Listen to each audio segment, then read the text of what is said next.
Welcome to Fiction Audiobooks. If you enjoy the content, like and subscribing would be greatly appreciated. If you have any recommendations for novels, comment below. Chapter 201, Daphne, everyone here is weak. An interesting spell, the slug eructo, is it? Rhys chuckled, shaking his head, pleased with Daphne's actions. What a great student, knowing to side with the teacher. Much better than those who would laugh out loud watching a teacher get beaten down by a flaming sword. After spending a long time with Adrian in the past, Rhys often wondered if he owed him something in a past life. But after spending time with Daphne, Rhys was sure he didn't owe Adrian anything. If anyone owed debts, it was Adrian. Otherwise, why send Daphne to repay them? It had to be said, even sharing the same surname and living in the same manor, the gap between people was wider than that between humans and flobberworms. Up on the stage, Flitwick noticed the commotion in the Great Hall. Together with Snape, he stepped off the platform and quickly approached Malfoy. Ugh. Right in front of the professors, Malfoy vomited 2 more slugs. Flitwick frowned, conjuring a large bucket and thrusting it into Malfoy's hands. Just throw up in here. Once you've gotten it all out, you'll be fine. Malfoy. He wanted to shout for Flitwick to provide a more reliable treatment, but Flitwick was a seasoned professor, and Malfoy didn't dare cross him. Helpless, he turned to Snape with a pleading look, hoping the professor who usually favored him might do something. Snape thought for a moment, recalling how Lucius Malfoy had looked after him during their time at Hogwarts.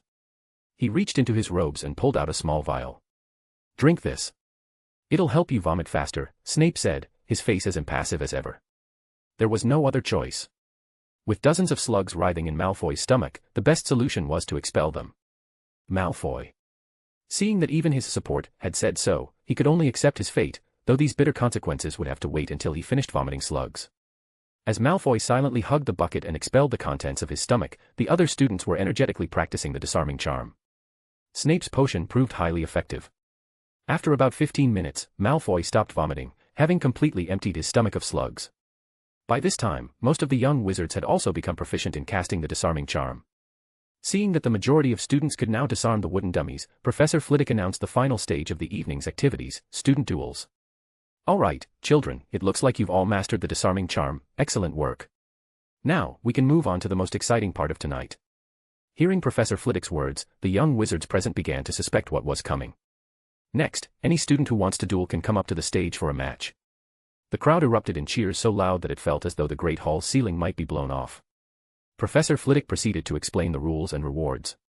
Tonight's student duels would follow a King of the Hill format. The longer someone could hold their position on the platform, the greater the rewards. However, each student only had one chance to participate. If they were defeated or failed to overcome the current champion, they could not duel again. Flitwick hinted that the ultimate prize would be highly tempting, but no matter how much the students begged, he refused to reveal what it was. This only fueled their enthusiasm even more.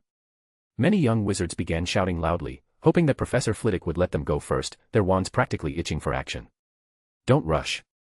Let's determine the first student to go up through a draw, Flitwick said cheerfully, pulling out a lottery box from seemingly nowhere. The students fell quiet, eagerly watching as Professor Flitwick reached into the box. After fumbling around for a moment, he pulled out a small slip of paper. He glanced over the crowd with a faint smile on his lips. Then, unfolding the paper, he read the name aloud, Daphne Greengrass. Standing behind him, Snape and Lupin clearly saw that there wasn't a single letter on the slip of paper. Obviously, the first student to go up had been carefully chosen by Flitwick. Professor Flitwick had been paying close attention to Daphne Greengrass, a Slytherin. He thought there was something exceptional about the young witch and decided to take this opportunity during the Dueling Club event to test her abilities. If she truly was special, he would need to inform Dumbledore. Students like her, with the potential to greatly influence the wizarding world, must be guided to develop the right values. The last thing they needed was another Dark Lord emerging from Slytherin. When Daphne heard her name, the excitement and eagerness on her face were impossible to hide. She glanced at Rhys, who was standing beside her, then tiptoed to lean close to his ear and whispered quickly, please don't be the first to come up and challenge me, okay? This is such a rare chance. Daphne had confidence in her ability to defeat most Hogwarts students. At worst, she figured it would be an even match. But against Rhys, she doubted she could last even a single minute. It was a true 0 to 10 matchup. She suspected that Rhys could defeat her with ease even without using a wand. This was a rare opportunity for her to enjoy herself, and she didn't want her turn to end as soon as it began. Of course. Rhys frowned slightly at the warm breath from Daphne's whisper tickling his ear, taking a small step to the side to put some distance between them. He genuinely had no intention of stepping onto the dueling stage. If Rowena ever found out the little Salazar was dueling little wizards, it would be an indelible stain on his reputation. More importantly, Rhys also wanted to gauge Daphne's current combat abilities and see how they compared to other Hogwarts students. Since Rhys hadn't faced students of all ages at Hogwarts, he wasn't familiar with their overall skill level. He wanted Daphne to serve as a sort of quality control measure, a baseline for evaluating the other students' combat effectiveness. Of course, judging by the chaotic scene during the disarming spell practice earlier, the children's practical abilities likely left much to be desired. With Rhys's reassurance, Daphne happily ran up to the stage. Seizing the moment, Atoria immediately squeezed in beside Rhys. "Watch me knock my sister off the stage later. Don't go up just yet. Let Daphne test the waters with the other students first," Rhys said, glaring at Atoria and signaling her to behave herself and not disrupt his evaluation. "All right," Atoria replied, reluctantly quieting down. "Miss Greengrass, since you're the first student to step onto the stage tonight, I'm granting you a special privilege. You may choose your first opponent," Professor Flitwick announced after Daphne reached the stage, giving her the option. Hearing this, Daphne tilted her head slightly, a thoughtful expression appearing on her refined face. Finally, she spoke softly, "Anyone will do. After all, everyone here is weak." Boom. The great hall erupted like a cauldron of boiling oil doused with cold water. _________________________________________ Chapter 202, Flitwick is shocked. The great hall was in an uproar. Most of the young witches and wizards present had heard of Daphne's name. After all, she had caused quite a stir in her first year. But no one expected her to be this audacious. "Everyone here is weak. How is that different from outright declaring, 'You're all trash'?" The students below the stage were raring to go, itching to teach this bold little witch a lesson and show her that young people shouldn't be too overconfident. "Will my sister fly into the air and rely on air superiority to win the duel?" Atoria speculated. Rhys shook his head. He didn't think Daphne would do that, at least not at the start. Even Professor Flitwick was startled by Daphne's statement. He glanced first at Snape, then at Lupin, his confusion evident. What was going on with Daphne? How did this little Slytherin end up with the same combative spirit as a Gryffindor student? Oh well, he thought. He'd just have to pay closer attention to ensure she didn't get hurt. Inwardly, Flitwick had already prepared to intervene in the duel if necessary. Still, Daphne's bold proclamation had undeniably set the atmosphere in the Great Hall ablaze. Every single student present was brimming with the urge to step onto the stage and knock her down a peg. Malfoy stared at the stage, a contemplative look on his face. Marcus leaned in, grinning as he nudged Malfoy's arm. "Why don't you go up there and duel her? Let me tell you, showing off your skills is the best way to catch a girl's attention." Malfoy licked his lips. He had to admit, he was tempted. If he could defeat her in front of everyone, would she start seeing him in a different light? Tempted as he was, Malfoy knew Daphne was not weak. He turned to Marcus and asked why he wasn't going up himself. "Me. Handling a little girl like that would be a piece of cake. But, you see, as her senior, it wouldn't be right for me to bully someone younger," Marcus said with a laugh, brushing off the question. Despite his troll-like appearance, Marcus was far craftier than he seemed. He had no intention of stepping into the ring with Daphne. Losing would ruin his reputation, and winning wouldn't bring him any benefit. But egging on his junior, Malfoy, to take up the challenge? That was a risk-free plan. Regardless of the duel's outcome, Marcus figured he'd come out ahead. "Don't tell me, you, a Malfoy, are afraid of a girl. That would be embarrassing." Haha. Fueled by Marcus's instigation and a surge of adrenaline, Malfoy didn't think too much about it. He pushed his way to the front of the stage and shouted loudly, "Daphne, I challenge you to a duel." This time, it seemed fortune was smiling on Malfoy, as Daphne actually heard his challenge, and accepted it. When Professor Flitwick invited Malfoy onto the stage, his mind was filled with a surreal sense of disbelief. She actually responded to his challenge. Could it be? Did he hold a special place in her heart? Malfoy wasn't entirely wrong, his position in Daphne's mind was indeed unique. After all, the top spot on her blacklist was a special place. Grinning from ear to ear, Malfoy ascended the platform, unable to suppress the smile spreading across his face. Daphne and Malfoy stood facing each other, bowing politely. "Don't worry, I won't hurt you," Malfoy whispered to Daphne with a flourish of his bow. "No, I suggest you go all out," Daphne replied, a smile on her face. The chance to strike without repercussions, what a truly joyous moment this was. At Flitwick's signal, the duel began. Malfoy quickly raised his wand, but Daphne was faster. With a flick of her left hand, she cast a defensive spell in front of herself, while her right hand waved decisively toward Malfoy. Bang. An air-formed fist smashed into Malfoy's stomach, making stars dance before his eyes. Spell interrupted. Malfoy, clutching his stomach from the heavy blow, couldn't manage to utter a spell. Meanwhile, Daphne's relentless assault showed no signs of stopping. Feigning spellcasting with exaggerated wand movements and muttered incantations, words even she didn't fully comprehend, Daphne continued to manipulate her mana, delivering a barrage of blows to Malfoy. The second air-formed fist struck his side, twisting his face in agony. The third punch landed squarely on his nose, causing it to bloom painfully. The fourth, fifth, each hit rained down with precision and force. Flitwick scrutinized the patterns Daphne traced with her wand, furrowing his brow as he observed. There was no discernible connection between her incantations, wand movements, and the resulting effects. It appeared as though she were randomly waving her wand. Professor Flitwick was stunned. This kind of magic was exceedingly rare and seemed to hint at wandless casting. In his younger years, Flitwick had sparred with students from Africa's Wagada School of Magic, known for their mastery of wandless magic. Their opponents often felt as if they'd been physically pummeled by invisible blows, a technique strikingly similar to Daphne's current performance. While Flitwick analyzed Daphne's technique, her barrage on Malfoy continued without mercy. Every strike was a solid, punishing hit. Standing nearby, Professor Snape could no longer bear to watch. He coughed heavily, twice, signaling Flitwick that it was time to intervene. Snapped out of his thoughts by Snape's pointed cough, Flitwick hurriedly called an end to the duel. Daphne obediently stowed her wand, while Malfoy collapsed onto the dueling platform with a loud thud. The young wizards and witches below the stage. Seeing Daphne standing calmly on the platform, her expression serene and composed, at least half of the students lost any desire to challenge her. Who could associate the doll-like, delicate young witch before them with the same person who had mercilessly pummeled her opponent moments ago? Many even doubted their own eyes, yet Draco Malfoy lying there on the stage was irrefutable proof of what had transpired.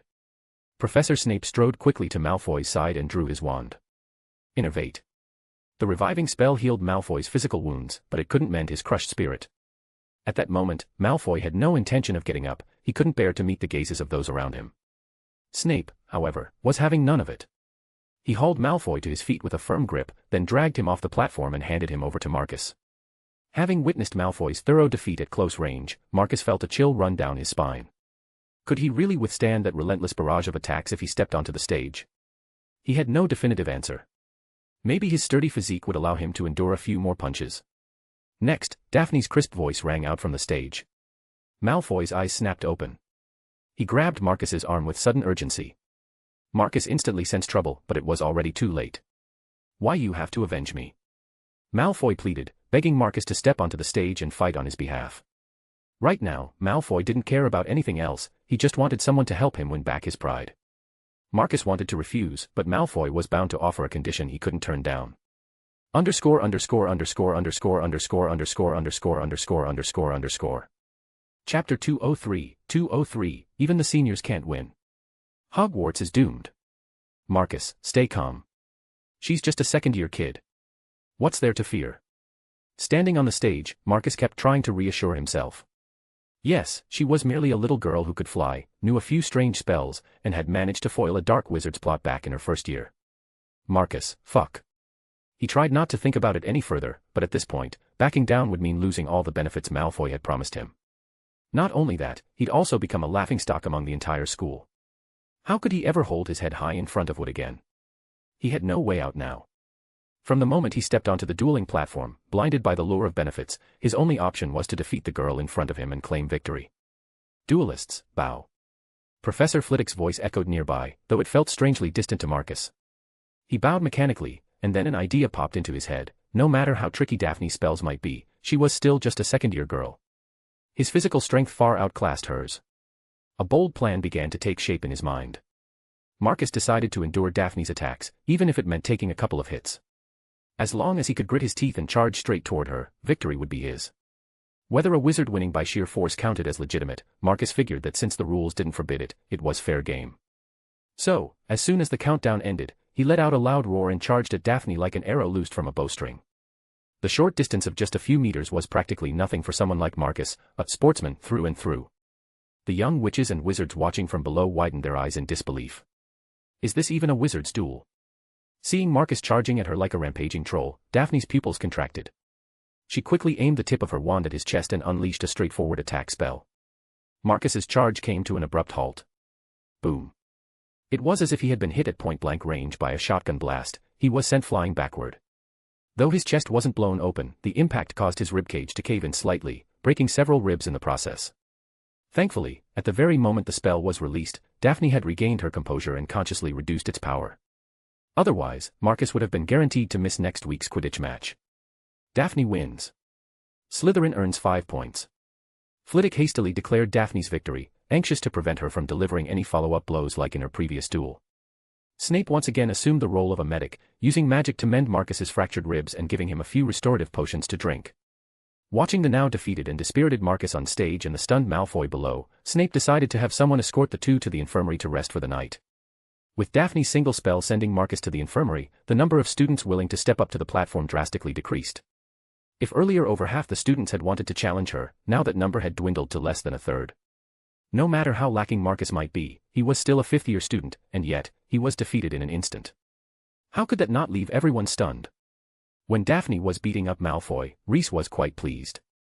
While he didn't take a child's provocations to heart, Malfoy's repeated pestering was irritating, much like a mosquito buzzing around and keeping you awake at night.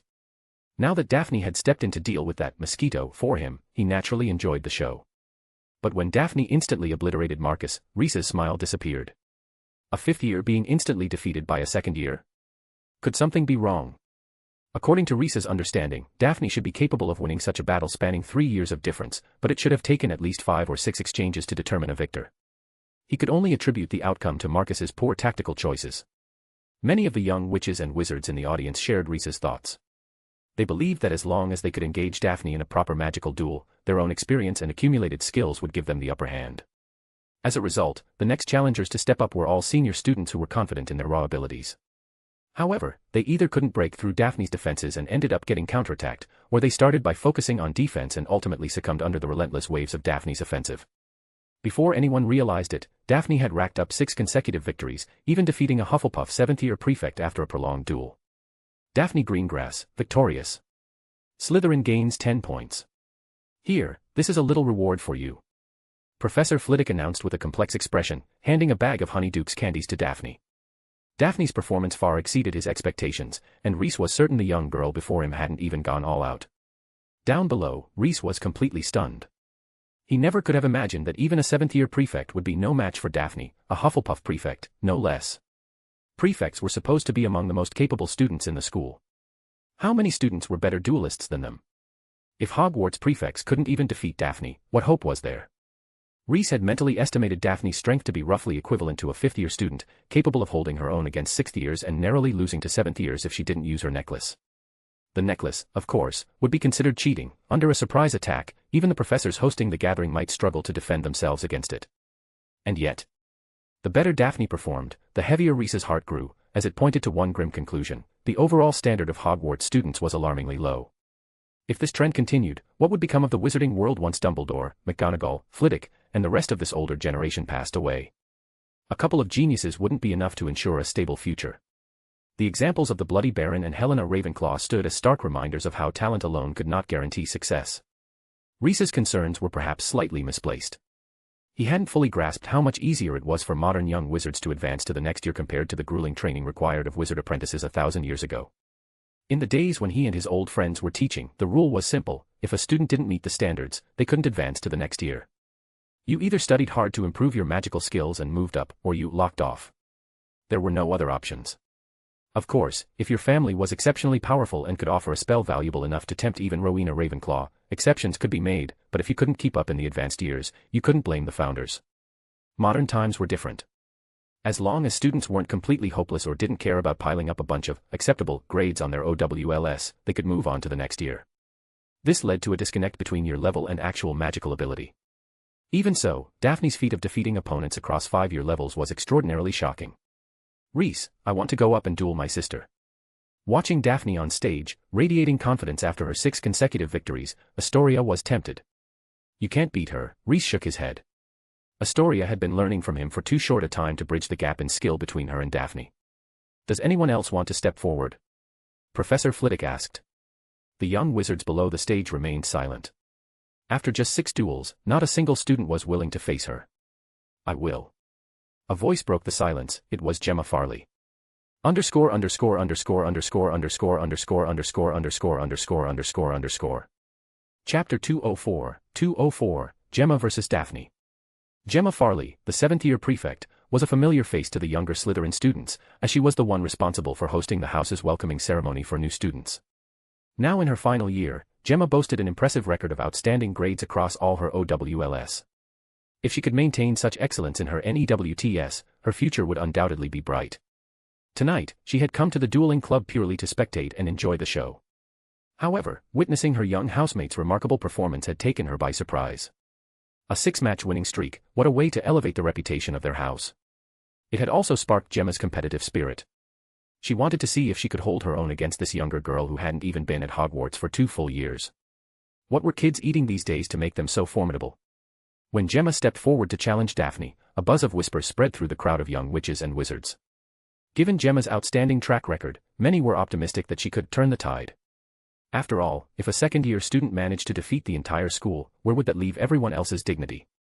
At this point, the spectators weren't even thinking about teaching the fierce little girl on stage a lesson anymore, they just wanted to save face. "Good evening, Prefect," Daphne greeted Gemma politely, showing a well-mannered and endearing side in front of the typically kind prefect. "Incredible. You've truly amazed us all," Gemma said, her face lighting up with a gentle smile. "I'm genuinely curious to see which of us is stronger at this moment. Then let's duel." As with the previous 6 matches, the duel began at Professor Flitwick's signal. Facing the well-acclaimed senior, Daphne adopted an unusually aggressive approach, starting with 3 consecutive attack spells Reese had taught her. Protego. Daphne's first spell was deflected by the translucent shield. Her second spell shattered the shield charm's defense, but the classic protective charm bought Gemma just enough time to sidestep the third attack. With a swift motion, she pointed her wand directly at Daphne. A surge of danger welled up in Daphne's chest.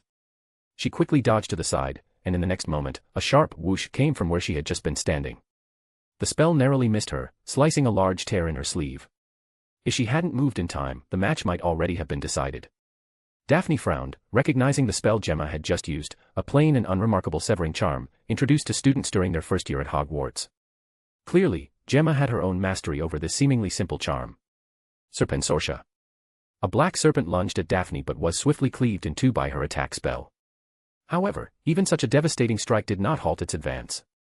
Instead, the severed halves writhed briefly before transforming into 2 slightly smaller serpents.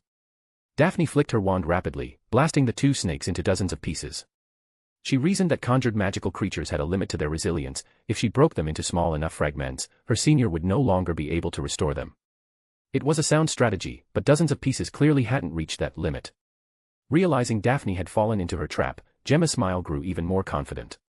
With a flourish of her wand, she released a cloud of black mist that merged with the scattered snake fragments, transforming them into numerous smaller snakes, each about the length of an arm. Dozens of black serpents swarmed toward Daphne. The sheer number made them an overwhelming challenge. Daphne frowned. This was the same spell Professor Snape had used earlier. She regretted not following Professor Lupin's example by using a barrier charm to block it. Without wasting another moment, Daphne flew 5 feet into the air, out of the reach of the snakes. At the same time, an idea struck her. Mimicking the tone Reese had used in the Chamber of Secrets, she hissed twice in Parseltongue. SSS. Hiss. The snake swarm, what the fuck is she saying? Reese, puffed. Reese almost choked on his own saliva. Seizing the moment of confusion among the snakes, Daphne quickly waved her wand. Dozens of palm-sized ravens erupted from its tip, swooping down in an aerial assault against the serpents below. Watching this unfold, many of the students' expressions turned peculiar. While using birds to combat snakes was undoubtedly a sound strategy, the symbolic animals of Slytherin and Ravenclaw houses gave Daphne's actions an ironic twist. Daphne was acutely aware of this, and her face visibly reddened in embarrassment. She couldn't help it, this was Reese's fault. The spells he had taught her for summoning creatures were primarily meant for reconnaissance, resulting in relatively small animals being conjured. At her current skill level, Daphne could summon creatures like tiny finger-sized snakes, normal-sized sparrows, and palm-sized ravens to aid her. The choice was obvious, any of the other 2 would have simply become appetizers for Gemma's snakes. While the ravens clashed with the snakes, Daphne turned her attention back to her duel with Gemma. In terms of experience, Gemma held the upper hand.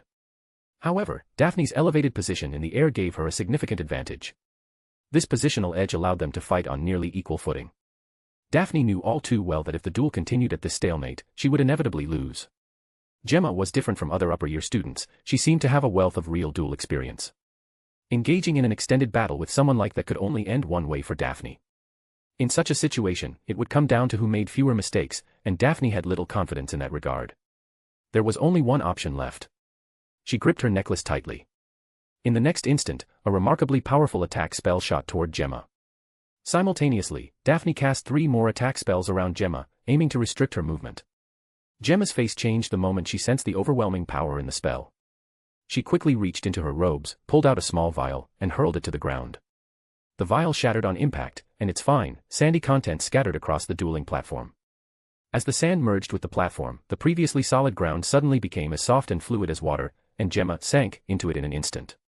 Once she disappeared beneath the surface, the soil on the platform hardened again. The 3 professors watching nearby and the students in the audience widened their eyes in shock.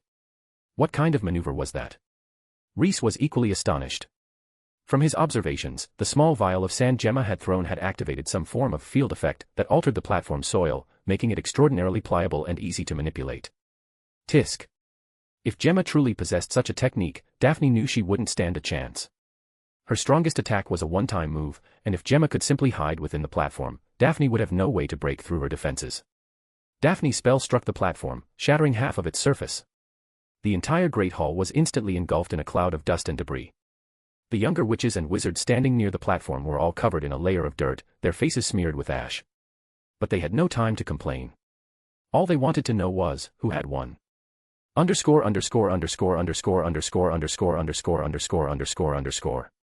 Chapter 205, Rhys, fight me. Scour Jiffy. Ventus. Turjo. The 3 professors cast spells one after another, clearing the dust in the Great Hall. The young wizards and witches in the audience wiped the dirt off their faces, straining their eyes to make out the scene on the platform. Gemma emerged from within the platform, the soil sliding off her robes like water. In no time, her robes were spotless. The person who had just been burrowing through the earth now appeared even cleaner than Daphne, who was hovering in midair. Seeing this, Daphne couldn't help but recall the scene in the underground room last year. Back then, the mud on the ground had slid off her feet in the same way. If Gemma had truly transformed the platform into that same substance, Daphne realized she would have no chance of winning. She looked down at Gemma, who stood amidst the ruins of the platform, head raised as she stared back at her. Gemma's face was pale, and Daphne noticed her hand clutching the wand was trembling uncontrollably. It seemed that Gemma, like Daphne, could no longer sustain the same level of performance as before. As Daphne had anticipated, Gemma had indeed reached her limit. While the strain of controlling the soil was significant, the more critical issue was that she had underestimated the power of Daphne's spell, or perhaps overestimated the defensive capability of the soil. In the previous explosion, it seemed her leg had been fractured. The intense pain made it impossible for her to focus, let alone continue attacking. Even casting a shield charm to block Daphne's spells was out of reach, she couldn't move and was left standing there, defenseless. I've lost. You win. X2. The 2 declared forfeits simultaneously. Gemma knew she could no longer fight, while Daphne felt that continuing the battle was pointless. Besides, using the necklace to secure victory felt somewhat unsportsmanlike. If Gemma had encountered Rhys earlier, Daphne was certain she would have been the one thoroughly defeated tonight. With both participants forfeiting, Professor Flitwick declared the match a draw. Daphne descended to the ground and walked off the platform alongside Gemma, who had temporarily mended her fractured leg. How truly remarkable. I thought I was one of the best among the students, but you've taught me a lesson, Gemma said, unable to hide her awe at the strength of the new generation. I just relied on external help. If we kept going, I definitely would have lost, Daphne replied, attributing her victory entirely to the necklace. Gemma shook her head. While it was true that Daphne had relied on external help, she herself hadn't relied solely on her own strength either. You're so young, it's enviable. I wonder how strong you'll be by the time you graduate, Gemma said, steering the conversation in a different direction. Maybe by then, I'll be able to take down Voldemort on my own, Daphne replied, recalling Rhys's prediction and using it to answer her senior's question. Gemma gave Daphne a look but chose not to respond to that comment. After Daphne and Gemma stepped down, Professor Flitwick waved his wand, restoring the platform that had been heavily damaged during their duel. The student duels continued. However, none of the subsequent participants displayed the same level of skill and dominance as Daphne. Achieving a streak of 3 or 4 victories was already considered impressive. Attracted by the buzz surrounding the student duels, even the few students who hadn't initially come to the club gathering eventually showed up. Nearly every student took a turn experiencing the thrill of a duel. Among the standouts were Percy Weasley from Gryffindor, Hermione Granger from Ravenclaw, and, surprisingly, a first-year student, Astoria Greengrass. When Astoria secured 4 consecutive victories, the entire hall erupted in excitement. if her older sister was already so formidable, how could the younger one be just as skilled? But the most shocking performance of the evening wasn't from any of the previously mentioned names. Instead, the highest win streak after Daphne belonged to a Hufflepuff student named Cedric Diggory. He managed to secure 6 consecutive victories before finally being defeated by a 7th-year prefect. When Cedric achieved his 6 consecutive victories, the entire Hufflepuff student section erupted in cheers. For their house, this was a rare moment of glory. Daphne, a monster-level student, had already been elevated to an untouchable status, no longer considered in the realm of ordinary competition. However, many Slytherin students were less than impressed with Cedric's accomplishment. In their eyes, the true powerhouses in the school had already been exhausted, leaving Cedric with an easy path to success. If Prefect Gemma or Daphne's sister were still in the mix, do you really think he'd have gotten 6 wins? What a shame about Prefect Gemma. She could have gone for 7 wins. Weren't they tied? Can't Farley go up for another match? She's already gone to the hospital wing. The Slytherins murmured among themselves, lamenting Gemma Farley's untimely exit. Who else could possibly reach 6 wins? That Diggory is such an eyesore. The younger snakes began scanning the remaining Slytherins who hadn't yet taken the stage, looking for someone with enough potential to challenge Cedric. They couldn't stand letting him hold the runner-up title unchallenged. Rhys Lint. Someone's gaze landed on the quiet Rhys, who was casually observing the matches. The guy whose exam scores were just a few points lower than Daphne's. Yes. Not really, though. Do you think everyone can be like that Greengrass? But hasn't that Lint guy been hanging out with her in the library all the time? Maybe Daphne's taught him a bunch of useful spells. Ugh. Rhys heard every word of the conversation behind him, but he remained as still as a log. What a joke, who would want to go up there? Forget breaking Rowena's seal, even being spotted by Barrow or Helena would be humiliating enough. The gathering became increasingly lively. Fred and George even went up together for an exhibition match, showing off all kinds of prank gadgets they had developed. They turned the event into a perfect stage for advertising their inventions. Amidst the cheerful atmosphere, the evening's dueling club gathering came to an end. Miss Greengrass, your grand prize will be mailed to you later, Professor Flitwick reminded Daphne in his sharp voice. After the event, the students began leaving the Great Hall, heading back to their respective common rooms. Rhys was slightly delayed as he stopped by the dueling platform to dig out some of the soil used for its construction. By the time he left the Great Hall, satisfied with his collection, it was almost completely empty. Rhys. As he stepped out of the hall, Daphne emerged from the shadows, calling out to him. Astoria followed closely behind her, clearly also wanting to speak with him. Is there something you need? Rhys turned to look at Daphne. It's late, it's time to sleep. Fight me. Daphne drew her wand, her gaze fixed intently on Rhys. I know you're strong. Please, let me see how big the gap is between us. At Daphne's request, Rhys responded with a smile. Underscore. Chapter 206, the Godric armor. Ha. But fighting me won't let you perceive the gap between us. That was Rhys's response. Standing before a 10,000-meter high pillar versus a 100,000-meter high one, would it really make a difference to an ordinary person? Both are vast, towering wonders that stretch beyond the clouds. To truly grasp the disparity in strength between the two of them, Daphne would need to at least reach the level of the Capricorn encounter. Hearing Rhys's words, Daphne couldn't help but feel a bit disappointed. She had been eager to duel him. After her matches against Hogwarts students, her confidence had swelled considerably. Now, she just wanted to understand how far she was from Rhys. But from the looks of it, Rhys had no intention of sparring with her. Daphne was overthinking. While Rhys might tease, he would never miss an opportunity to teach his young student a lesson. Just as he was about to step in and give Daphne a straightforward demonstration, his gaze caught sight of a suit of armor in the corner of the hall. Unlike the full-plate armor typical of Western European knights commonly seen in the castle, this set was far simpler. It was entirely made of interlinked iron rings riveted together, with a conical nasal helm for the headpiece. Its style clashed sharply with the other armor in the castle, and its surface was covered in rust and grime, as if it hadn't been maintained in ages.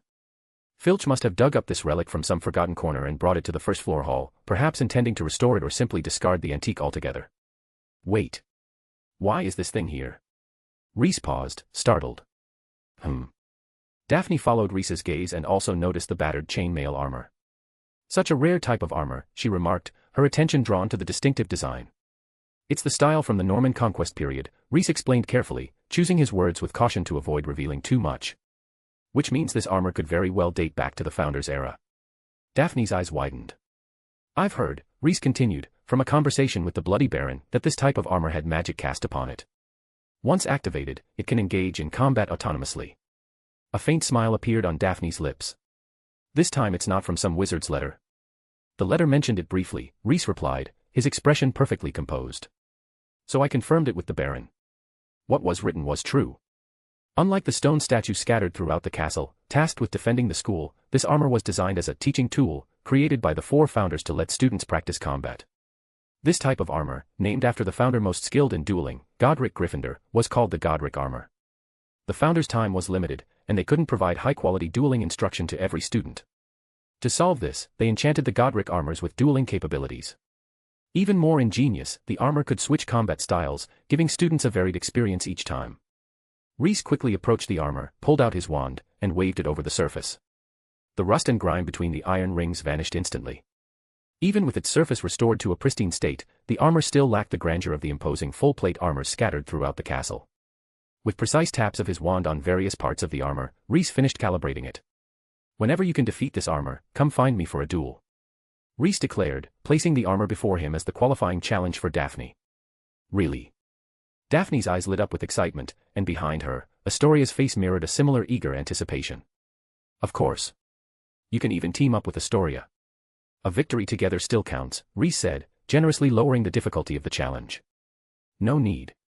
She'd just hold me back, Daphne replied confidently, full of self-assurance. However, she was quick to add that if her sister wanted to earn the right to duel Rhys, she wouldn't hesitate to lend a hand. Astoria narrowed her eyes slightly. It seemed her older sister might be due for a humbling. Confidence is a good thing, Rhys remarked nonchalantly. He'd seen plenty of overconfident young witches and wizards in his time. The Godric armor was more than capable of teaching them some humility. Want to postpone it to another day? You've fought so many matches today, you must be tired, Rhys suggested.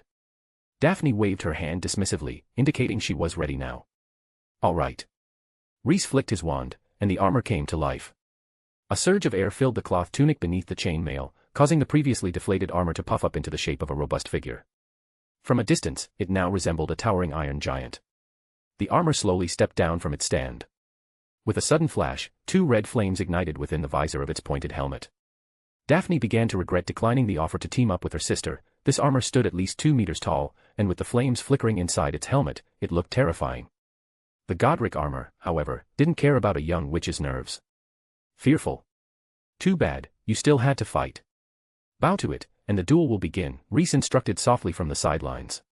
Daphne swallowed hard. Up close, the armor exuded an overwhelming sense of menace. Gritting her teeth, she stepped forward and bowed to the armor. The armor returned the gesture, then immediately drew the long sword at its side. Whoosh, in the next moment, the blade erupted into roaring flames. Daphne. Instinctively, Daphne cast an attack spell to halt the armor's advance, but the armor merely raised the round shield strapped to its arm, effortlessly deflecting her magic. The next moment, the armor charged toward Daphne in massive strides. A towering figure over 2 meters tall clad in full chainmail charging at full speed was a visually stunning and intimidating sight. Daphne dared not hesitate and immediately took to the air. Surely, if she flew high enough, this melee-based armor wouldn't be able to reach her, right? As Daphne soared to the top of the corridor, the armor indeed seemed out of range. It halted its charge, standing motionless for a moment. Just as Daphne prepared to unleash a barrage of spells from above, she noticed the armor raising its flaming longsword. Daphne. The next instant, the sword swung in a powerful arc, releasing a crescent-shaped flame slash, 3 feet long, that flew straight toward her. Daphne, shite. Reacting swiftly, she redirected her magical focus to cast a defensive charm in front of her. But against the fiery crescent slash, her defensive charm only held for a split second before shattering. The crescent-shaped attack slammed into her midsection, sending her crashing hard against the ceiling of the corridor. Daphne's vision went black as she lost control over her magic. Bang. She fell from the air, crashing onto the ground and lying there motionless. Astoria. Good thing I didn't join in, it would have just meant one more strike for me. Seeing that Daphne seemed to have been knocked unconscious, the Godric armor silently sheathed its longsword and returned to its stand, reverting to its original state. Underscore.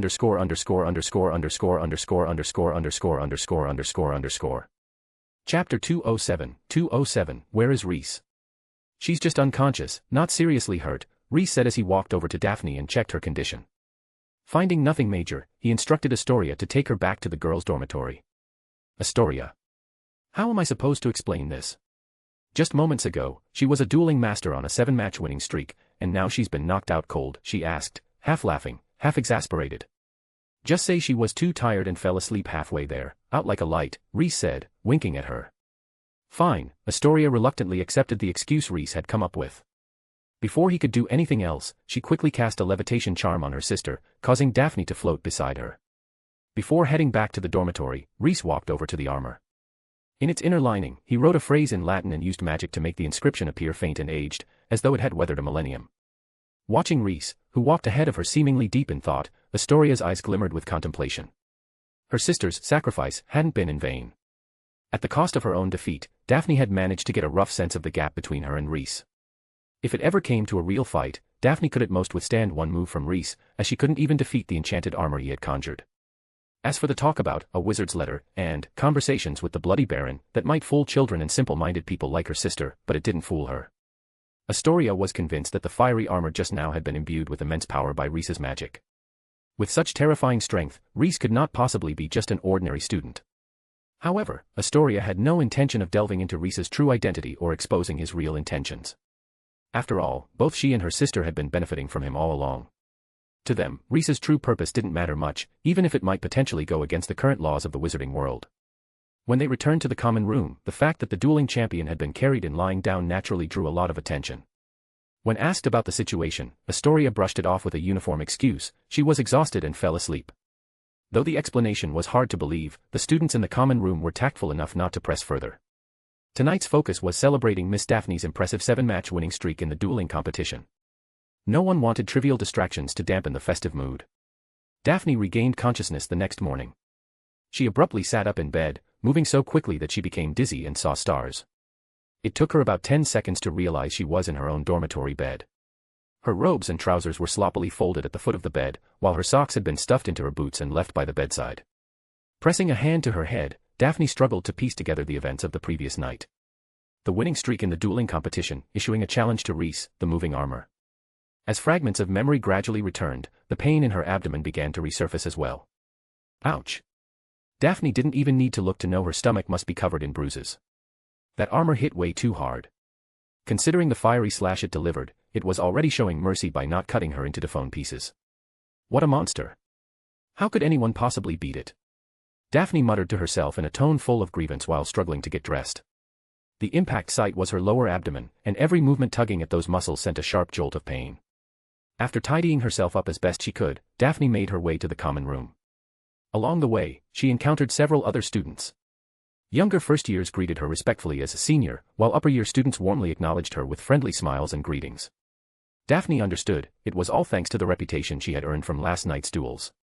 Everyone wore smiles, exuding warmth and respect toward her. It should have been an utterly joyous moment, but Daphne couldn't bring herself to feel happy. After all, being defeated in a single blow by a suit of armor wasn't exactly uplifting. By the time she reached the common room, her cheeks felt stiff from all the polite exchanges along the way. Scanning the room, Daphne didn't see Rhys anywhere. Instead, she spotted her younger sister, Astoria, sitting in the corner where Daphne usually sat. "Where's Rhys?" Daphne plopped into an armchair, but the abrupt movement tugged at her injury, forcing her to inhale sharply through her teeth in pain. Astoria didn't immediately answer her sister's question but instead pulled out 2 small bottles. "Rhys asked me to give these to you, a salve for external use and a potion to drink. They should effectively ease your pain." "Thanks a lot," Daphne said, taking the 2 crystal bottles. Yet, she persisted with her question, "So, where's Rhys?"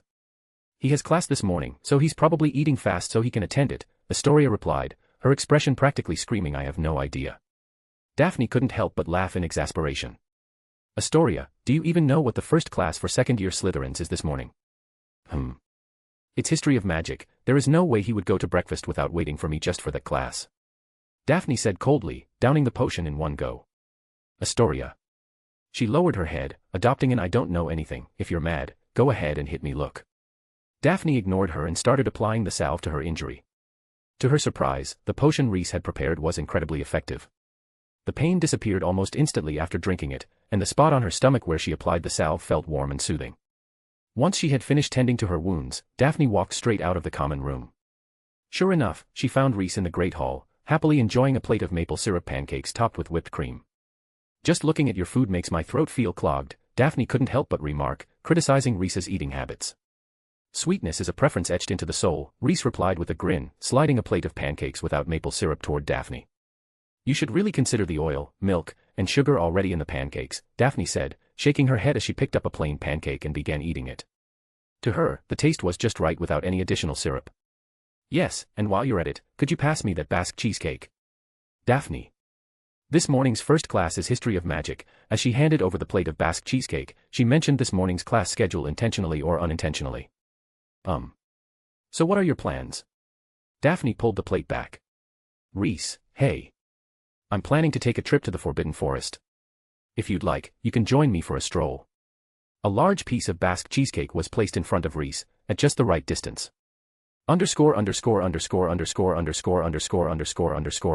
Underscore. Chapter 208. Why are there such things in the Forbidden Forest? After finishing their meal, Rhys and Daphne walked out of the Great Hall together, where they coincidentally ran into Astoria at the entrance. Big sister, Rhys, are you heading to History of Magic? Astoria asked, a sweet smile gracing her lips. Yes, Daphne replied with a bright smile. Perfect. My class is near the History of Magic classroom today. I'll head up with you, Astoria responded without a moment's hesitation. Daphne fell silent immediately. Rhys rubbed his temples and sighed. Come along with us. Daphne, Astoria could use a bit of experience too. Truthfully, Rhys hadn't invested nearly as much time and effort in Astoria as he had in Daphne. Around this time last year, he had already arranged for Daphne to face off against a troll in a life-or-death battle. This year, however, Astoria had been left in a semi-neglected state. It couldn't be helped, his energy was finite, and focusing on one person meant less attention for the other. With Rhys's input, Daphne finally revealed their true destination to her sister. Got it. Wait just a moment. Astoria dashed into the Great Hall like a gust of wind and quickly packed some breakfast to go. The Forbidden Forest in the early morning was shrouded in a thin mist, carrying a bone-chilling cold. Their shoes crunched on the fallen leaves and twigs that littered the forest path. But why are we coming to a place like this? Is it some sort of test for us? Daphne asked, flicking her wand to clean the mud that had accidentally smeared the side of her boots. Rhys shook his head. The Serpent King needs to eat. I've been using it a bit too frequently lately. Rhys's explanation left Astoria utterly baffled. Serpent King? What's the Serpent King? It's the basilisk. I like calling it the Serpent King. There's a basilisk hidden in that special classroom. It's something Slytherin left for his descendants, Rhys explained when he saw Astoria's confused expression. Wow, that's so cool. Astoria's eyes lit up with excitement, almost sparkling. Right.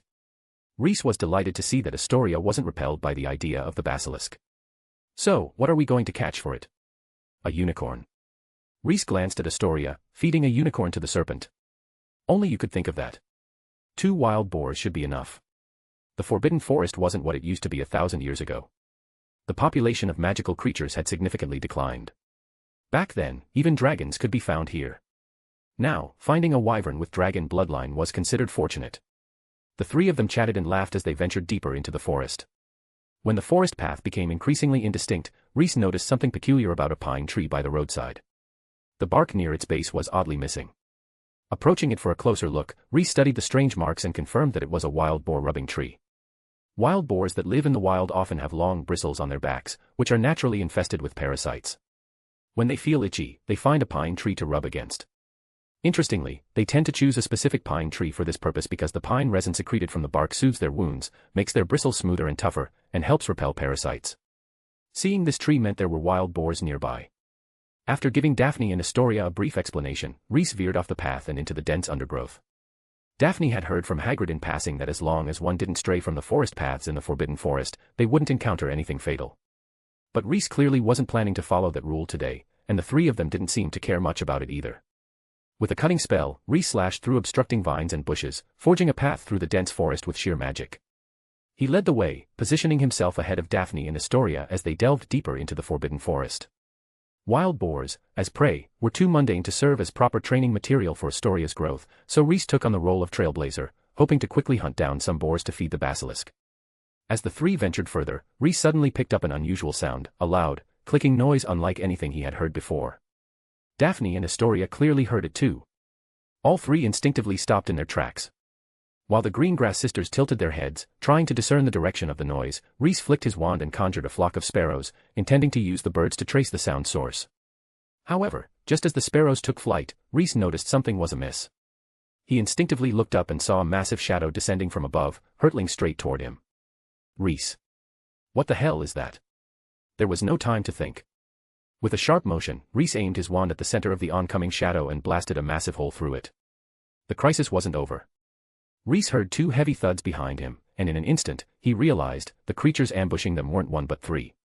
In a split second, Rhys instinctively shouted, "Get down," while turning and slashing his wand. A pale cyan wind blade, nearly 5 feet long, sliced through the air from his wand tip. Daphne reacted swiftly, diving toward Atoria and knocking her to the ground while activating the protective magic embedded in her necklace. She felt a gust of wind sweep over her and then a warm, sticky substance splatter onto her back. Shielding Atoria beneath her, Daphne waited for a few tense moments until she heard Rhys's voice. "It's safe now." "Get up," Rhys said coldly. Daphne stood, her robes smeared with blue and teal-green slime. When her gaze dropped to the ground, a chill ran down her spine. 2 massive black creatures, cleaved in half, lay sprawled out. They had round bodies and several hairy, spindly legs, each as large as a wild horse. The creatures weren't fully dead yet. Their legs twitched feebly, producing the same clicking sound the group had heard earlier. Rhys crouched in front of one of the creatures, examining it closely. Behind him was another creature, its chest gaping with a massive hole where he had blasted it. Because this one's body was mostly intact, Daphne quickly identified the species. It was an enormous spider. What on earth are these things? Why are they in the Forbidden Forest? Rhys narrowed his eyes, his demeanor calm but serious as he carefully studied the slain giant spiders. Underscore.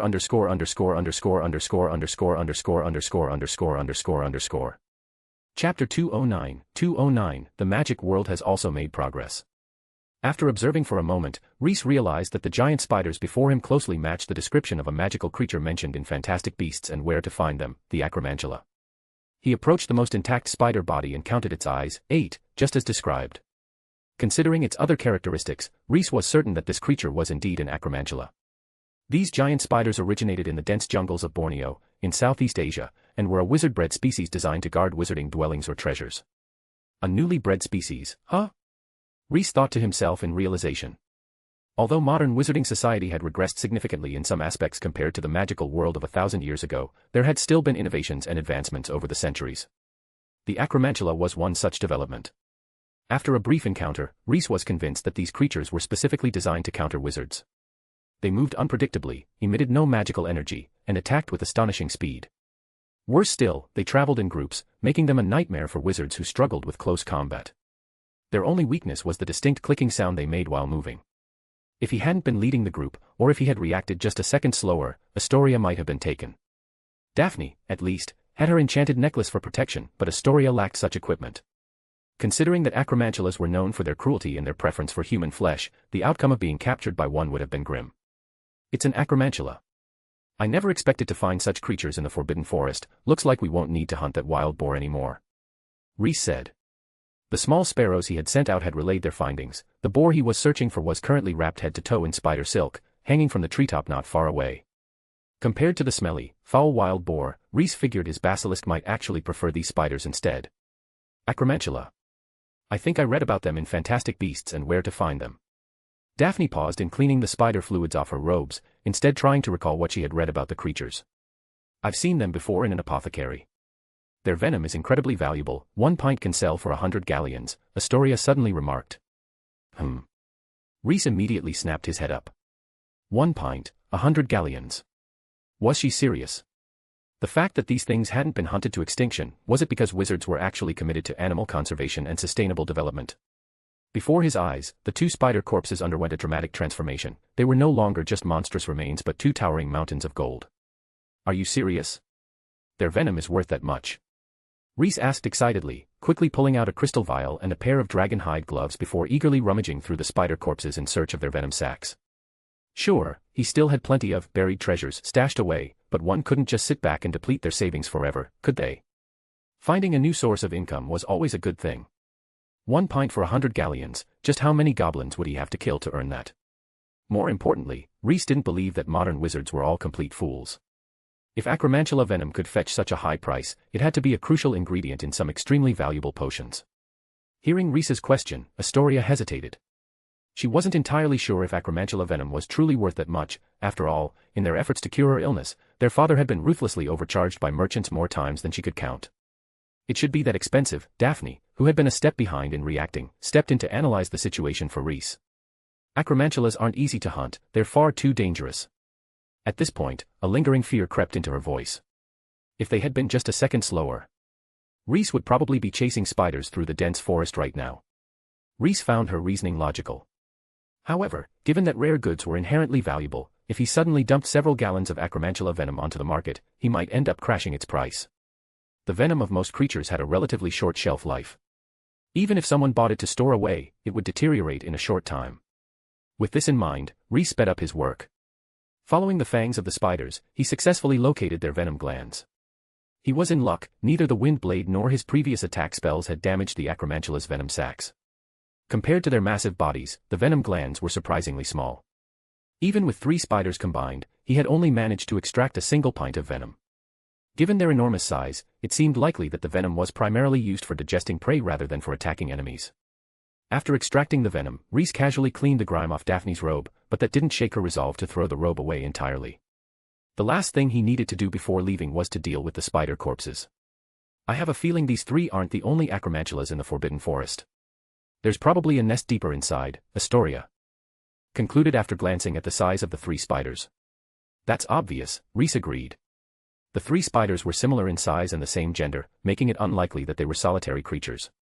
However, Rhys had no intention of tracking down their nest and exterminating them all. In his view, the hunting of Acroantulas should be done in moderation. He couldn't afford to wipe out such valuable gold mines, nor could he risk disrupting the existing venom trade market.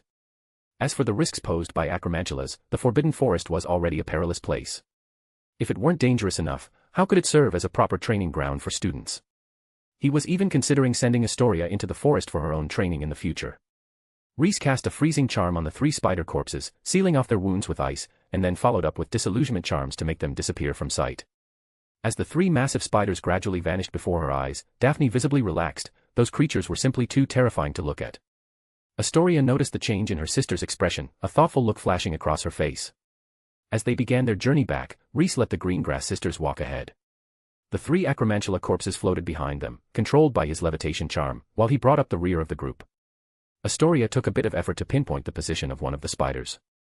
Then, with a gentle flick of her wand, the spider's leg lifted, just enough to poke Daphne right in the soft spot at her waist. Daphne let out a startled shriek and leaped nearly 2 meters away. The moment she realized it was her sister's prank, she immediately clenched her fist and charged at Aszkaban.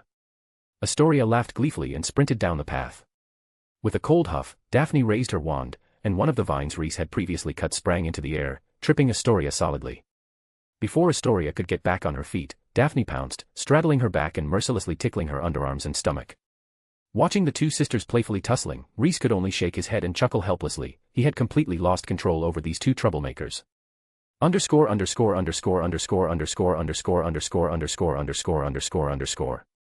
Chapter 210. Fortunately, she didn't come from an orphanage. Amidst the sounds of joyful laughter, the 3 of them returned to Hogwarts Castle. Rhys led Daphne and Aszkaban straight to the Chamber of Secrets. After reminding them not to look directly into the basilisk's eyes, he summoned the serpent. Here, this should be enough for you to eat. Rhys placed the 3 Acroantula corpses before the basilisk. After death, a spider's legs would instinctively curl inward, making them appear less massive and easier for the basilisk to swallow. Hisses. With its eyes closed, the basilisk flicked its forked tongue in and out, clearly sensing the scent of the spiders. It opened its mouth as wide as possible and swallowed the 3 spiders one by one. So this is the Serpent King. Aszkaban stared at the feeding basilisk, her eyes practically sparkling. What a powerful and magnificent creature. Aszkaban felt as though even her soul was trembling in awe. She couldn't help but place her hand on the basilisk's back. The scales under her touch were icy cold. The basilisk noticed Aszkaban's small action, but since its master had brought it food, it tolerated her behavior. Before long, the 3 large spiders had been swallowed, and 3 distinct bulges appeared along the Serpent King's belly. Daphne frowned as she looked at the bulging basilisk before her. The sight was truly unsettling. If it could swallow an Acroantula, then naturally, it could swallow a human just as easily. Spiders, delicious. Now that you're full, go back and sleep well. Let me know when you're hungry again. Rhys gave the basilisk a couple of instructions before sending it back to its resting place within the statue. This is truly incredible. This is Salazar Slytherin's Serpent King, yet it's standing right before us, alive. It feels as if we've transcended time itself and are hanging out with Slytherin. Aszkaban sighed in amazement as she watched the basilisk's massive form slowly retreat. Perhaps 1,000 years ago, Salazar Slytherin had watched his basilisk feed in the exact same way. Reese. Honestly, hanging out with Slytherin didn't necessarily require transcending time. Still, he nodded in agreement, acknowledging Astoria's words. After all, the basilisk in the Chamber of Secrets was indeed a living fossil of Hogwarts. It really likes eating spiders. Next time, let's catch more for it. How long will it sleep this time? Astoria clenched her fists excitedly, itching to rush back into the Forbidden Forest to hunt more spiders for the Serpent King. She had completely forgotten the terrifying ordeal they had just experienced in the forest. Reese glanced at Astoria. This little girl seemed to have an unusual fondness for my basilisk. Such an interest was rather out of place for a young witch her age. Her sister's reaction, on the other hand, was much more normal. And considering what she had just said, could it be? He recalled the image of the girl's soul he had seen back at the Greengrass Manor. Reese decided to test his theory. Next time it wakes up, I'll have you catch the Acroantulas. As for how long it will sleep, anywhere from a few months to several years. If no one wakes it, it can sleep for a full decade. It sure can sleep. Astoria marveled. Next time we go spider hunting, I'll be more experienced. What the? Daphne's expression changed instantly. Just now, all she had heard from Reese were hissing sounds, but her sister had understood him perfectly. Was Astoria a Parselmouth? The thought flashed through her mind. Coming from a pureblood family, Daphne wasn't as fearful of Parseltongue as most other young witches and wizards. Pureblood families often intermarried, so inheriting the gift of Parseltongue wasn't unheard of. But, like Reese, she immediately connected this revelation to the unique nature of Astoria's soul. This was quite troubling. Did it mean her sister's soul had been even more severely eroded? After all, she had never shown any talent for speaking with snakes when she was younger. As they left the Chamber of Secrets, Daphne deliberately fell behind, using the opportunity to voice her concerns to Reese. That's very possible, Reese said, an image of Harry Potter flashing through his mind. If Astoria didn't understand Parseltongue when she was younger, then it's likely the result of the curse affecting her soul. Then what should we do? Daphne asked anxiously. Even though her little sister was infuriating most of the time, she still wanted her to grow up safe and healthy. If only Astoria were just a normal, curse-free squib. I'll move up my plans for her treatment, Reese said, pulling Riddle's diary from his pocket. Out of caution, he had always kept the Horcrux on him. Hearing this, Daphne finally felt a bit more at ease. By the time they returned above ground, there was still a while before lunch.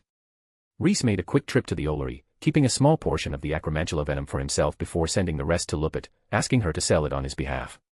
When he returned to the Great Hall, it was just in time for lunch. The influence of last night's student dueling tournament was still spreading. Many Slytherin students crowded around the Greengrass sisters, trying to get closer to them. Once the commotion around them finally died down, Reese half-jokingly, half-seriously said to Daphne, "You could start a small gathering to teach them some dueling techniques." Daphne shook her head like a rattledrum. She knew all too well where her strength truly came from. "I don't even know the correct pronunciations." It had little to do with spell work and everything to do with mana flow. But she had no idea how to teach that. She couldn't even help her own sister, let alone these barely acquainted classmates. Seeing her lack of interest, Reese dropped the subject. In his view, both the old and new magical education systems had their strengths and weaknesses. Perhaps the current approach was the best balance. Trying to force the concept of mana flow into the curriculum wouldn't work. It was a historically proven fact that such teaching methods had been abandoned. Even if he found ways to make Hogwarts students master mana flow, would this knowledge still be passed down centuries later? Reese had his doubts. At the staff table, Professor Flitwick beamed as he said to Dumbledore, "Albus, look, the children are still quite enthusiastic about last night's gathering. That young Miss Greengrass has become quite the celebrity." Dumbledore watched Daphne chatting and laughing with her classmates, smiling without saying a word. "That young girl truly has talent. I can't even begin to understand how she manages that flying spell." Professor McGonagall praised Daphne as well. She genuinely liked the girl, despite her being a Slytherin. Or rather, Daphne was one of the rare Slytherins who wasn't irritating. Dumbledore continued to smile warmly. Good at handling interpersonal relationships, a model student in the eyes of her teachers, and a Slytherin at that. Fortunately, she wasn't from an orphanage, otherwise, he might have yet another reason to lose sleep. Underscore underscore underscore underscore underscore underscore underscore underscore underscore underscore underscore. Chapter 211, Swelling Solution and Antidote. The days that followed gradually became more routine.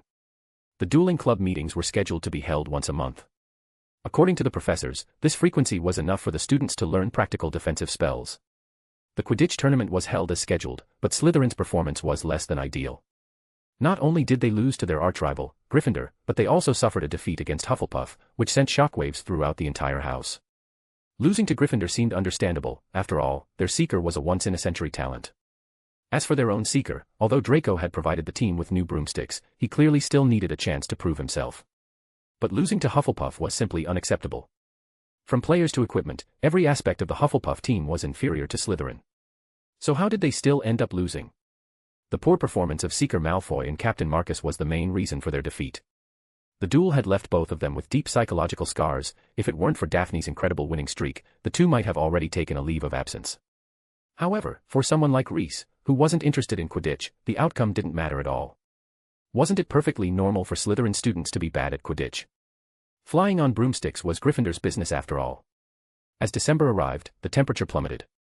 Bitterly cold winds howled through the corridors, forcing students emerging from the warmth of their common rooms to tighten their robes around themselves. The booklet Rowena gave you've been studying it regularly, right? Rhys conjured a head-sized ball of fire, letting it float between himself and Daphne to keep them warm. Of course. It often throws out tricky questions, and most of the time, I have to think carefully before I can answer them, Daphne replied with a bitter tone, clearly having struggled with it quite a bit. No matter how hard she tried to think, she couldn't come up with the answer, and worse, she couldn't ask anyone else for help. It was quite a painful experience. However, the rewards she gained were equally astonishing. For those deemed wise, Ravenclaw never hesitated to offer rewards. From the booklet Rowena had gifted her, Daphne had already mastered the use of the undetectable extension charm. She could now even create a 3-bedroom, 1-living-room space inside a simple, unremarkable single-person camping tent, all by herself. But when she thought of rewards, Daphne suddenly remembered an old promise. Rhys, you said before that if I dared to test potions on myself, you'd reward me with a spell. Daphne proudly lifted her chin. The next class happens to be Professor Snape's potions lesson. Does our agreement still stand? Rhys rubbed his head, recalling the promise he had made to Daphne. Of course, it still counts, Rhys agreed without hesitation. After all, he was going to teach her spells sooner or later anyway. Back then, he had only made the deal as an excuse to encourage her to take the initiative in learning. Knowledge that was given away for free was often taken for granted, only knowledge obtained through effort and sacrifice would be truly cherished. Rhys believed that Daphne was a hard-working and diligent student. He simply wanted her to understand that every spell was hard-earned and valuable. For example, the spell Rhys was about to teach her, the one for manipulating soil, was something he had exchanged for by providing Helga with several types of animal potions. Even though he was a potions master, he still had to spend time in a pigsty observing pig excrement, checking for parasites, just to trade for a spell. And that was because he and Helga were friends. If it had been a stranger, being dragged off to help with pig breeding wouldn't have been out of the question. Seeing that Rhys had agreed, Daphne instantly became excited. With a joyful heart, she walked into the potions classroom, eagerly preparing for the lesson. Snape entered the classroom on time and then announced some good news to the students. Today, he wouldn't be picking just one lucky student to test a potion, he would pick 2. One student will provide the swelling solution, and another will provide the antidote, Snape said with a malicious smile. I sincerely hope your potions are effective. If you're not confident in the antidote you've brewed previously, you should thank Miss Greengrass. Thanks to her improvements to the process, you all have had plenty of time to brew a second batch. He had already made up his mind, either Daphne or Lint would provide the swelling solution, while Potter would test it with his antidote. This way, he could maximize the potency of the swelling solution. Snape wouldn't trust anyone else's potion for this task. If those little trolls messed up and the potion didn't have the proper swelling effect, that would be quite disappointing. Why would Potty-Oneers even need to brew a potion that makes the human body swell? Daphne mused as she worked, her brewing process flowing as smoothly as running water. Her progress was exceptionally smooth, giving her the luxury of indulging in idle thoughts.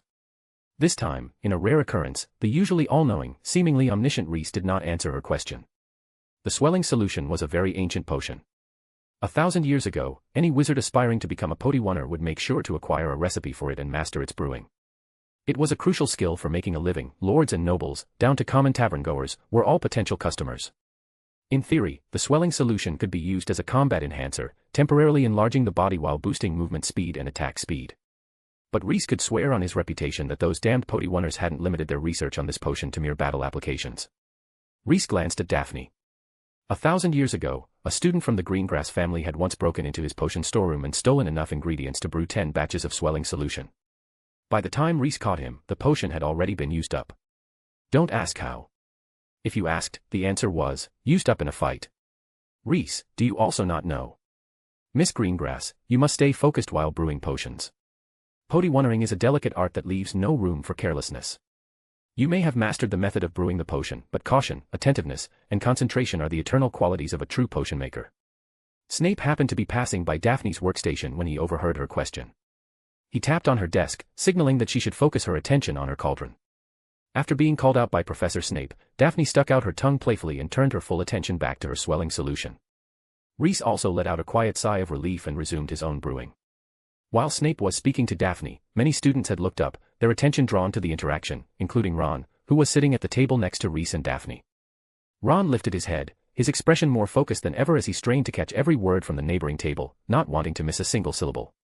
Sitting diagonally behind Ron, Malfoy raised an eyebrow. His chance had come. Underscore.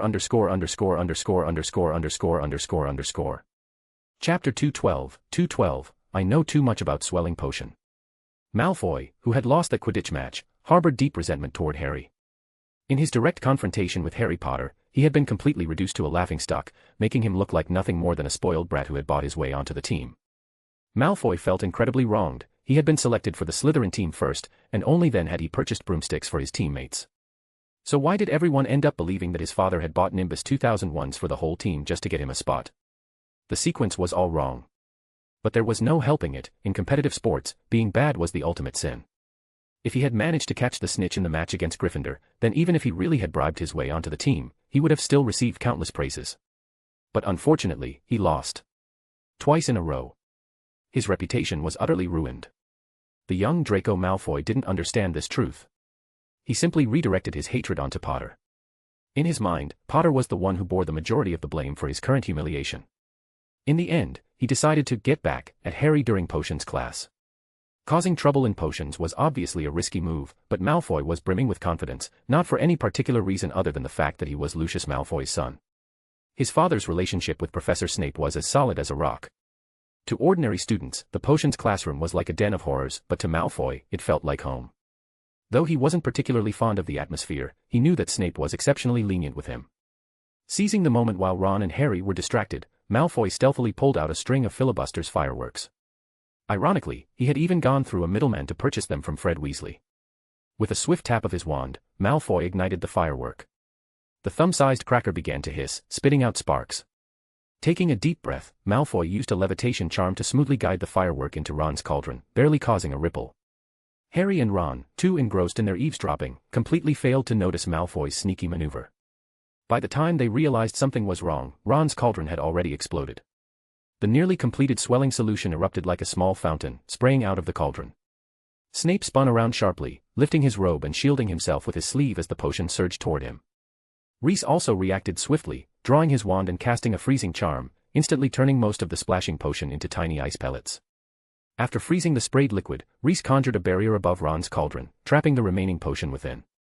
Thanks to Reese's quick response, the potion explosion barely caused any injuries. Only Harry and Ron, who were closest to the cauldron, were affected, while the other students were hardly touched. Idiots. Snape's voice was filled with fury. He swiftly cleared the potion from his robes and stormed over to Harry and Ron's table. Harry, reacting quickly, pulled out the deflating draft he had brewed earlier. He first applied it to Ron, whose head and complexion now bore an uncanny resemblance to a pumpkin, before dabbing it onto his own arm, which had swollen to the size of a winter melon. Harry seemed to have a natural talent for potions, and his antidote was remarkably effective. The results were nearly instantaneous. By the time Snape's wrath fully erupted, both Harry and Ron had almost returned to normal. With a flick of his wand, Snape cleared the spilled potion from Ron's table, making the ice pellets disappear along with it. He stared directly into Ron's eyes, as if trying to peer into his very soul. Sitting diagonally behind Ron, Malfoy felt a pang of disappointment seeing how swiftly Reese and the others had resolved the commotion. However, when he saw Ron being singled out by Professor Snape, his spirits lifted once more. But Malfoy's joy was short-lived. After just a few seconds of scrutinizing Ron, Snape swished his robes and turned away. 5 points from Gryffindor, for failing to take proper care of your cauldron. Snape's cold voice echoed through the potions classroom. 10 points to Slytherin. In the future, if a potion boils over, take note of Mr. Lint's example. A well-timed freezing charm can resolve most problems. Malfoy frowned. Was it Reese's actions that had pleased Professor Snape? His instinct was correct. At the moment Ron's cauldron had exploded, Snape's heart had turned cold. But Reese's spell had restarted its rhythm. After so many years of teaching, this was the first time Snape had encountered a student capable of covering for him. Most of the other dunderheads considered it an achievement just to avoid blowing up their own cauldrons. Like being trapped in a room with 20 trolls, that was the most accurate description of Snape's usual teaching experience. This torment would continue until the 5th year, when the OWLS exam would finally filter out those unfit for potions. Teaching 6th and 7th year students was far easier. Snape's requirement was that only those who achieved an outstanding in their OWLS could continue in his NEWT level class. At the very least, these students wouldn't make elementary mistakes. Reese Lynch's excellence did not merely lie in his proficiency in brewing potions, though that was indeed impressive. Over the years, Snape had encountered quite a few students with exceptional potion-making skills. What made Reese unique was his ability to react swiftly and appropriately to sudden accidents, handling them with a practiced ease as if he had dealt with hundreds, if not thousands, of similar incidents before. This surprised Snape. It brought back memories of Reese's very first potions class. That day, they had been brewing boil-curing potion, and an accident had occurred. Even then, Reese's reaction had been remarkably precise. Perhaps he truly had a talent for becoming a potions professor. Proud as Snape was, he had to admit that Reese possessed the most outstanding natural talent he had ever seen. Snape intended to let the incident slide without further discussion, but Reese was unwilling to do so. He knew too much about swelling solution. This particular potion might turn out too diluted, it might burn during the concentration process, or it might fail to meet the desired potency due to improper ingredient preparation, but one thing it would never do was explode like this. As long as the correct ingredients were used, making it explode was nearly impossible. And since the ingredients had been provided by Snape himself, there was no chance of an issue there. Reese had also observed Ron's workstation, the materials were all in order, and based on the leftover ingredients, Ron's preparation steps had been correct. The most compelling piece of evidence, however, was Ron's head, now swollen to the size of a pumpkin. This proved that Ron's swelling solution had been successfully brewed. Which meant that someone had tampered with it. Reese stood up and walked straight to Ron's cauldron, where he found a clump of black ash. The moment Reese rose from his seat, he drew the attention of the entire classroom. And when he fished out that suspicious object, the large potions classroom fell completely silent. Underscore.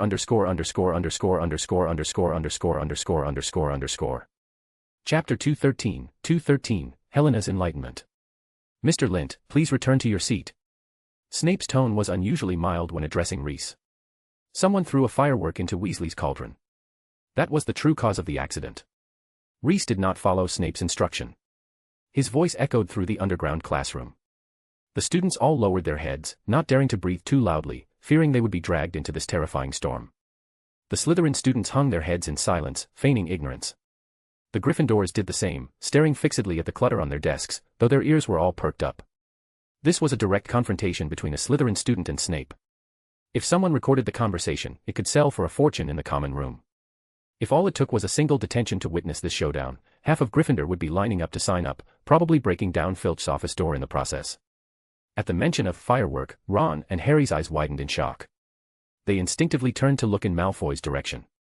The color drained from Malfoy's face for a brief moment. He quickly reinforced his mental defenses, repeating to himself, "It's fine. There's no proof, right?"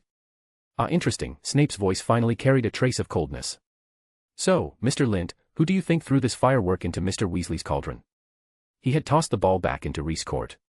Reese's response was to walk straight to Malfoy's desk and extend his hand toward him. "May I take a look at your wand?" Reese's smile flickered at the corners of his lips. A guilty thief like Malfoy, of course, would never agree to such a request. But Reese wasn't really asking for permission, he was merely being polite. If Malfoy refused to act with dignity, Reese would help him do so. With a wave of his hand, Malfoy's wand shot out from beneath his robes and landed in Reese's palm. Malfoy clearly hadn't anticipated this. Panic flashed across his face as he abruptly stood up, attempting to snatch his wand back from Reese. Petrificus Totalis. Reese casually cast the spell, freezing Malfoy in place. His arms snapped tightly to his sides, and he fell straight back onto his chair. Seeing Malfoy's reaction, most of the students had already guessed the truth. The strangest part, however, was that Reese had blatantly violated the classroom discipline Snape had always upheld. Under normal circumstances, Snape would have handed out detention without hesitation. Yet now, he merely stood at the podium, arms crossed, watching coldly.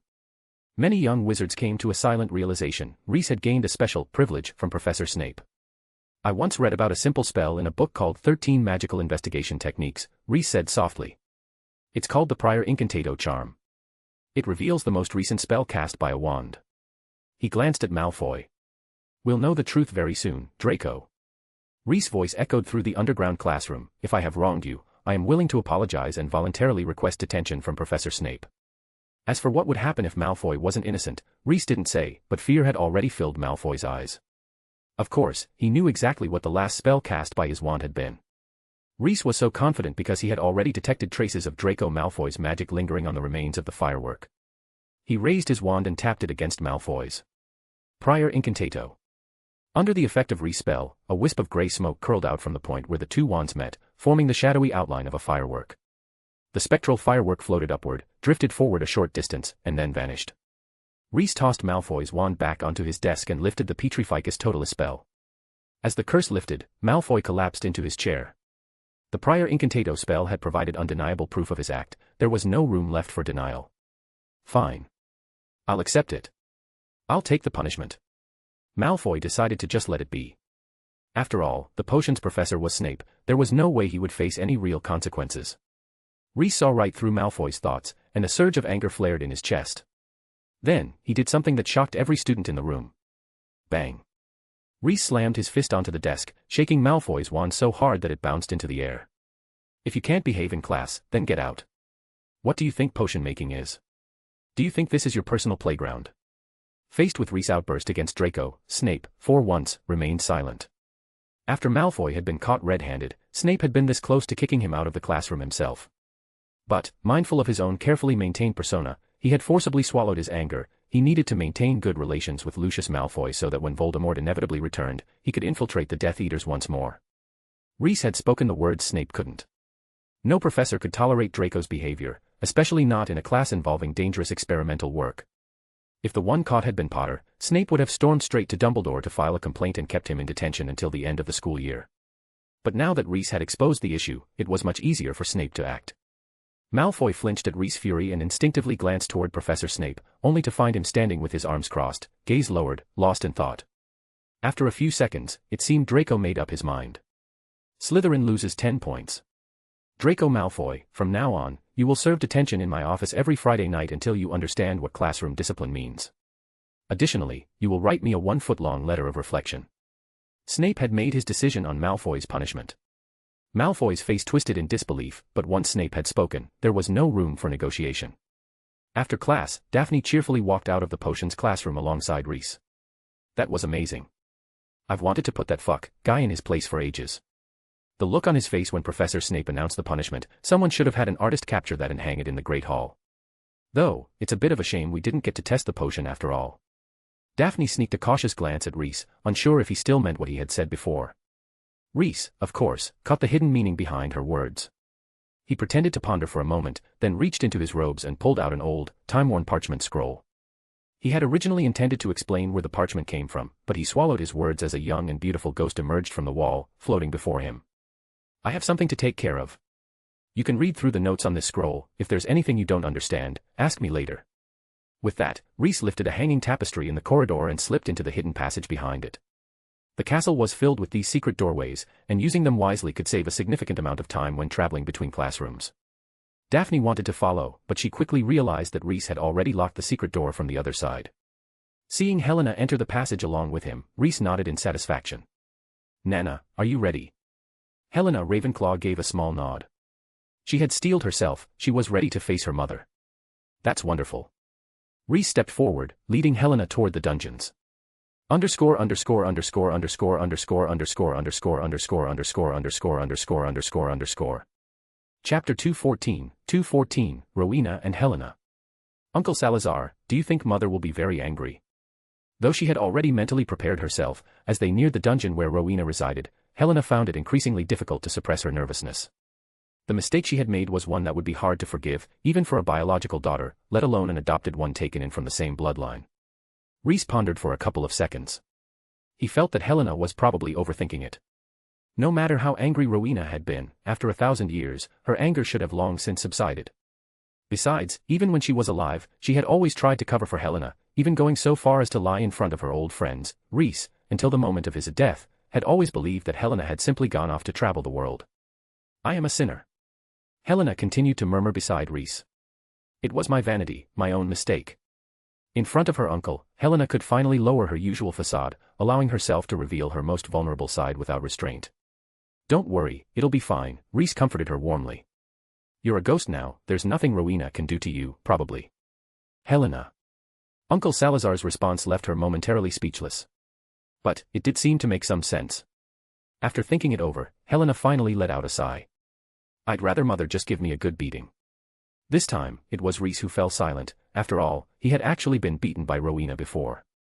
"The women of the Ravenclaw family are all nothing but trouble," he couldn't help but mutter, rubbing his forehead. Helena cast him a puzzled look, not understanding why he had suddenly said such a thing. Before long, they reached the castle's dungeons and arrived at the sealed entrance. "Are you sure you're ready? You can still turn back now." Before undoing the seal, Rhys gave Helena one last chance to reconsider. Helena's ghostly form became less transparent, a curious trait of ghosts, as their emotions could be observed quite visibly. After taking 2 deep breaths, Helena steadied herself. A determined light shone in her eyes. "Please open the seal, Uncle Salazar." "I am ready." Beyond the seal was her mother. She was going to see her. At that moment, Helena even felt as if her heart, which had been still for 1,000 years, had begun to beat again. Rhys lifted the seal, and not far beyond it, he saw that familiar silhouette, Rowena Ravenclaw, still lingering near the entrance, as if unsure of what she was doing. Upon seeing that familiar yet distant figure, Helena's spectral form began to tremble uncontrollably. "Salazar, what are you doing here?" Sensing Rhys's approach, Rowena Ravenclaw turned around with curiosity, but the moment her gaze landed on him, she froze. The ghost standing behind Rhys had a face she knew all too well. For the first time, Rhys saw such an incredibly complex expression on someone's face. Unlike all the scenarios Helena had imagined, Rowena simply remained silent for 2 seconds before speaking in a calm tone. "You're here." No blame, no sorrow, no anger, just a greeting as plain as water. Yet those words made Helena's eyes well up with large, pearl-like tears.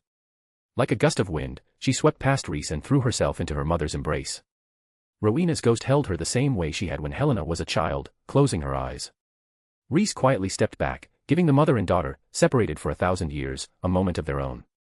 After a short while, a light breeze brushed against Rhys's hair. When he turned around, he found Rowena and Helena standing side by side behind him. "Finish talking." Rowena nodded. "Thank you, Salazar." "No need to be so formal," Rhys shook his head. "Nana told me a lot." Rowena hesitated for a moment before continuing. "You're saying she was?" Rhys nodded and shared his theory with Ravenclaw. He didn't want Helena to die in vain, nor did he want the bloody Baron to bear false blame. Upon learning that her daughter had been murdered for wealth, Rowena pressed her lips together tightly. "Rest assured, I will find the descendants of the culprit and settle this account with them." Rhys waved his hand, making a promise to Ravenclaw. He had seen through Rowena's heart. Beneath her cold exterior, she deeply cared for her adopted daughter. More importantly, someone as proud as her would never swallow such an injustice. If he didn't promise to help her, who knew what kind of trouble she might stir up? What if she broke the seal in a fit of rage just to seek revenge? Would Rhys have to block the entrance himself? Rowena Ravenclaw was absolutely capable of doing something that reckless. "Thank you." Hearing Rhys's promise, Rowena did something extremely rare. She thanked him again. The capable should do more work, after all. Rhys replied without a shred of modesty, directly classifying himself as the most capable among the 4 founders. Rowena's face twitched. "The capable one. You." But after thinking it over carefully, it actually made some sense. Godric and Helga's fates were unknown, she herself was trapped within the seal, and yet Salazar was still alive and kicking, seemingly reborn. Rowena Ravenclaw suddenly felt a little disheartened. While Rhys and Rowena were talking, Helena had been quietly listening by the side. Seeing that the conversation had stalled, she took the initiative to change the topic. "So, Uncle Salazar, how did you do it? 1,000 years have passed, Mother and I have become ghosts, but you look like a child." Rowena was also very interested in this question. "You should know about the origins of wizards." Rhys glanced at Rowena and said slowly, "I managed to get hold of a small fragment of that origin and used it to create a special potion. It allowed me to enter a long hibernation, gradually reversing my aging over time." Rowena's eyes widened. She was a great researcher after all. Magic itself had originated from a meteor shower. When magic-infused meteors fell to the earth, the first magical beings were born, and from that moment, magic began to take root in the world. Some humans consumed magical creatures or their remains, while others discovered and merged with magic-infused meteors, giving rise to the first wizards and deities. They passed down this innate power, allowing magic to flourish across the world. Compared to wizards, deities, under the influence of these magical meteors, gained near-immortal lifespans. This was the power of the origin fragment. Perhaps it came with a price, but with benefits so immense, few could resist its allure. However, as time passed, obtaining a piece of a magic-infused meteor became increasingly difficult. Reese fragment might very well be the last origin fragment in the world. Underscore.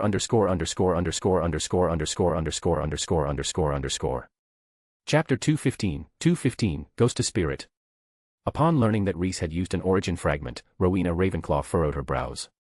Seeing her expression, Reese immediately understood what she was thinking. His old friend was worried that, after coming into contact with the origin fragment, he might be twisted into the kind of existence those false Norse gods had become. Relax, I didn't fuse with the fragment directly. Reese raised an eyebrow. Did she not understand the expertise of a potions master? He had minimized the fragment's negative effects, achieving what was possibly the closest thing to a perfect method of immortality. The only drawback was that the period of slumber was far too long. When he awoke, all his old friends had either been buried in the ground or turned into ghosts. A truly fortunate snake. After hearing Reese's explanation, Rowena finally relaxed, sincerely marveling at his luck. She also admitted that, even if she had obtained such a treasure, she likely wouldn't have been able to use it as effectively as Salazar had. In the field of potion making, Salazar was truly leagues ahead. The only issue is that I slept for so long that I was completely out of touch with the world when I woke up. Reese shared his experiences from his first year after waking, desperately cramming modern knowledge, which amused the two Ravenclaws greatly. The three of them chatted for a long time, until Reese's stomach growled, making them realize that it was already dinner time. All right, it's about time to wrap this up. Rowena Ravenclaw brought an end to the seemingly endless conversation.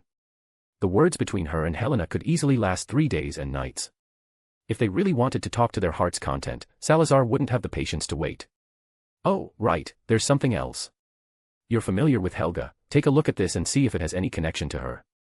Reese pulled a small crystal vial from his robes, with a thin layer of sand-like dust settled at the bottom. This was the peculiar material Gemma Farley had used during their duel. It had caught Reese's attention the moment she pulled it out. After the duel ended, he went straight to the platform, collected some of the soil used to construct it, and painstakingly separated these special dust particles from the ordinary dirt. This dust had the ability to enchant regular soil, allowing it to temporarily exhibit domain-like effects. The magic Gemma used in the final moments of the duel could essentially be considered a crude version of a true domain. Unfortunately, this magic consumed an excessive amount of magical power and mental energy, far beyond what an ordinary young witch or wizard could handle. Even though it had been just a fleeting moment, Reese had sensed something oddly familiar about that false domain. The earth-based magic bore some resemblance to Hufflepuff's domain. As for why Reese couldn't be certain, well, the collected dust carried no trace of Hufflepuff's magic. That meant the familiarity he felt could simply have been a coincidence due to similar elemental attributes. Dumbledore's fire-based domain had also seemed somewhat familiar to him. Handing this small sample of dust to Ravenclaw for research was nothing more than Reese taking a shot in the dark, hoping to stumble upon an answer by chance. What if, by chance? Sure enough, after a preliminary examination of the dust in the vial, Rowena still couldn't reach a conclusion. Can I keep some of this for further research? Reese had no objections. He was certain that Gemma must have more of this stuff, otherwise, she wouldn't have wasted it on an ordinary duel. Thanks. Ravenclaw took the vial from Reese's hand and pulled out the stopper. Helena. As she idly listened to their conversation, she suddenly felt like something was off. It didn't take long for her to pinpoint the anomaly, the vial. Why was it that despite both being ghosts, her mother could pick up the vial and even open it? Ghosts weren't supposed to be able to physically interact with objects after all. Reese had also noticed the change in Rowena. Clearly, during the time he had been outside the sealed chamber, Ravenclaw had not been idle. Her form had undergone further transformation. A few months ago, she had merely been a special kind of ghost, but now she was leaning more toward something akin to a spirit. Her ability to influence the physical world was gradually strengthening. To put it in a way that would definitely earn him a beating if he said it out loud, Rowena was slowly becoming more like Peeves. We are not the same. Rowena glanced at Helena with a slight smile. I found a way to preserve my power. A mummified corpse suddenly appeared at the corner of the corridor. However, there are still many limitations, such as being unable to stray too far from my remains. Helena, what's with that mummy? The sudden appearance of the corpse left her utterly shocked. After giving her daughter a brief explanation of her situation, Rowena turned her attention back to the vial of dust. She poured the dust onto the ground and began observing the changes in the soil. Just as Reese had described, the dust exhibited a fascinating effect upon contact with ordinary soil. It made the earth significantly easier to manipulate. With a wave of Rowena's hand, the ground beneath Reese's feet instantly turned as fluid as water. If not for his quick reflexes, he would have sunk right into it. Rhys shot a look at Rowena and swiftly took to the air, hovering in the corridor. The now animated soil, under Ravenclaw's control, lunged toward him like a living entity, snapping at his heels with remarkable agility. However, as Rhys flew dozens of meters away, the liquefied earth suddenly halted, as if a leash had yanked it back, like a rabid hound restrained by an invisible chain, unable to advance any further. Foo, the range has its limits since there's too little enchanted soil, but it truly is a fascinating substance. Rowena had developed a strong interest in this peculiar dust. Just now, she had genuinely felt an understanding of the earth element domain. You should talk to that Gemma and ask her where she got this dust, Rowena suggested. Rhys, however, pulled out his wand, preparing to extract the dust that had merged with the soil. Rowena stopped him, finding it rather amusing to keep this enchanted patch of earth nearby. Besides, with her abilities, separating the dust from the regular soil would be a simple task. Fine. Rhys agreed. If Rowena wanted to play with dirt in the dungeon, that was her business. After all, giving a 1,000-year-old ghost a stress relief toy was probably good for her mental well-being. As he prepared to leave the sealed area, he noticed that Helena remained still. Rhys immediately understood. She wanted to stay and spend more time with Rowena. That was a good thing. Rhys also preferred having someone inside the seal to keep Rowena company and, more importantly, to stop her from doing anything too reckless. Upon receiving Rhys' approval, Helena brightened up instantly. Thank you, Uncle Salazar. Watching Helena choose to stay behind, Rhys felt a slight headache forming. If the Bloody Baron came asking about her whereabouts, things could get complicated. Maybe I should just send the Baron in as well. After all, the man had spent plenty of time lingering around the sealed area when he was alive.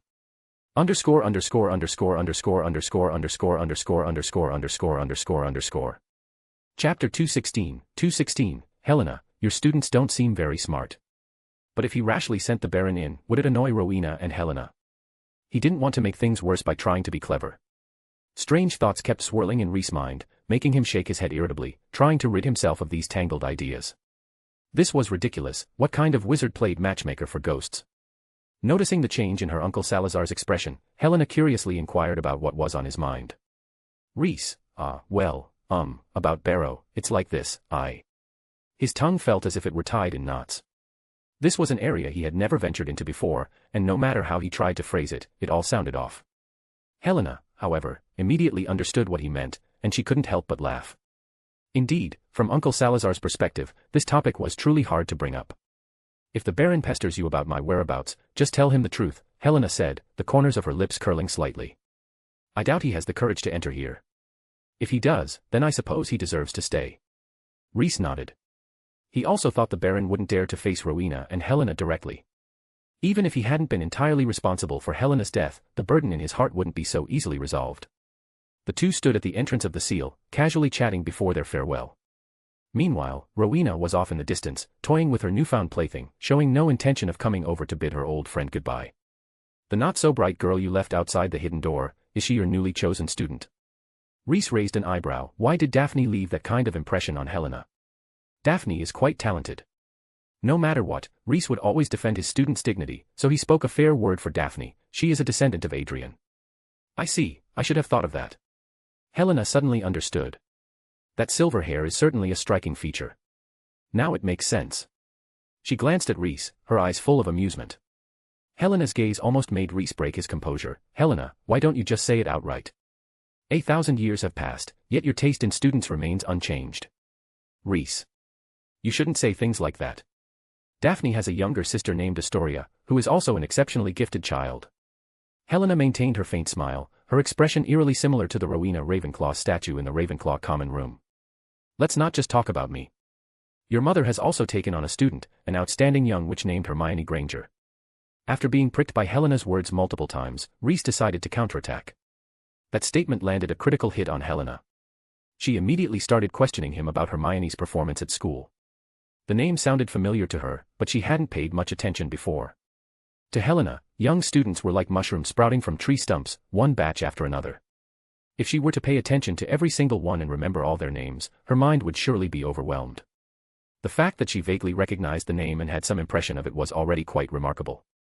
However, after Rhys mentioned it, Helena immediately placed Hermione on her special attention list. This was a student chosen by her mother.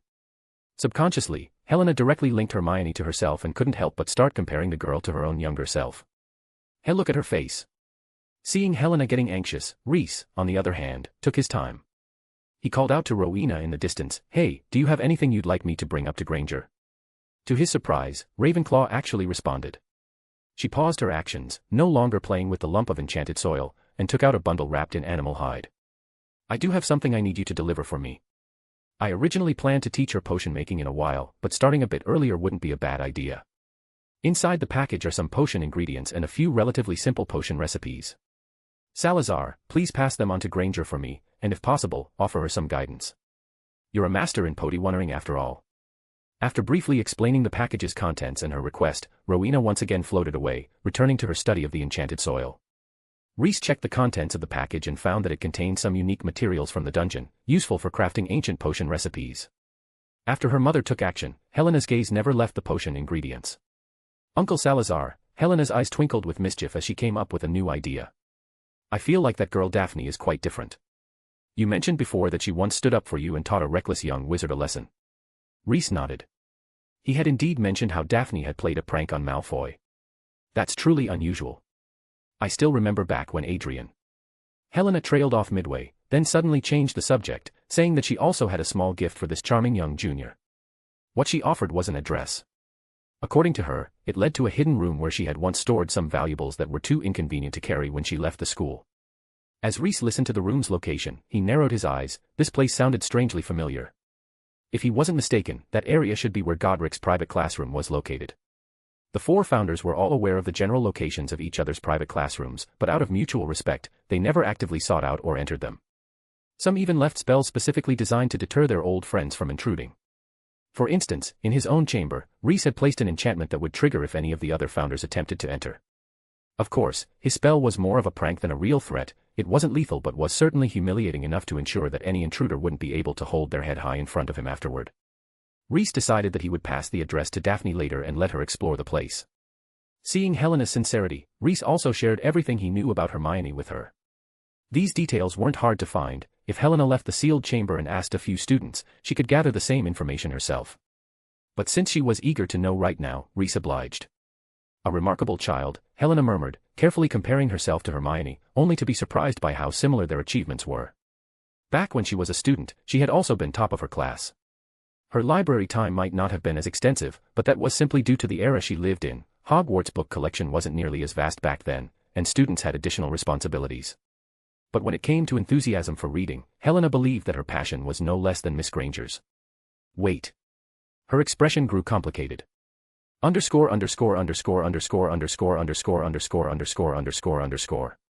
Chapter 217, The Enrollment Criteria of the Four Founders.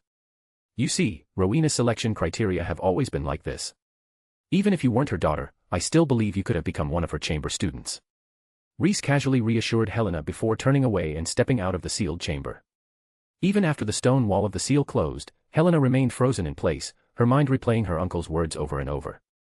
She stood quietly at the entrance for a while, gradually regaining her composure. But when she finally turned around, she was startled. Rowena was standing not far away, silently watching her. Is what Uncle Salazar said true? Helena hesitated for a moment before she couldn't help but ask. Of course. If you didn't meet my standards, I wouldn't have allowed you into my private classroom. You know me, if I made an exception just because you're my daughter, that would be far too embarrassing, Rowena said matter-of-factly. Helena's ghostly form became more solid again. After leaving the seal, Rhys couldn't help but recall a conversation he had with his three old friends back when the school was first founded. It had taken place right after they had each expressed their ideal type of student. Just as the sorting hat sang during the sorting ceremony, brave, bold, and daring students belonged in Gryffindor, Hufflepuff accepted all children with magical talent without discrimination. Those with sharp minds and exceptional wisdom went to Ravenclaw. As for Slytherin, the sorting hat had never truly understood Salazar Slytherin's real intent. But what happened after they were sorted into the school? The founders, though they claimed to treat all students equally, could not possibly devote the same effort to every single young wizard. Doing so would be unfair to those with exceptional talent. Thus, they had a special discussion about it. Kids these days have it so much easier than we did when it comes to learning magic. Gryffindor sighed as he looked at the curriculum Rowena had arranged. They hardly have to pay any price, and world-class wizards are handing them carefully selected spells on a silver platter. Haha. Honestly, even I'm a bit jealous of this treatment. But for wizards, 7 years of study is barely enough to crack open the door to the magical world. Even the most gifted ones have only managed to squeeze halfway through it, Salazar remarked. He believed that 7 years of education was far from sufficient, it was merely a magical foundation. Salazar, you're wrong, Rowena disagreed. For many with mediocre talent, simply opening that door is already enough. After all, they will never truly step inside or glimpse the true depths of the magical world. Rowena's words made Helga Hufflepuff frown. She admired almost everything about her friend, except for her sometimes cold and ruthless perspective. But we can't just let talented students waste their potential outside of school, can we? Helga couldn't help but speak up. Should they have to suffer the same hardships we did? Rowena had intended to respond with, and why not?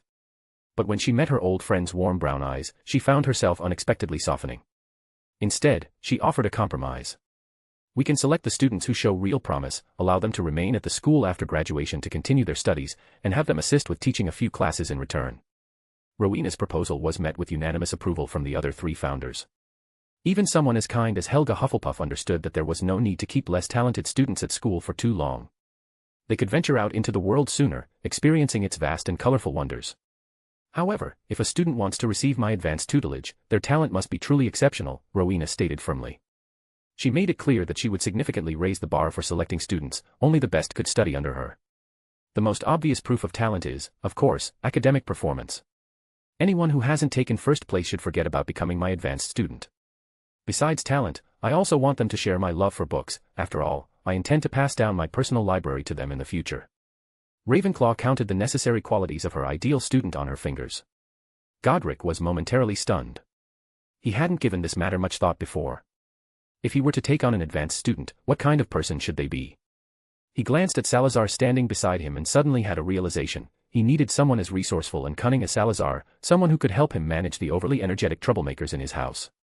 I seek students who are upright and loyal, resilient and honest, unafraid of hardship. Helga had high moral expectations for her students. Salazar cast her a sideways glance, thinking to himself, are you selecting students or recruiting knights? If a Muggle-born who fits your criteria appears before you, would you take them as an advanced student? As for his own advanced students, they had to be of wizarding heritage and possess exceptional talent. If they could also be diligent, intelligent, and courageous, that would be even better. When Salazar announced his selection criteria, Godric immediately scoffed, why not just have you train all the students, then? You want everything? No way, you can only choose from your own house. He was genuinely worried that Salazar might lure away the promising students from his own house. Salazar chuckled and agreed to Godric's restriction. In his view, the best students would naturally come from his own house anyway. And just like that, in a few brief exchanges, the founders of Hogwarts established the school's academic system. Rowena, you truly found a successor who met your expectations. Unfortunately, she has spent her whole life in your shadow.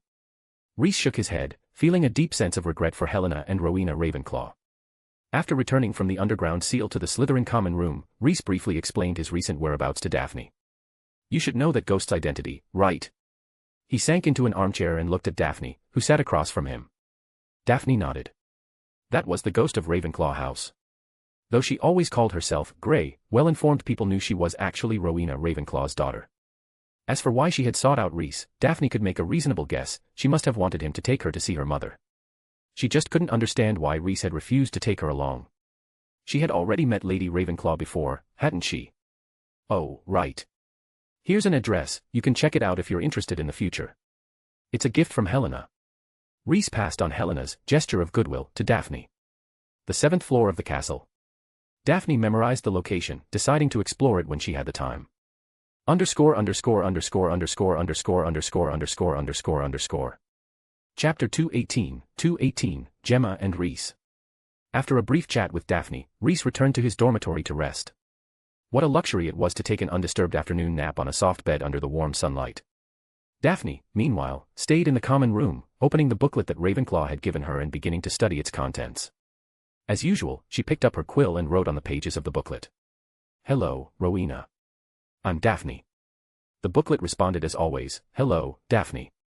I hope you have already grasped the knowledge I previously gifted you. Of course.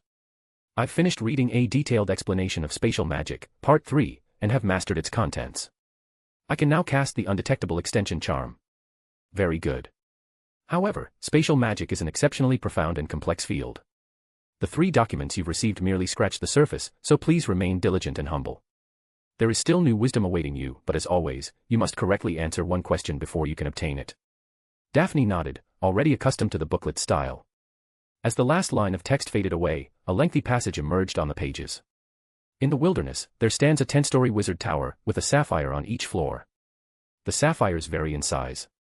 The tower's magical array will teleport you sequentially from the first floor to the 10th, and then out of the tower. You can only enter each floor once, and you may only take one sapphire. How can you ensure that you take the largest sapphire? Daphne picked up her quill and copied the question from the booklet onto a piece of parchment.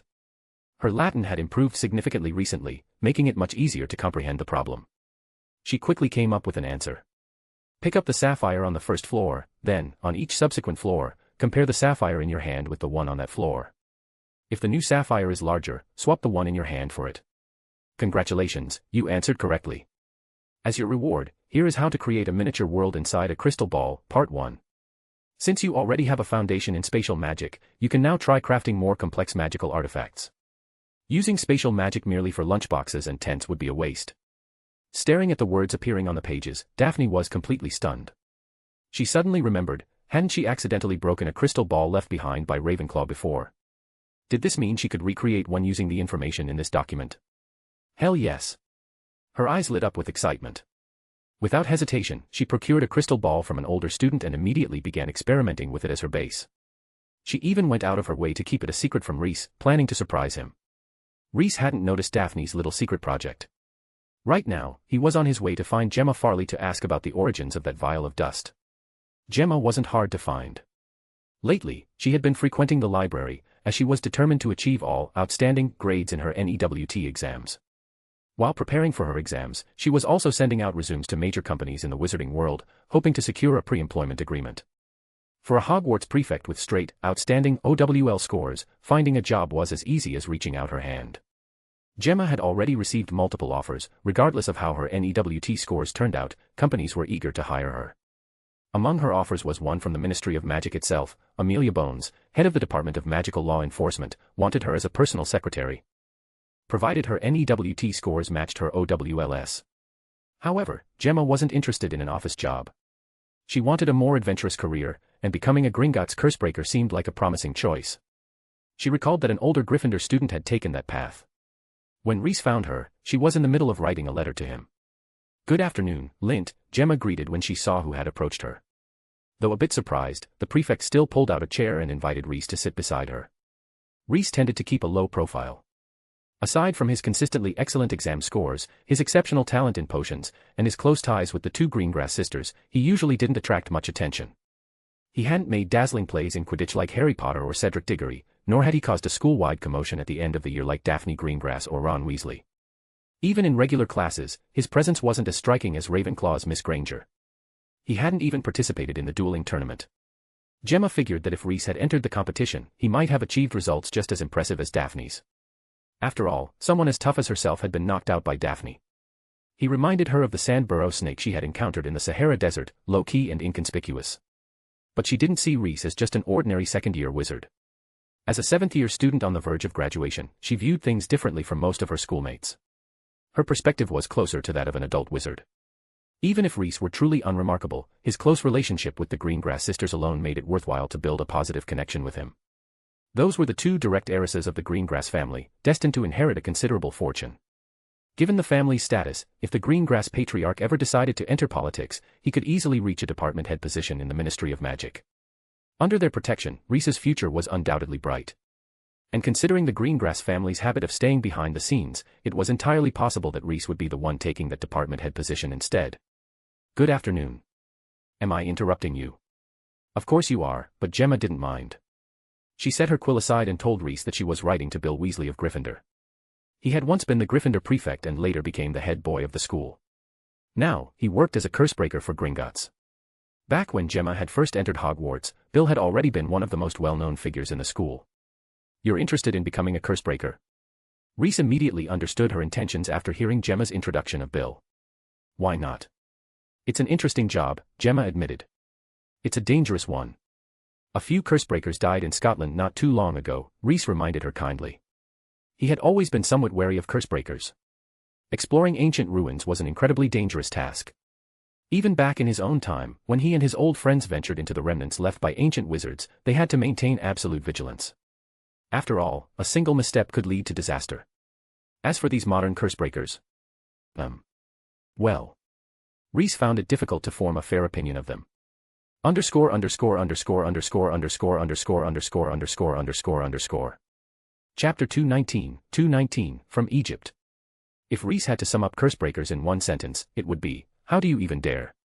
In his view, cursebreakers were constantly flirting with danger, recklessly probing its edges.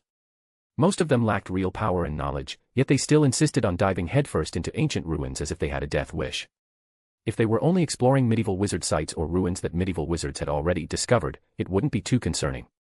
But if they stumbled upon ruins dating back thousands of years, that was another story entirely. The real nightmare would be if, either through carelessness or deliberate meddling, they unearthed something that he and his old friends had buried back in the day. That would be a disaster waiting to happen. But Rhys's opinion didn't dampen Gemma's enthusiasm for becoming a cursebreaker.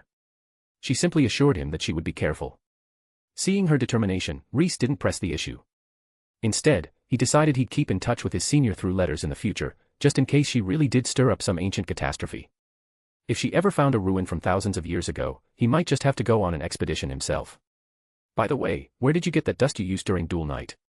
It seemed rather extraordinary. Rhys shifted the topic to the main reason he had sought her out. Oh. You've got a good eye. Gemma praised him. Most students hadn't even noticed the dust she had used, but he had. His keen observation skills were truly impressive. I found it by chance last year while traveling in Egypt. I suspect there might be an undiscovered ruin there, Gemma confided in him. Hearing the words Egypt and ruin, Rhys's eyes lit up. Now this was interesting. He wondered if Gemma would be willing to share the location with him. It was unlikely. Rhys understood the unspoken rules of this field. An undiscovered ruin was a lifetime opportunity for someone like Gemma Farley, who aspired to be a cursebreaker. He doubted she would reveal the information just because he asked, especially since, unlike most people, he wasn't even particularly interested in the treasures that might lie within. Perhaps sensing the eagerness in his expression, Gemma's eyes gleamed mischievously. She told Rhys that she would take him to explore the ruins after he graduated. It's not an option right now. You're too young, and ruin exploration is dangerous, Gemma said smoothly. It was a clever excuse, using his age as a reason to withhold further details. By the time Rhys graduated, he might no longer care about this ruin. And even if he still did, she would have had several years of lead time to explore it first, securing every possible advantage. For a moment, Rhys was tempted to forcibly extract the location from her memories. He could even erase the incident from her mind afterward with a memory charm. I can't do that to a student of Hogwarts. But he dismissed the thought almost immediately. First, there was no guarantee that this ruin had anything to do with Helga Hufflepuff. Second, and more importantly, it would be crossing a line. A wizard who broke their principles once would find it easier and easier to do so again, until they eventually became one of those despicable dark wizards. He was one of the founders of Slytherin House. How could he betray his own students for the sake of personal interest and a mere hunch? No, he would take the honorable route. So where exactly did you find it? Rhys pressed on, appearing somewhat insistently inquisitive. Gemma Farley frowned slightly. I can trade you a piece of information in exchange. What Rhys said next eased some of the displeasure in Gemma's heart, at least he wasn't expecting a free handout. But what kind of information could possibly compare to an undiscovered ruin? She was already thinking of a way to decline. It's a palace left behind by the Norse gods. Most likely, it has never been excavated before. Gemma. Her eyes widened in shock. If Rhys was telling the truth, then the value of that site would far surpass the ruin she had discovered. While Egyptian history was certainly older than Norse mythology, the worth of a ruin wasn't solely determined by its age. It depended on who had built it and how many times it had been explored before. But, the Norse gods were mythological figures. Gemma hesitated. It's from a highly reliable source, Rhys added. Now, Gemma was truly intrigued, but she needed to hear more details before making a decision. My family has collected a vast number of letters exchanged between ancient wizards. Among them, a few are particularly valuable, they're letters between the founders of Hogwarts, Rhys continued, leveraging these wizarding correspondences as his ultimate bargaining chip. The four founders built Hogwarts together, didn't they? Why would they need to send letters to each other when they lived in the same castle? Gemma immediately picked out a flaw in his argument. They founded a school together, not a prison. Rhys couldn't hold back his sarcasm. Why did people always assume that after establishing Hogwarts, the founders were sealed inside the castle forever? Couldn't they leave to take care of other matters? To be fair, it was an understandable misconception. Nowadays, Hogwarts heads of house really did seem like they were trapped inside the school. With heavy teaching responsibilities from Monday to Friday and piles of grading on the weekends, their free time was minimal. Being able to visit Hogsmeade was already considered a luxury, most of them rarely even made trips to Diagon Alley. "All right, go on," Gemma shrugged, signaling for Rhys to continue. The letters mention the aftermath of Ragnarok. The founders sealed off the main battlefield, but traces of the gods remained, such as their temples and residences. These remnants had no place in the world anymore. Among the 4 founders, it was Salazar Slytherin who took on the task of erasing their presence. He destroyed many sacrificial sites and used magic to conceal the false gods' palaces, Rhys explained. He was telling the truth. After Ragnarok, they had indeed spent considerable effort cleaning up the aftermath. If left unchecked, the corpses of false gods and the battlefields tainted by magical corruption would have caused endless trouble for future generations. The wonders left behind by these so-called deities couldn't be allowed to remain either, lest belief in them rekindle. Some of their palaces had, in fact, been hidden away by magic. Rhys figured he could pick one of the less dangerous palaces and let Gemma explore it. The most immediate benefit of this approach was that he could keep a certain level of control over her actions, ensuring she wouldn't end up unearthing something that should never see the light of day. At first glance, Rhys' explanation seemed reasonable, but after some careful thought, Gemma found it difficult to believe. The Norse gods, they're just myths, right? There's no such thing as gods in this world, she said skeptically, clearly unconvinced by the idea of Ragnarok. Rhys raised an eyebrow. This girl has a pretty solid worldview. Normally, he would have praised Gemma for her rational thinking. But right now, he needed to convince her. _________________________________________________ Chapter 220, The Ancient Letter written recently. Yes, gods don't exist. But that doesn't mean there haven't been wizards so powerful that they were mistaken for gods, Rhys explained smoothly. The grand and legendary Ragnarok, as told in mythology, was reinterpreted by him as a war between wizards from Britain and the Norse regions. While this stripped away much of the mystique surrounding that era, it also made his claim significantly more believable. Now, Gemma was beginning to believe Rhys' account. All right then, let me take a look at the letters between the 4 founders. Once I've read them, I'll tell you the exact location where I obtained the dust, she decided, agreeing to the exchange of information. I don't carry something like that around with me, Rhys said matter-of-factly. These letters are too valuable to just keep on hand. Give me some time, I'll have my family send you copies. Gemma didn't find this suspicious. On the contrary, it made the authenticity of the letters seem even more credible. Still, out of concern for her younger schoolmate, she added, if possible, I'd prefer for you to come with me to Egypt. Places like that are far too dangerous. She had no ulterior motive, just genuine concern for Rhys' safety. Exploring ancient ruins was high-risk work. If he recklessly ventured in alone, he might not make it out alive. Rhys nodded. He, too, wanted a reliable guide, someone who could help them navigate efficiently and save time. With that, the two of them had made their agreement. Once Rhys handed over the letters between the founders, Gemma Farley would share what she knew in return, mutually beneficial for both parties. After parting ways with Gemma, Rhys hurried back to the Slytherin common room and spent 10 minutes crafting 3 letters from Slytherin to Rowena Ravenclaw. His choice of words and sentence structure were flawless, there wasn't a single flaw to be found. The only issue. The parchment was brand new, and the ink hadn't even dried yet. But since he was presenting them as copies, all he had to do was duplicate these 3 originals. If the copies looked brand new, what was the problem? Between the lines of these 3 letters, Rhys carefully and subtly hinted at the location of a palace. Frigg certainly knew how to pick a location. Her palace is nestled in a valley, with the Clar River flowing right beside it.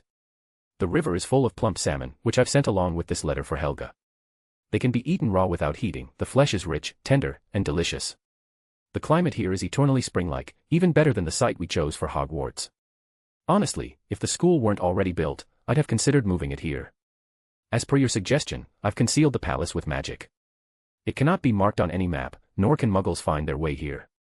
We cannot allow their faith to rekindle. I won't return just yet, I want to search the land further for any remaining traces of the false gods.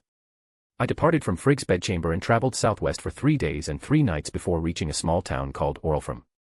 It's well connected by roads, and the Muggles here make an excellent smoked salmon. But that's about the only good thing they make.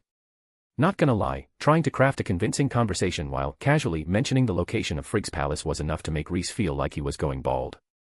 So when he finally finished writing the 3 letters, he let out a long sigh of relief.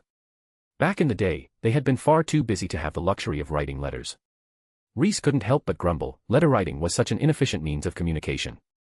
The method they had used in the past was something called twin parchment, a magical technique that had since been lost to time. The process involved soaking a single sheet of parchment in a specially brewed potion, then carefully splitting it into two thinner sheets.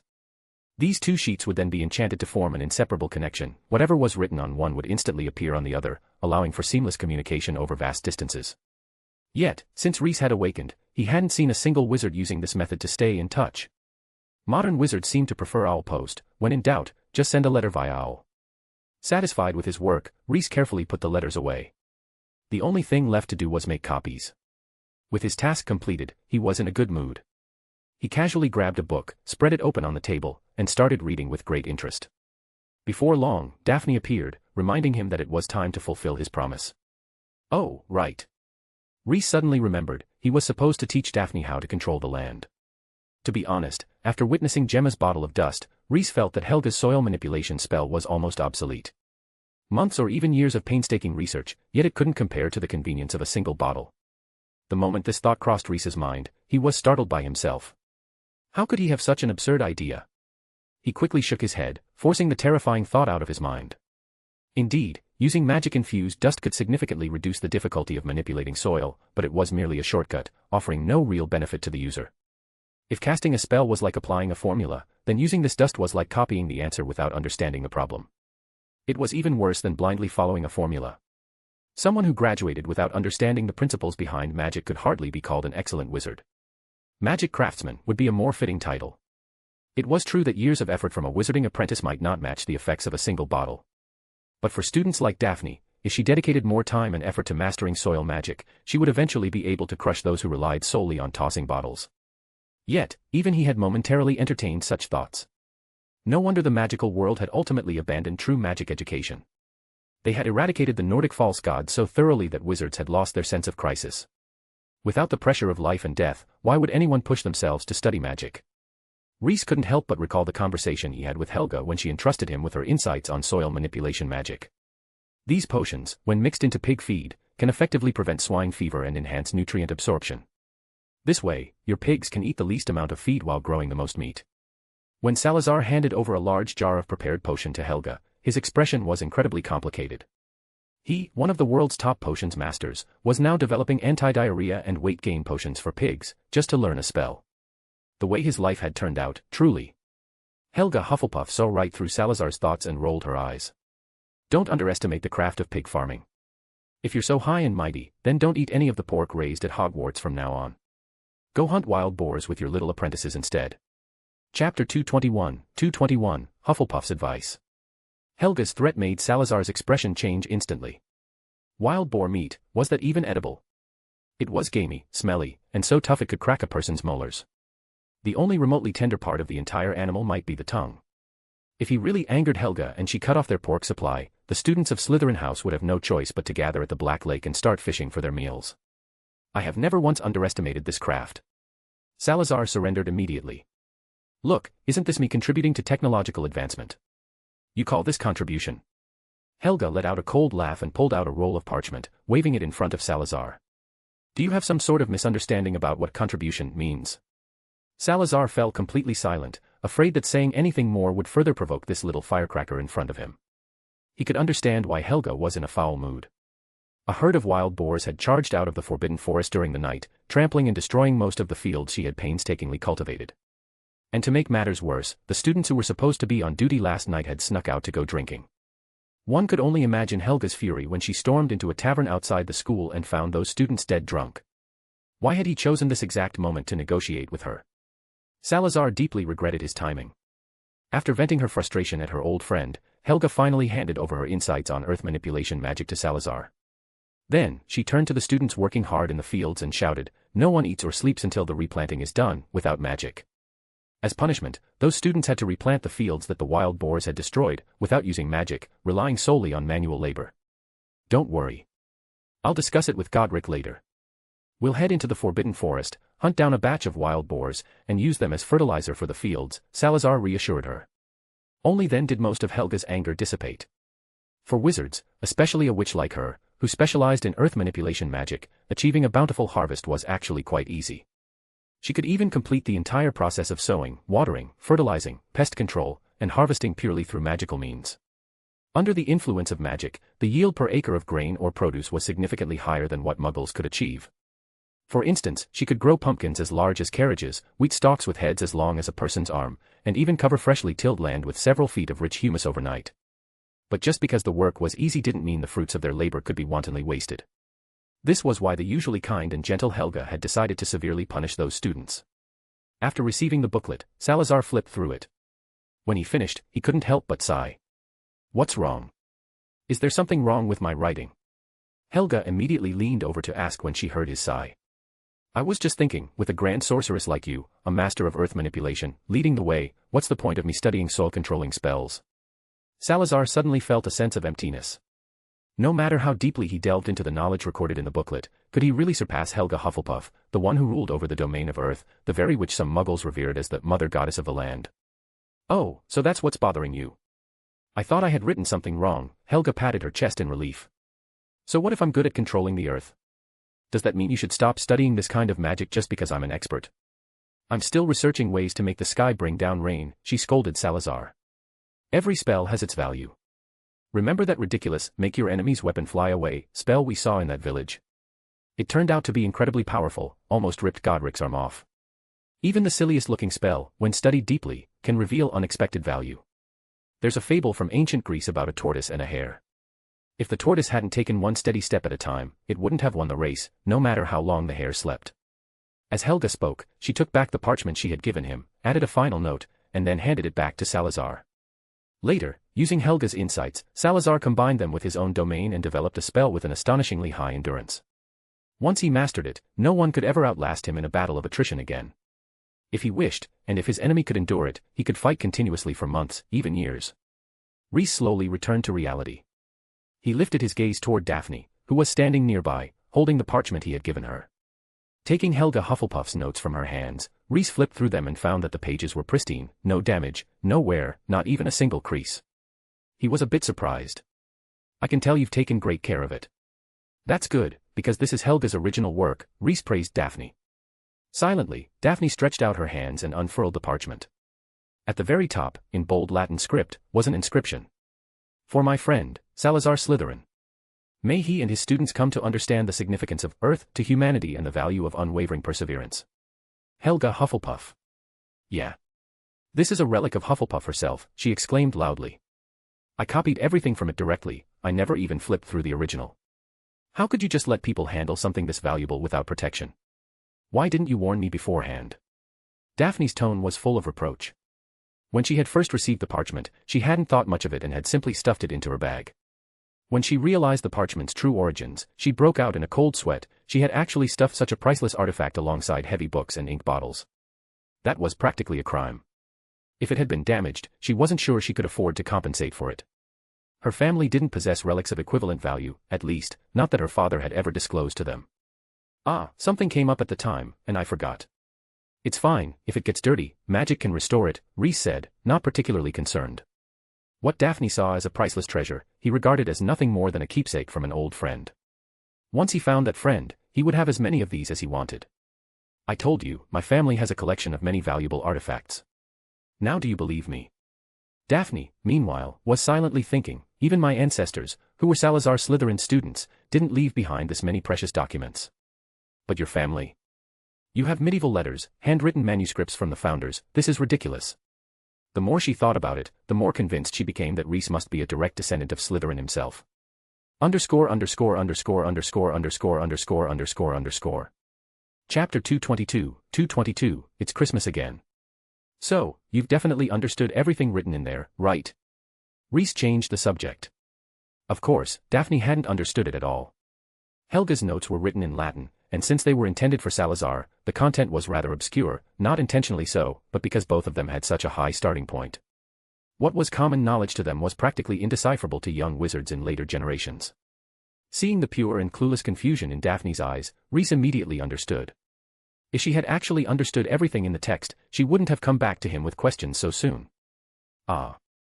He sighed, grabbing a roll of parchment and a quill from the table before quickly translating Helga's notes while adding annotations. He wrote swiftly, and within just over 10 minutes, he had produced a new study material that was 3 times longer than Helga's original manuscript. Here, you can read this version first. Reese handed his work to Daphne, which now included many of his own insights and reflections. Amazing. Watching Reese quill dance across the parchment as he effortlessly created a simplified textbook, Daphne couldn't help but want to applaud him. My family's elders compiled a simplified version of the material long ago. I just memorized it, Reese lied casually. He had a feeling that it was only a matter of time before the Greengrass sisters figured out his true identity, but he wasn't too concerned. After all, when the children grew older, he planned to tell them the truth anyway. He just wasn't telling them now because, first, children had loose lips and might spread the news across the entire school by the next day. And second, he didn't want the two girls to develop an arrogant attitude. He didn't want to end up raising some dark lord who would one day say, "When I was 12, I had already started killing people. My master told me, child, it's fine. Kill whoever you want because you are Slytherin's apprentice." Ugh. That would be utterly humiliating. Slytherin House had already produced a Voldemort, which was embarrassing enough. At least that could be blamed on the fact that he had been dead for nearly 1,000 years, and his ideals hadn't been properly passed down. But if another Dark Lord rose under his watch while he was still alive, he wouldn't even have the face to answer if Godric and the others ever asked him about it. Daphne was currently in a state of, "Reese, whatever you say is right." She was too lazy to argue with him anymore. If a person had only one mystery surrounding them, others would be eager to uncover it. But if someone was wrapped in countless layers of mystery, people would eventually lose interest in digging any deeper. With Reese rewritten study material in hand, Daphne left. She had a lot of work to do. Time passed quickly, and before they knew it, Christmas had arrived in the blink of an eye after Halloween. Snow blanketed the castle, the forbidden forest, and the Black Lake, turning everything the same shade of white. Students huddled in their common rooms, unwilling to step outside unless absolutely necessary. Any student who entered or exited without promptly shutting the door was met with countless death glares. Reese delivered the package that Ravenclaw had entrusted him to give to Hermione, but after that, he stayed out of Rowena's lessons. Hermione, however, lived up to Ravenclaw's expectations. Working alone, she successfully replicated a variety of potions according to the provided formulas. The Founder's letters arrived soon after. Reese handed the 3 precious letters to Gemma, and as agreed, she revealed the location where the dust had been discovered. However, at the same time, she earnestly requested that Reese take her along when he explored the site to avoid any unforeseen dangers. Naturally, Reese wouldn't refuse his senior's goodwill and readily agreed to her request. Before the Christmas break, the Dueling Club held its usual session, this time themed around impediment jinxes. However, the students were far more excited about the dueling matches than the spell lessons. Unsurprisingly, Daphne once again held the record for the most consecutive victories. Since Gemma Farley went first and paved the way, Daphne had a complete free-for-all. With her flawless combination of offensive and defensive magic, she utterly overwhelmed her opponents, leaving the Hogwarts students with no room to fight back. Even the 7th years were helpless against her. In the end, the dueling event might not have been able to continue smoothly if Daphne hadn't voluntarily forfeited. Her reason for stepping down was quite simple. When she reached her 13th consecutive win, she caught sight of the faint smile on Reese's face in the crowd. At that moment, a phantom ache spread through her abdomen, and whatever smug satisfaction she had felt instantly vanished. Right. What's the point of bullying these primitives? If Reese were to step up, he'd wipe the floor with everyone in seconds. The same went for her. With that thought, she forfeited and walked off the stage. Her decision left quite a few 7th years feeling regretful.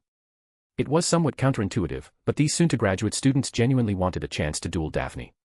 It was exciting, fresh, and, most importantly, a rare opportunity for improvement. As the dueling competition came to an end, Professor Flitwick announced that the champion's prize would be distributed during Christmas, combined with the rewards from the previous tournament. This piqued the curiosity of many students, who eagerly speculated about what the mysterious prize could be. No matter how much they pried, Professor Flitwick remained tight-lipped, refusing to give away even the slightest hint. With the conclusion of the Dueling Club's gathering, the Christmas holidays officially began. The castle quickly emptied out. After all, most students preferred to return home and celebrate with their families. Daphne and Astoria were no exception, though they were also quite eager to spend the holiday with Reese. So, in the weeks leading up to the break, the sisters frequently dropped hints around Reese, subtly probing him about his Christmas plans while enthusiastically advertising the festivities at Greengrass Manor. Like, there are thousands of Christmas trees in the manor. All the presents on the trees can be opened. Each one holds a beautifully crafted gift. A grand feast awaits, tables filled with delicacies, and fine wines flowing like water. Father even invited chefs from over 10 different countries this year. To host this year's celebration, Father practically emptied out an entire vault. While the Greengrass family had always hosted lavish Christmas banquets for their extended relatives and allies, this year's festivities were on an entirely different scale. The reason was simple: Mr. Henry Jameson Greengrass had earned immense prestige by contributing the Slytherin manuscript, making this the perfect occasion for an extravagant celebration. For the sake of the family, Mr. Henry had no choice.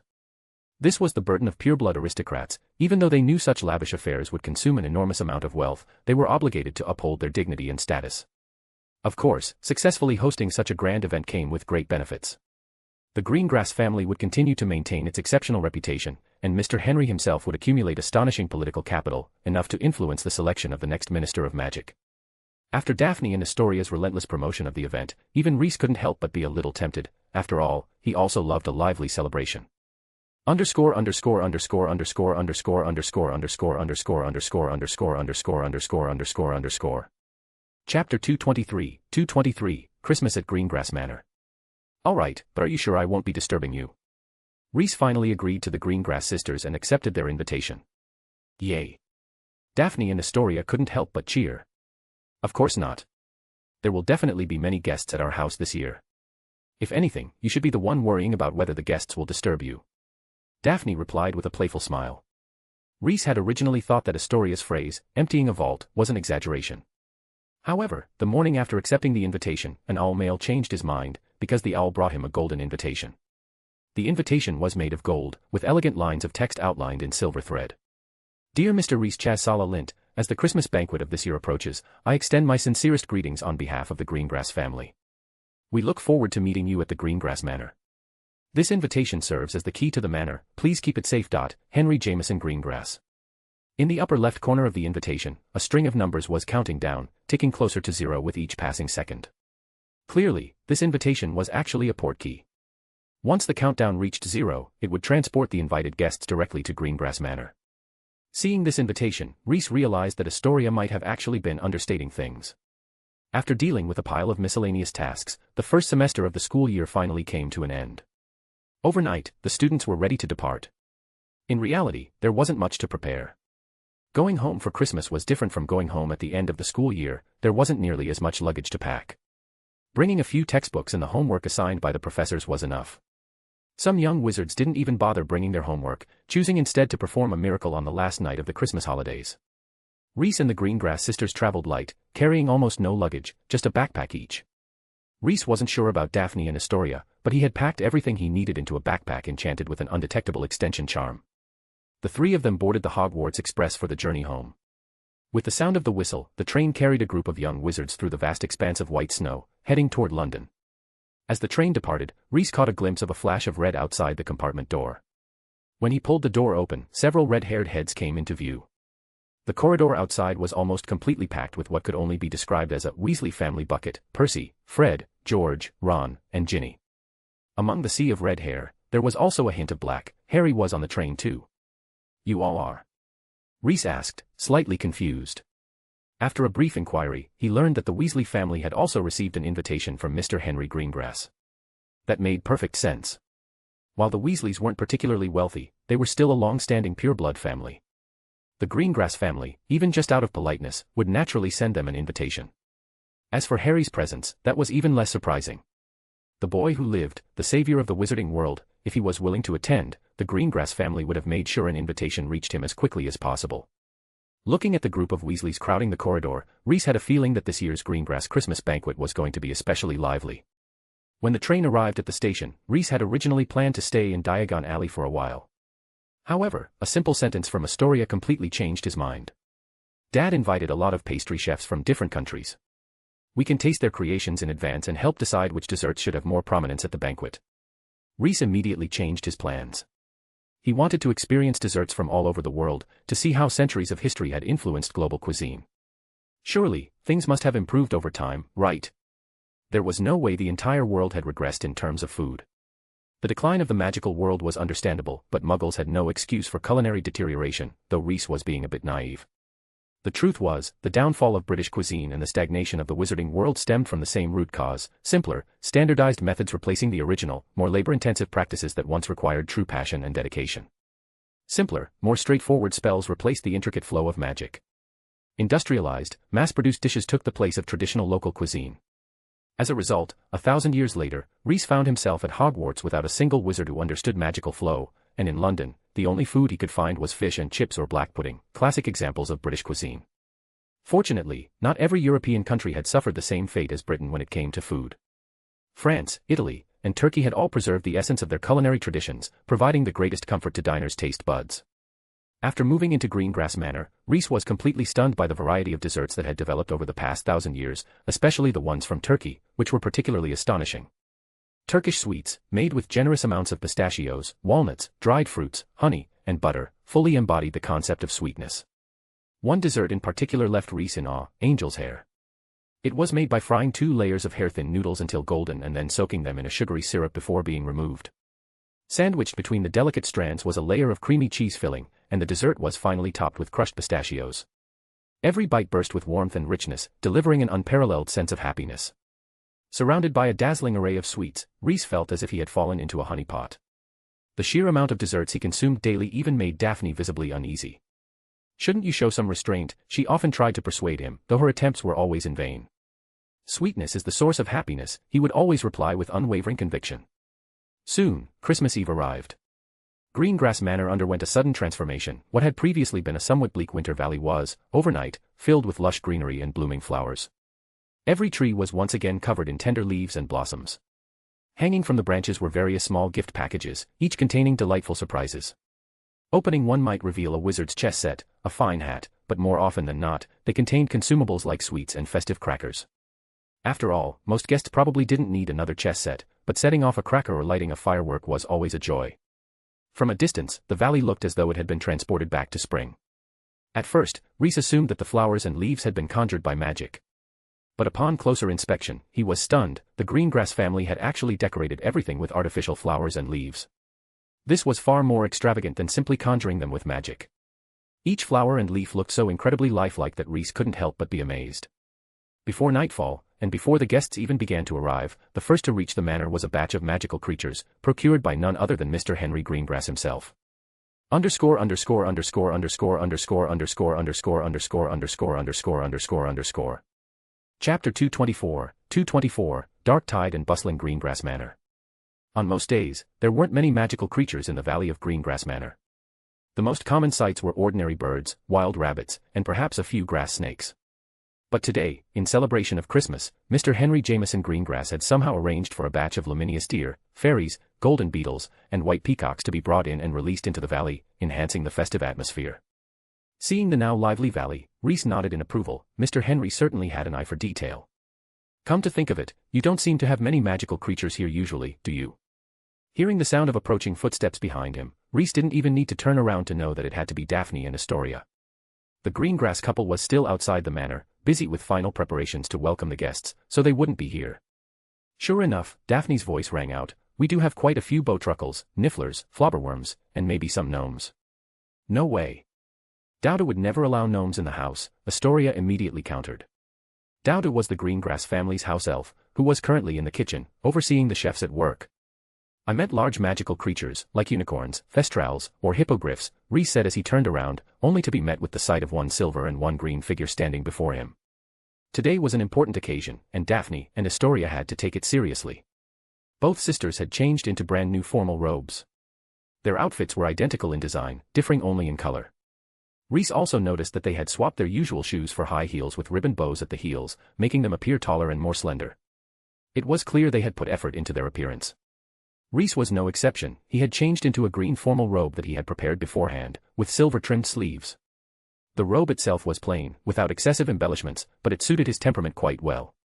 Before the main guests arrived, the extended branches of the Greengrass family began to show up one after another. Standing by the window, Rhys watched as Mr. and Mrs. Greengrass welcomed groups of colorfully dressed wizards into the manor. Beside him, Daphne quietly introduced them in a hushed voice. "That's my aunt's family. They moved to France a few years ago.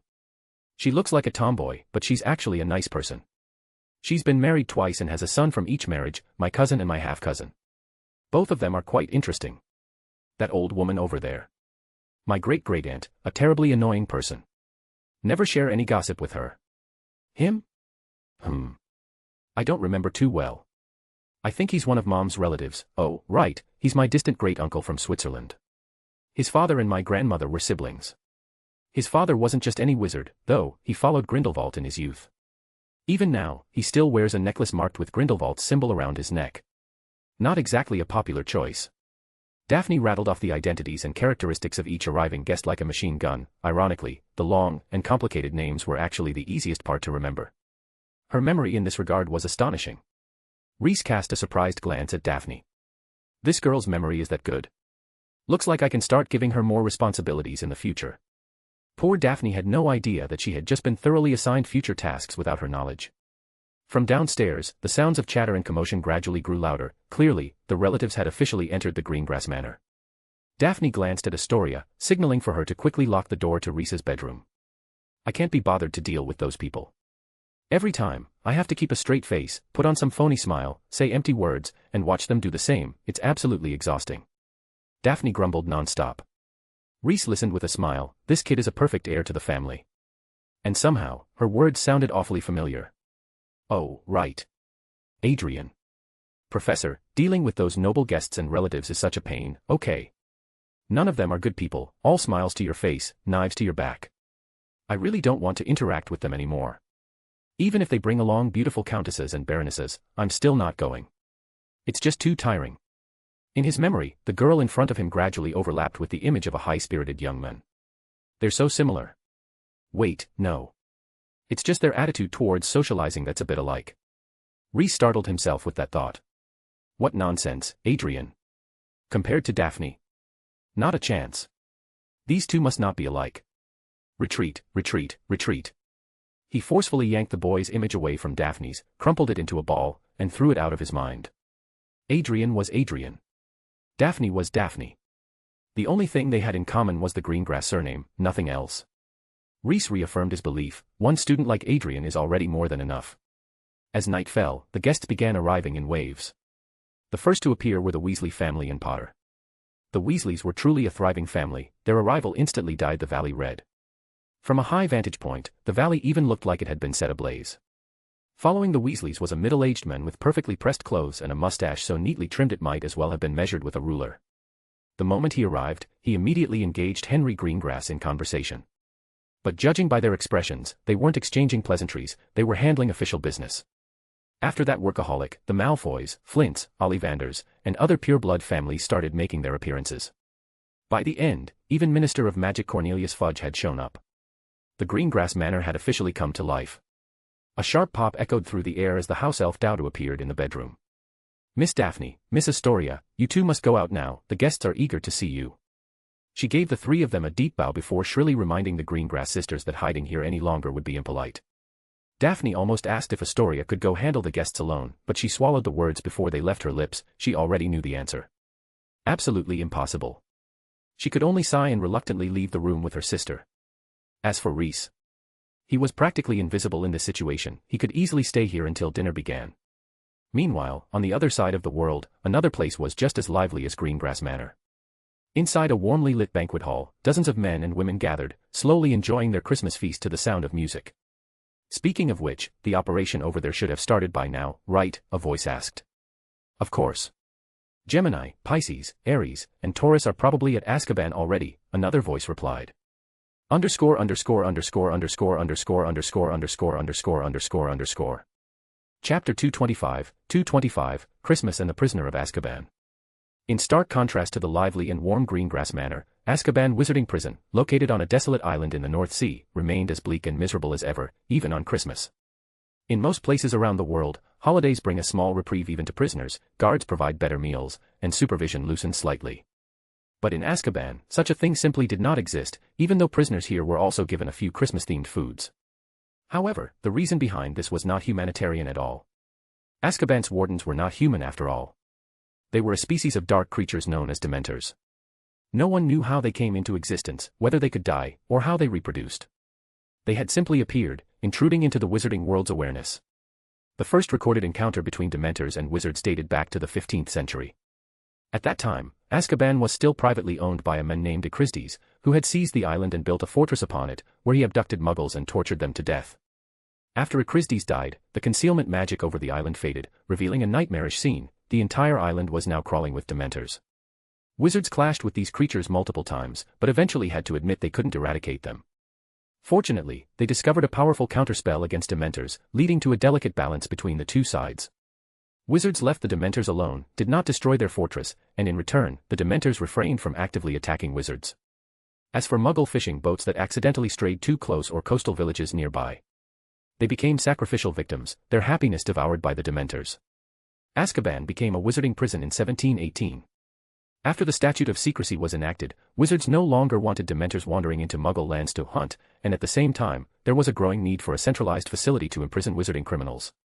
The two sides struck a perfect deal, and under the initiative of the then Minister for Magic, Damocles Rowell, Aszkaban was officially converted into a prison for wizards.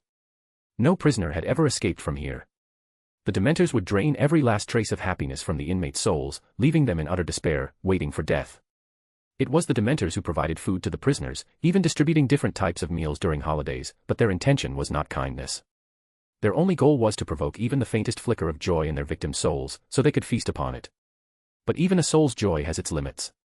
The prisoners of Aszkaban had already been squeezed dry, like spent sugarcane, unable to produce even the slightest bit of happiness. This was evident from the untouched meal trays in front of most cell doors. A small boat cut through the waves, heading toward the island of Aszkaban. On board stood 4 hooded figures. The sea spray crashed against the deck, yet without touching them, as if repelled by an invisible force. Though they sailed upon the open ocean, their surroundings remained dry and warm. Legend has it that 1,000 years ago, Salazar Slytherin fought a deadly battle against Jormungandr right here in the North Sea. The sky was blotted out by the serpent's massive form, the ocean was torn asunder by Slytherin's spells, and the sound of their battle could be heard as far south as Islay. One of the hooded figures let their thoughts drift back a millennium, carried away by the rolling waves. "Gemini, can you just focus on steering the boat?" A woman's impatient voice came from beneath another hood. "Hurry up and get this mission over with. Working on Christmas Eve? Just my luck." Her complaint resonated with the other two. No one wanted to be out on a mission during Christmas, but there was no choice, the 4 of them had simply drawn the short straw. Besides, for the Secret Order, this was a perfect opportunity. The grand banquet hosted by the Greengrass family had drawn too much attention, making it the ideal moment to carry out their plan unnoticed. To the Secret Order, Hogwarts had become a thorn in their side, they had lost too many operatives there, and too many valuable artifacts remained within its walls. They needed to find a way to reclaim them. Every force opposed to Hogwarts should be used to their advantage, and who could be more suitable than Voldemort himself? The high-ranking members of the Secret Order had already reached a consensus. Voldemort must be resurrected. After activating their intelligence network, the Order's operatives confirmed that Voldemort had achieved immortality through Horcruxes. Reviving a wizard who had created Horcruxes wasn't too difficult. The only real challenge was finding the location of those Horcruxes. The Order had found the perfect entry point. Extracting information from Voldemort's followers, even the smallest clues about where the Horcruxes might be hidden. All available intelligence pointed to 2 key individuals: Lucius Malfoy and Bellatrix Lestrange. The Order's operatives weren't ready to make a move on the former, but the latter. She was locked up in Aszkaban. Much easier. The 4 of them had come to extract the location of Voldemort's Horcruxes from Bellatrix. After a brief round of complaints, the group fell into silence. After a while, Gemini spoke up again.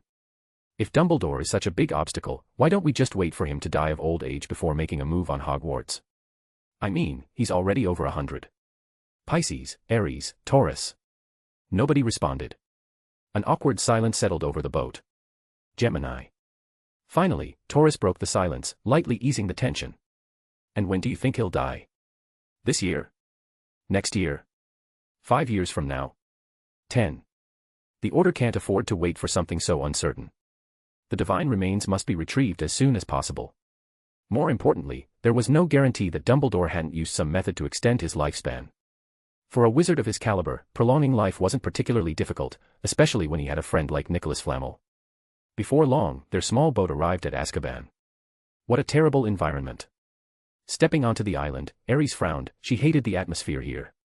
"Keep quiet," Pisces, who had been silent until now, rebuked her, narrowing his eyes as he gazed at the Aszkaban fortress in the distance.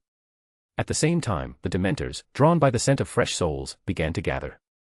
The air, already bone-chilling, grew even colder with their approach, moisture in the air seemed on the verge of freezing into ice shards. Before long, a swarm of Dementors, their tattered cloaks billowing, completely surrounded the 4. However, to the Dementors' surprise, they couldn't absorb a single emotion from the 4 figures.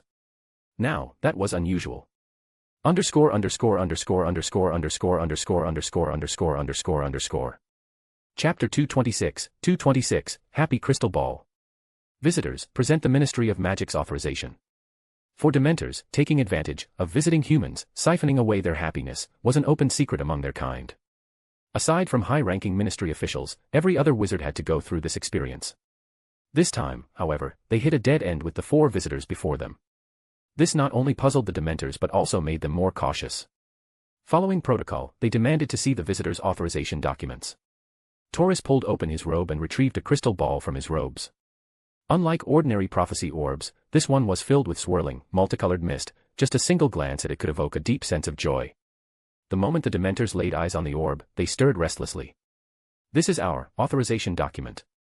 We won't be taking any prisoners, we simply need to ask some questions." Taurus' tone remained calm and steady, his expression unfazed despite being surrounded by Dementors. His message was clear and straightforward: let us in, and we won't cause trouble. After speaking, he extended the crystal ball toward the nearest Dementor. The Dementor instinctively raised its arm, using a dimly glowing, gray, emaciated hand covered in scabs to take the crystal ball from Taurus. The moment the crystal ball changed hands, the multicolored mist inside began to seep out. A greater commotion broke out among the Dementors. Many from the back rows pushed forward, eagerly siphoning the mist. Those already at the front refused to be left behind and joined the frenzy, fighting for their share. Not a single Dementor paid attention to the 4 intruders anymore. So long as these wizards didn't try to take any prisoners off the island, they couldn't care less what they did.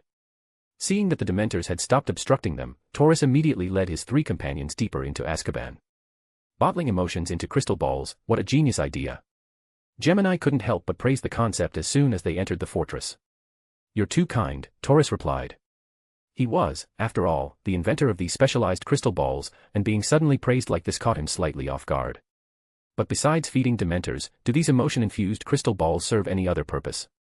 Gemini's next words hit Taurus like a tongue-tying curse, leaving him completely speechless. This invention indeed hadn't found a practical use yet. Perhaps, when people were feeling down, they could inhale a bit of happiness to lift their spirits. If happiness can be bottled, then other emotions can be too, right? "Hey, can you make me one of those crystal balls?" Gemini suddenly clapped his hands as if he'd just discovered the perfect application for Taurus's invention. "You know, the kind involving men and women, that kind of thing. I'm really curious what the emotions in those moments feel like. And if I can customize the female lead, that'd be even better." He seemed completely oblivious to Taurus's darkening expression.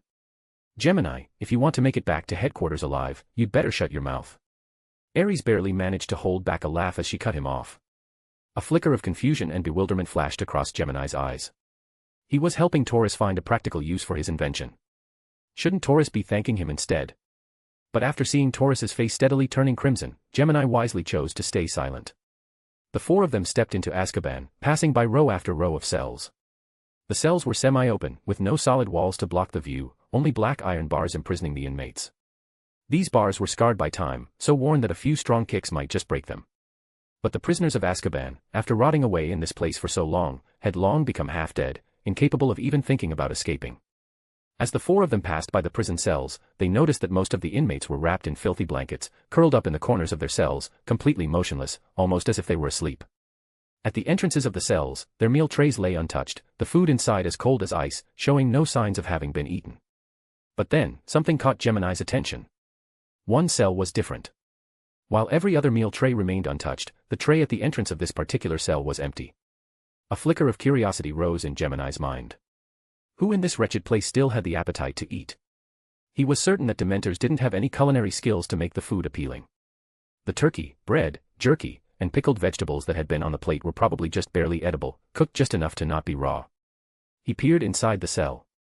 A man was curled up in the corner, just like the other prisoners, but unlike the others, this man had long, filthy, matted hair. He was thin, so thin that he looked like a skeleton wrapped in skin. Sensing someone approaching, the prisoner lifted his head. Gemini met his gaze, deep, hollow eyes, dark and sunken. And yet, there was something different about them. Unlike the other inmates, this man still held onto his emotions, something that was the rarest luxury in Aszkaban. Gemini glanced at the nameplate on the cell door. It read, Sirius Black. Interesting guy, Gemini mused. He had a feeling this wouldn't be the last time he heard that name. Going through the prison cells one by one, the 4 finally stopped in front of a door with the nameplate. Bellatrix Lestrange. Gemini deliberately glanced at the meal tray outside her cell. It looked like Bellatrix had eaten a little, but not much. She had only taken a bite or two from each item.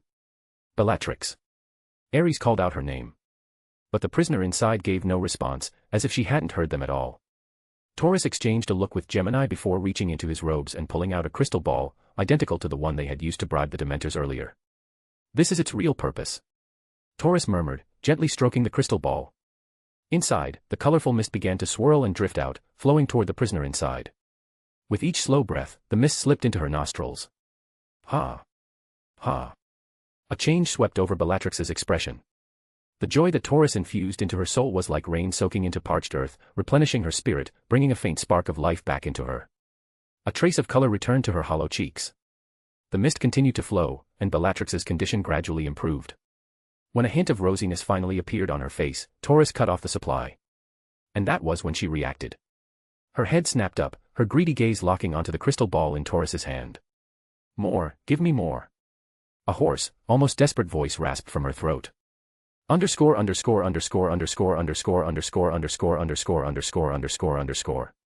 Chapter 227, Unbreakable Vow. No problem. But first, you need to do something for us. Taurus pulled a thin wisp of happiness from the crystal ball, letting it swirl around his fingertips. What is it? A shred of reason slowly returned to Bellatrix's mind. Her brain, like a rusty machine suddenly oiled, began to creak and groan as it started working again. We want to resurrect Voldemort. Taurus stated their purpose plainly. Bellatrix's breath hitched. The small bit of clarity that had just returned to her mind immediately flew away. Resurrect the Dark Lord. It was a dream, a fantasy she had clung to every night in Aszkaban. This very belief was the only thing that had kept her alive through all these years. She had longed, prayed, and ached to return to her Lord's side, to serve him once more. And now, someone was telling her they were going to bring him back. A strange emotion rose in her heart. It took Bellatrix a moment to recognize it, because it was something she hadn't felt in so long. It was joy. It seems you approve of our plan. Taurus's voice was gentle. Then, please tell us where Voldemort's Horcrux is. We have reason to believe, he continued, that he entrusted one to you for safekeeping. Taurus felt a slight tension in his chest. The society didn't actually have solid proof, only strong inferences based on a mountain of intelligence reports. They had concluded that Voldemort had given a Horcrux to the two followers he trusted most. But if Bellatrix didn't know, then their only option would be to try their luck with Lucius Malfoy, which would be far riskier. If old Tritoros Malfoy decided to run straight to Dumbledore for help, that could be a disaster. This might seem ridiculous, but it wasn't impossible. The Malfoy family had always been the type to find shelter wherever the wind blew in times of crisis. At the mention of the word Horcrux, Bellatrix's clarity returned instantly. She suppressed the joy in her heart and coldly stated that she had no idea what they were talking about. There was no way she would easily reveal the location of her master's Horcrux. What if these four people were just trying to trick her? This secret had to be buried deep in her soul, never to be betrayed. Taurus pinched the bridge of his nose. Not being trusted was expected. Luckily, they had come prepared. Of course, they wouldn't resort to Verita serum or any other potions. Instead, they had a different solution, a binding magical contract. It's normal for you not to trust us at our first meeting, Taurus said, his expression turning serious. But we have another way to prove our sincerity.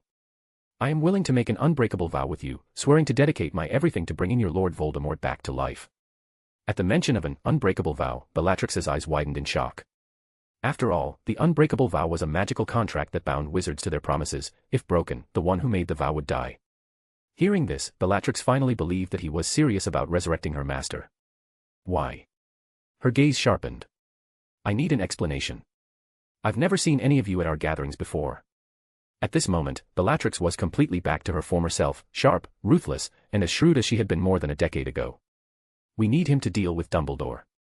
That man is troublesome, incredibly difficult to handle. We require the Dark Lord's assistance. Taurus spoke honestly, he understood well how to communicate and build trust. Yes. Only our master can stand against Dumbledore. Only he can do it, your judgment isn't bad. Bellatrix was very satisfied with Taurus's words, nodding repeatedly. She then bombarded them with questions, trying to find any inconsistencies in their answers. But Taurus remained genuine, responding with nothing but the truth. After a long string of inquiries, Taurus successfully earned Bellatrix's trust. She agreed to reveal the Dark Lord's Horcrux, but only after they made the unbreakable vow. Excellent. We have reached an agreement. A pleased smile appeared on Taurus's face. Then, he ordered Gemini and Aries to step away and not get in the way. Gemini frowned, wanting to say something, but Aries dragged him off before he could. Now that all unrelated parties are gone, let us begin. With ease, Taurus unlocked Bellatrix's cell door. He knelt before Bellatrix, and they clasped each other's right hands. Pisces stepped forward, placing their wand against their joined hands. Bellatrix's throat moved as she swallowed, then she spoke in a hoarse voice. Taurus, you must not reveal the location of the Dark Lord's Horcrux to anyone else. I agree, Taurus responded. A thin, scorching tongue of fire burst from Pisces' wand tip, wrapping around the wrists of Taurus and Bellatrix like a strip of molten metal. Do you swear to do everything in your power to resurrect my master, the great Dark Lord Voldemort? I swear. A second flame erupted, intertwining with the first, forming a thin, glowing red chain. You must not destroy, nor order anyone else to destroy, the Dark Lord's Horcrux. Before he rises again, you must protect it with everything you have, at any cost, even your life. Do you accept this condition? Bellatrix locked eyes with Taurus, her gaze sharp and unwavering as she asked the final question. I accept. A third fiery strand coiled around their hands, weaving together with the first two like a serpent of flame, casting a crimson glow upon their faces. After sealing the unbreakable vow, Bellatrix revealed the location where she had hidden her master's Horcrux. She had stored it in the Lestrange family vault deep within Gringotts. Gringotts, the safest place in the world. The vault is filled with countless treasures, enough to divert any prying eyes, Bellatrix declared with pride. A perfect choice. Secure, yet accessible whenever her master needed it. There was no better decision. Taurus raised an eyebrow. Gringotts. The place rumored to be even safer than Hogwarts. He chuckled, and as if infected by his amusement, Bellatrix laughed as well. Laughter, an almost unheard of sound, echoed through the walls of Aszkaban. All right, we need to move quickly, Taurus said after a moment, his smile fading as he signaled it was time to leave. Sorry, but we can't take you with us. The Dementors wouldn't allow it. That's fine, Bellatrix grinned even wider. Once my master returns, he will take me out of here himself. I can only wish you the best of luck. Taurus said nothing more. He simply nodded at Bellatrix, flexed his right hand, then turned and left with his companions. _____________________________________________________________________ Chapter 228, you really didn't hear anything. Well. Did you find out where the Horcrux is? Gemini couldn't wait any longer. The moment he saw Taurus and Pisces walking toward him, he eagerly rushed up, hoping to get an answer. We got it. Let's move. Taurus was in a great mood after completing the mission. He was ready to lead his companions to Gringotts in London and retrieve the Horcrux Bellatrix had hidden in her family's vault. So where exactly did she hide it? Taurus, Pisces, Aries. Realizing that he had just asked a very stupid question, Gemini wisely shut his mouth and silently moved behind Taurus. Taurus observed him for a moment, ensuring he wasn't deliberately trying to get himself killed, before finally giving the order to depart. The small boat drifted away from Aszkaban. Other than the Dementors on the island, no one knew they had ever been there. Before long, the 4 monks of the secret order arrived at Diagon Alley in London. What was a bustling street during the day was now completely deserted, with only a few Christmas decorations swaying in the cold wind. The 4 had a clear goal and headed straight for Gringotts, located in the heart of Diagon Alley. Compared to the daytime, the defenses at Gringotts seemed noticeably more relaxed at night. The 4 of them rushed up the empty white stone steps and stopped in front of the tightly shut bronze doors. Aries stepped forward first, drawing her wand and pressing it against the doors. A few seconds later, she shook her head. Her expression, however, showed no surprise. It would be strange if these doors weren't enchanted against unlocking spells. But that wasn't a big problem, after all, their goal was simply to get through. Aries drew a circle on the door with her wand, and in the next second, a hole large enough for a person to step through appeared. Through the opening, they could now see the silver door behind the bronze one. Bronze door, silver door. Is there going to be a gold door next? Gemini muttered, earning laughs from his 3 companions. Impossible. Goblins aren't that extravagant. Aries glanced at the door's specifications and quickly estimated its approximate volume. If it were made of solid gold, it would require hundreds of tons of the precious metal. As they spoke, the 4 of them stepped through the first door and used the same method to pass through the second. The goblins didn't use pure silver for this door. As they passed through the silver door, Gemini noticed something. The middle of this door was made of the same bronze as the first one, only the outermost few inches were actually silver. That fits my stereotype of goblins perfectly. Even the usually quiet Pisces couldn't help but comment. Did you know? Even galleons aren't made of pure gold. They're mixed with other metals. The value of a gram of gold increases once it's minted into coins. That's the secret to profiting from currency production. Mocking the goblins' greed as they went, the group infiltrated Gringotts. As a bank, Gringotts still had staff on duty at night. The moment Ares stepped into the main hall, she was immediately spotted by a goblin security guard. "Who goes there?" The goblin shot up from his seat, knocking over a coffee pot in the process. But before his hand could even reach the alarm button under the table, his head exploded, bursting like a smashed watermelon. The famous Gringotts, and this is their level of security. Relying on an alarm triggered by a bell. Ridiculous. Ares frowned. "I thought the alarm would have gone off the moment we broke through the door." They've grown complacent. "Someone successfully infiltrated Gringotts just last year. That works in our favor." Taurus sidestepped the blood on the floor and walked to the center of the hall. But when he looked at the countless doors surrounding them, he was faced with a dilemma: which one led to the Lestrange vault? He hesitated for 2 seconds before giving up on thinking. Instead, he simply picked the closest door and gave it a push.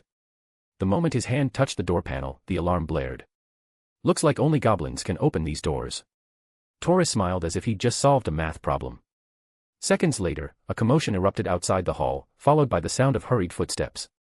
Several doors swung open, but the monks of the order were ready. Whichever door made a sound, they fired spells at it. "Remember to leave a few alive." Seeing his companions striking with deadly precision, Taurus grew a little uneasy. He quickly reminded them not to forget the true purpose of this mission. At the same time, he personally selected an elderly, white-haired goblin who had just rushed out from behind a door. Their eyes met. The goblin's gaze instantly turned dazed. Then, without hesitation, he raised the long sword in his hand and, with a backward slash, beheaded a younger goblin behind him. Taurus's smile widened in satisfaction. He pointed toward the counter, gesturing for the old goblin to hide. Obediently, the elderly goblin clutched the blood-stained sword and shrank beneath the counter. With meticulous planning against unprepared foes, and given that all 4 were elite members of the secret order, the goblins on duty were swiftly eliminated. The entire marble floor of the hall was stained red with goblin blood. A few goblins, trembling in fear, had been herded near the counter. With a gentle smile, Taurus told them he wanted access to the Lestrange family's underground vault. The goblins flinched, their trembling growing more violent, yet not a single one dared to speak. Taurus's patience was wearing thin. He picked up a long sword from the floor, then grabbed the goblin furthest to the left, lifting him off the ground. "Can you take me to the Lestrange vault?" The goblin shut his eyes tight. Without hesitation, Taurus slashed his head off and tossed the corpse aside. Then, he grabbed the next goblin. "Take me to the Lestrange family's underground vault." This time, the captured goblin gave in, but he claimed he did not have the authority to open the vault. "What about him?" Taurus yanked out the elderly goblin who had hidden earlier. "He does." "Excellent." Taurus's smile finally showed genuine satisfaction. The 4 monks of the secret order forced the 2 goblins, one old, one young, down into the underground vaults. The remaining prisoners. White Ares had casually disposed of them. Seeing the wizards execute their captive so effortlessly, the young goblin turned deathly pale. He whistled to summon a small mine cart, then nervously admitted that it might not have enough space for all 4 wizards plus 2 goblins. "We need him to open the vault." The moment he said it, fear struck him that the wizards might consider him useless, so he quickly added, "I have to operate the cart." Taurus understood the goblin's cautious thinking. As usual, he ordered Gemini and Ares to stay behind, while he and Pisces ventured deeper into the vaults. Until he had Voldemort's Horcrux in hand, he wouldn't harm this guide. He couldn't risk it. Who knew if the older goblin would cooperate? If he killed their current guide only to find that the elder refused to help, that would be a disaster. Under the young goblin's control, the cart shot forward and picked up speed. With a deafening roar, they raced through a labyrinth of twisting tunnels, the path so complex it was impossible for a human mind to memorize. As they descended further and further, Taurus had the eerie feeling they were heading toward the Earth's core. Then, suddenly, around a bend, a waterfall appeared directly in their path. Thief's Downfall. The goblin barely had time to shout its name before the cart plunged straight into it. Icy water poured from above, drenching them to the bone. Water flooded into Taurus's eyes, mouth, nose, blinding him, choking him. Worse yet, under the effect of the thief's downfall, the cart lurched, skidded, and overturned, sending Taurus, Pisces, and both goblins flying out. The high-speed cart flew off the rails, crashing into the tunnel wall and shattering into pieces. With his eyes closed, Taurus instinctively cast cushioning charms on everyone, allowing them to drift down like feathers onto the stone floor, completely unharmed. The young goblin scrambled to his feet as fast as he could, as if trying to make up for something, and immediately began explaining Thief's Downfall to Taurus. That waterfall strips away all enchantments and magical disguises. The moment the alarm sounded, someone must have activated the security defenses as well. Oh. Upon hearing that all spells would be washed away, Taurus's gaze snapped to the elder goblin he had under his control. Sure enough, the old goblin staggered to his feet, eyes filled with confusion. Without hesitation, Taurus recast the controlling spell, seizing hold of him once more. After that, he casually dried everyone's soaked clothing with a spell. Then his eyes landed on the young goblin. With the cart completely destroyed, its fragments scattered who knew where, they would have to continue on foot. Did this goblin know the way? The news of their break-in had likely spread by now, and reinforcements from the bank could arrive at any moment. He had to move quickly. No problem, we're already near the bottom. We can walk from here, the vault isn't far. The young goblin took the initiative, leading the way deeper into the tunnels. But the moment they turned a corner, his expression completely changed. There, outside one of Gringotts' deepest vaults, a massive dragon was chained to the ground. Its eyes were a murky pink, and its scales were dull, pale, and peeling. The dragon's condition was visibly terrible. Clearly, the goblins of Gringotts weren't as kind as Hagrid when it came to dragon care. Even in its weakened state, the massive dragon still made the goblins and wizards standing before it feel suffocated. If it unfurled its spiked wings, they would fill the entire chamber. If it roared, the entire cavern would tremble. If it breathed fire, every living creature in the tunnel would be reduced to ashes. We're doomed. We didn't bring the clankers. The young goblin turned pale as a sheet, his body trembling. It was unclear whether he feared dying in the dragon's maw or being punished by the wizards for his incompetence. Taurus didn't know exactly what clankers were, but he could guess they were used to control the dragon. Leave it to me. I'm an expert in emotional regulation. Shoving the terrified goblin behind him, Taurus pulled out a crystal orb filled with emotions. As he spoke, a thin wisp of mist drifted toward the dragon's nostrils, this time, carrying the emotions of calm and serenity. He wouldn't dare make a half-mad dragon happy in a confined space. Merlin knew what would happen if he did. As the dragon inhaled the carefully blended emotions, its movements gradually slowed. It lowered itself to the ground, sinking into a deep slumber, with only occasional wisps of smoke and embers escaping its nostrils. Move. At Taurus's command, they rushed to the Lestrange family vault. Pressing the elder goblin's hand against the door, the weathered wooden entrance vanished, revealing an opening. Inside, from floor to ceiling, the vault was packed with treasures, piles of gold coins, gilded goblets, gem-encrusted armor, exotic furs and skeletal remains, and sealed jars filled with potions. As expected of the Lestranges, Taurus and Pisces let out a simultaneous sigh of admiration.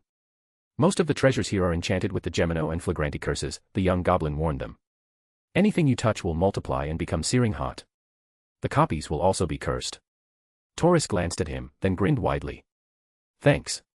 Taurus and Ares began searching for Voldemort's Horcrux based on the description Bellatrix had provided. Finally, Taurus spotted a golden cup resting on the topmost shelf, near the vault's ceiling. Without hesitation, Taurus let Pisces climb onto his back, then used the long sword still clutched in the elder goblin's hand to knock the cup down into his grasp. So, how do we get back? Pisces asked once the Horcrux was secured. Do we just walk along the tracks? He frowned. This place is definitely enchanted against apparition. Isn't it obvious? Taurus smirked. His gaze shifted to the dragon nearby. With a casual flick of his wand, he disposed of the two remaining goblins. Then, with a swift slash of his blade, he severed the chains binding the dragon's hind legs and awakened the beast from its slumber. The cavern shook as the dragon let out a deafening roar. And in the midst of that earth-shattering bellow, the two wizards leaped onto its back, soaring toward the surface, Taurus's triumphant laughter echoing through the tunnels. They had done it. The Dark Lord's return was inevitable. Hogwarts. Dumbledore. We'll be seeing you soon. Taurus tightened his grip on the golden cup, making a silent vow. Meanwhile, at the Greengrass estate, as the mystics rampaged through Gringotts on Dragonback, the annual Christmas banquet was reaching its peak. Music filled the grand hall, one melody after another, as long tables overflowed with an abundance of lavish dishes. Guests were free to dance in the ballroom or indulge in the extravagant feast. Yet, many had no interest in either. Instead, they used this festive gathering as an opportunity to strike up conversations with potential romantic partners. Rhys belonged to the eat first, talk later faction. After carefully selecting his favorite delicacies, he retreated to a quiet corner of the banquet hall, where he could enjoy his meal in peace. Rhys noticed that Minister of Magic Cornelius Fudge was currently engaged in an enthusiastic conversation with Mr. Greengrass. Standing beside them, Lucius Malfoy held a glass of champagne, appearing to be looking for an opportunity to join the discussion. Meanwhile, Daphne and Astoria Greengrass were surrounded by a group of elegantly dressed witches, including Narcissa Malfoy. It was obvious from Daphne's stiff smile that she was already growing weary of the conversation. I should have covered my scar. A slightly tired voice spoke near Rhys's ear. He turned to see Harry Potter settling down beside him, balancing a plate of roast beef in one hand. the boy who lived, Reese teased, smirking. Harry let out a bitter chuckle, shaking his head before digging into the lavish green grass feast alongside Reese. As they ate, both growing more comfortable in the festive atmosphere, Harry suddenly broke the silence. Reese, that night, you really didn't hear anything. Underscore. Chapter 229. Think, Harry, think. Reese placed his forkful of Swedish meatballs back onto his plate and glanced at Harry. I'm not quite sure what you're talking about. That night, Halloween. You know what I mean. Harry glanced around to make sure no one was paying attention to them, then lowered his voice. You must have heard something, Reese. Harry's tone was unwavering. I heard something too, some strange words. He stared intently at Reese's face, trying to read his expression for any clues. The experience of that night, the whispers he had faintly heard, had been haunting him ever since. Harry had been desperate to talk to Reese about it. But between one of them always being surrounded by people, he had never gotten the chance. Tonight, at the Christmas banquet, he had finally found a moment alone with him. Of course, he had to ask. Unfortunately for Harry, Reese's expression remained unreadable. On the surface, Reese appeared unfazed, but deep down, he did feel a slight ripple of emotion. The reason was simple, Harry's bluntness was so Gryffindor. To just charge in headfirst and ask him directly. If Reese had truly been the one who opened the Chamber of Secrets, the one responsible for the murders, then Harry had just walked straight into danger. How very Gryffindor of him. Seeing how incredibly Gryffindor Harry was being, Reese decided to offer him a sliver of truth. You've already made up your mind, which leaves me with nothing to say. You only believe what you want to believe, don't you? Harry opened his mouth, wanting to refute him. But the more he thought about it, the more he realized Reese had a point. He had, in fact, jumped to conclusions. But that night, your wand, your lunchbox. Harry listed the oddities he had noticed. Reese. All of those have perfectly reasonable explanations. Reese spread his hands in a gesture of helplessness. For example, my stomach really did hurt that night. Or maybe my robe pocket had a hole in it. These things happen. None of that proves I heard that strange voice you're talking about. Reese looked at Harry, his tone exasperated. You're still letting your bias control you. You assume something is true first, then go looking for evidence to support it. That logic is flawed. Daphne told me that last year, you were convinced Professor Snape was the ultimate villain. And you found plenty of evidence to support it, didn't you? Harry fell silent. After a few seconds, he stiffened his neck and muttered, that's different. No, it's exactly the same. Reese cut him off directly. That night, I simply missed dinner and went to the kitchens to get some food. That's all. Reese looked at Harry and continued, but you're suspecting me the same way you suspected Professor Snape last year. That won't do. When you start reasoning, you shouldn't assume someone is the culprit right away. That messes with your judgment. I don't think you're the culprit. Reese waved a hand dismissively. That doesn't matter. You know there are tons of talking paintings and enchanted suits of armor around the castle. What you heard could have easily been one of them. That. Harry thought that explanation sounded ridiculous. But when he thought about it more carefully, it wasn't impossible. Maybe it was an armor or a painting. Or even one of Peeve's pranks. There's one more possibility. Reese's words instantly grabbed Harry's attention. Harry looked up, waiting for Reese to continue. Harry, when you were younger, did you ever talk to animals? Harry's eyes widened in shock. He suddenly remembered something that had happened when he was 10, just before his 11th birthday. That day, Uncle Vernon and his family had taken him to the zoo, and a python had actually talked to him. It really happened. Harry's eyes lit up with excitement. When I was 10, a python actually understood what I was saying. Yes. I really could talk to animals. Reese gave him a knowing smile. See. Just as I thought. This is a special gift, Reese explained. And it might just answer your question. That night, what you actually heard could have been the voice of a hungry snake hunting for food. Everything suddenly clicked for Harry. This explained everything. He could talk to snakes, so of course, he had heard that voice. Reese and Ron didn't have this ability, so they hadn't heard anything at all. But the realization made Harry feel a little uneasy. He hated being special. He didn't want to be the one everyone whispered about. I suggest you talk to Ron about this before telling any other students, Reese advised. He knew how infamous Parseltongue was in the wizarding world, both in modern times and ancient history. It wouldn't be wise for Harry to spread this around. Reese figured this was his way of looking out for a Gryffindor. It wasn't often that someone this straightforward came up to him, determined to dig out the truth. Harry nodded seriously. He had already been thinking the same thing. He didn't know why talking to snakes was such a big deal, but he definitely didn't want another reason for people to see him as different. By the way, where are you headed after the banquet? Reese asked, curious about Harry's plans. You're not going straight back to Hogwarts, are you? I'm going to the Burrow with Ron, that's the Weasley family home. I'll be staying there for a while, spending Christmas with them. Then let me wish you a Merry Christmas in advance. You too. With that, their conversation came to a natural close.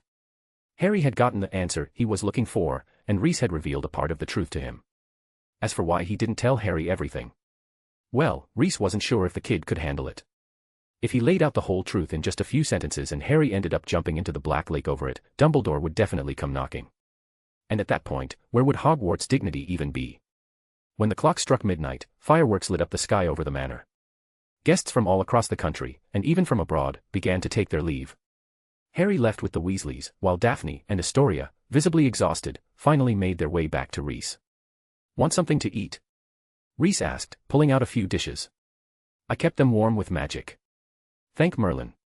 Daphne could no longer be bothered with appearances, she immediately grabbed some food and started eating. Chatting with those ladies earlier had completely worn her out.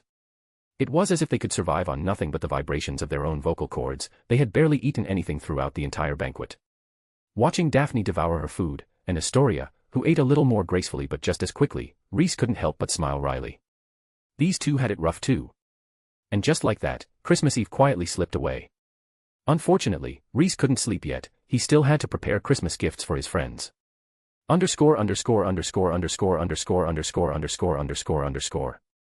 Chapter 230, Professor Flitwick's Prize. Preparing Christmas gifts was a bit of a headache. 1,000 years ago, things weren't this complicated. Most of the focus during the holiday season was on the grand feasts. According to Muggle church traditions, people had to go through nearly a month of fasting before Christmas, only to then launch into 12 days of revelry once the holiday began. Feasts, balls, festivals, jester performances. Though entertainment options were far more limited compared to modern times, people still did their best to enjoy themselves. After all, for common folk, this was one of the few joyful times of the year. It was just that this cycle of hardship followed by indulgence wasn't exactly healthy. Gifts were much simpler back then. Godric liked all kinds of armor, weapons, and protective gear. Helga favored recipes and rare ingredients. Rowena could be satisfied with books. As for himself, Reese had no strong preferences, he would accept anything given to him. After careful consideration, Reese prepared suitable gifts for his friends. Daphne and Astoria went without saying. Reese gave Astoria a serpent-shaped bracelet enchanted with the same protective spells as Daphne's necklace. When it came to preparing self-defense tools for his students, he wouldn't play favorites. For Daphne, his Christmas gift was a quill with automatic Latin spell checking. Her attempt at translating that Latin manuscript last time had deeply impressed Reese, so much so that he felt giving her this quill was an urgent necessity. He simply didn't have the energy to give the girl another Latin grammar lesson, better to just give her a quill that could correct her mistakes. Hermione, the little girl acknowledged by Ravenclaw, would naturally receive a gift as well. Reese bought her a few fairy tale books from the wizarding world, hoping she could relax a bit amid her studies. As for Harry, who had tried to have a heart-to-heart with him last night, Reese also prepared a gift, a broomstick maintenance kit. He was certain Harry would love it. Whether or not a well-maintained broomstick would unleash even greater performance and lead to Gryffindor crushing Slytherin in Quidditch, Reese figured that wasn't his concern. Either way, it's just a game. For other young wizards he knew or was familiar with, Reese also prepared appropriate gifts, ensuring that no one was left out. However, a certain lonely old ghost confined underground was destined to receive no Christmas presents, because even if Reese sent one via owl post, no unlucky owl would be able to break through the dungeon's seals. Reese believed Rowena would understand. After all, they hadn't really exchanged gifts much before, had they? By the time the last gift was sent out by owl, it was already late at night. Reese returned to his bedroom and drifted into sleep with anticipation. He was quite looking forward to what gifts he might receive. After all, who could resist the temptation of tearing open a present? The next morning, as soon as Reese sat up in bed, his eyes were drawn to the pile of gifts under the Christmas tree. Though he wasn't lacking in wealth, and these presents were hardly necessities, the joy of receiving gifts itself was what truly mattered. Reese unwrapped his gifts one by one, smiling as he carefully put them away. The gifts from Daphne and Astoria were buried at the bottom. Astoria's package looked quite bulky, and as soon as Reese picked it up, he could tell it was likely something like clothing. Upon opening it, he found that the little girl had knitted him a scarf. Though it didn't have any intricate patterns, the stitches were neat, and the silver-green color combination was quite appealing. It was clear that she had put a lot of thought and work into it. Reese happily tried on the scarf and found it quite comfortable. He immediately decided to make it part of his regular wardrobe. The last package was from Daphne. Her package was round and plump, and as Rhys picked it up, he narrowed his eyes. Could it be? When he unwrapped it, a misty crystal ball rolled out. Rhys. Honestly, he was startled at first. He thought Daphne had somehow managed to repair the shattered Ravenclaw crystal ball. But his rational mind quickly dismissed that as impossible. Even with his magical abilities, such a feat would be an extremely difficult undertaking with a low success rate. If Daphne had secretly managed to fix the crystal ball in just half a semester, Rhys figured he would march straight to the headmaster's office with his wand in hand and demand that Dumbledore step down immediately. After carefully examining the crystal ball that Daphne had given him, Rhys was genuinely surprised. While it was far from matching the Ravenclaw crystal ball, it was still quite exquisite.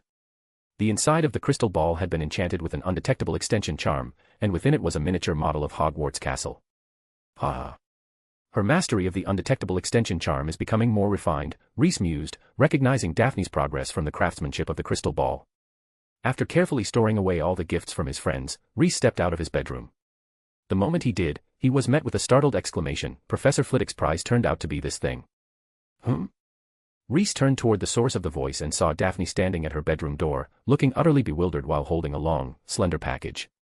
Her hair was loose, her feet bare, and she was dressed in only her nightgown, clearly having just woken up to open her presents. The package in her hands had been partially unwrapped, revealing the head of a broomstick peeking out from within. Is this some kind of twisted joke? Daphne threw up her hands in exasperation. I'm terrible at flying on a broom. 2 consecutive championship wins in the dueling tournament, and the grand prize turned out to be a flying broomstick. The young wizards on the Quidditch teams would surely be envious, but for Daphne, this was utterly useless, perhaps even a little insulting. After all, her greatest weakness was flying on a broomstick. Just unwrap it completely first, Rhys suggested, holding back his laughter. Maybe it's not as bad as you think. Once the packaging was fully removed, a broomstick was revealed, so sleek and elegant that even Rhys had to admit it was stunning. Along with it came a letter. Dear Miss Daphne Greengrass. I hope you like the broomstick inside this package. This is the latest model developed by a broomstick company owned by a friend of mine. It's said to be the best performing broomstick on the market, though it hasn't been released for sale yet. He gave me one, and I decided to pass this one on to you as the prize for winning the dueling tournament. As a trade-off, if you win first place in future dueling tournaments, there won't be any more prizes for you, ha-ha. Phileas Flitwick. Daphne. Puffed, bahaha. Rhys burst into laughter. Well. You could take advantage of the Christmas break to practice flying more, he suggested. A broomstick like this should be pretty stable. Chapter 231, HEEEEEELP. Daphne actually intended to follow Rhys' suggestion and give it a try. She figured that since this broomstick was supposedly the best in terms of performance, it must also be incredibly comfortable to ride. So why not give it a shot? It could be a chance to unlock a new skill. The Greengrass Manor was vast, offering plenty of space for practice.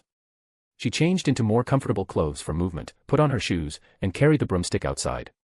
Rhys and Astoria, having heard the commotion, followed behind her. Oh Merlin! This broomstick is gorgeous.